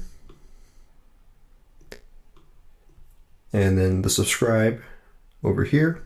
Basically, I'll show how you can create a nice in-screen that you can just put at the end of each video for these elements. And over here, you can also change where they are in the video. So in Final Cut Pro, I'm gonna go over to titles. The first thing I'm gonna do is add a background. So over in generators, you can find all sorts of cool pre-made things that you can just add to the in-screen. So just looking through these, you can find something that you like for the video. Okay, this is pretty cool. So this right here is 10 seconds. I'll just keep it around 5 seconds. I'll hit Command B, delete. So first thing that I'm going to do is just add a title. I'll find the basic title. Command B, delete. And I'm just going to add thanks for watching. Go ahead and add an outline. Move the width and change the outline to black. There we go, thanks for watching. Going back to generators, so like right here, here's a cool wood texture. So I'm gonna add this to the end. Now I'm gonna scale this down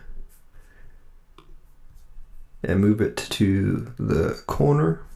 So I'm gonna go ahead and actually move this text further down, and I'm gonna go ahead and just crop the right side out of here, move it a little bit more to the right. I'm gonna hold down Option and move this clip up to duplicate it.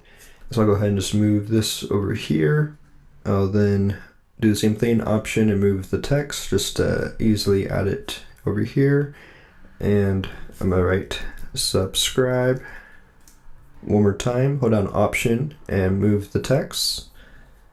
And I'm just going to use the position to move it right across to here. And then I'll type watch this next. Go ahead and bring the size of the text down.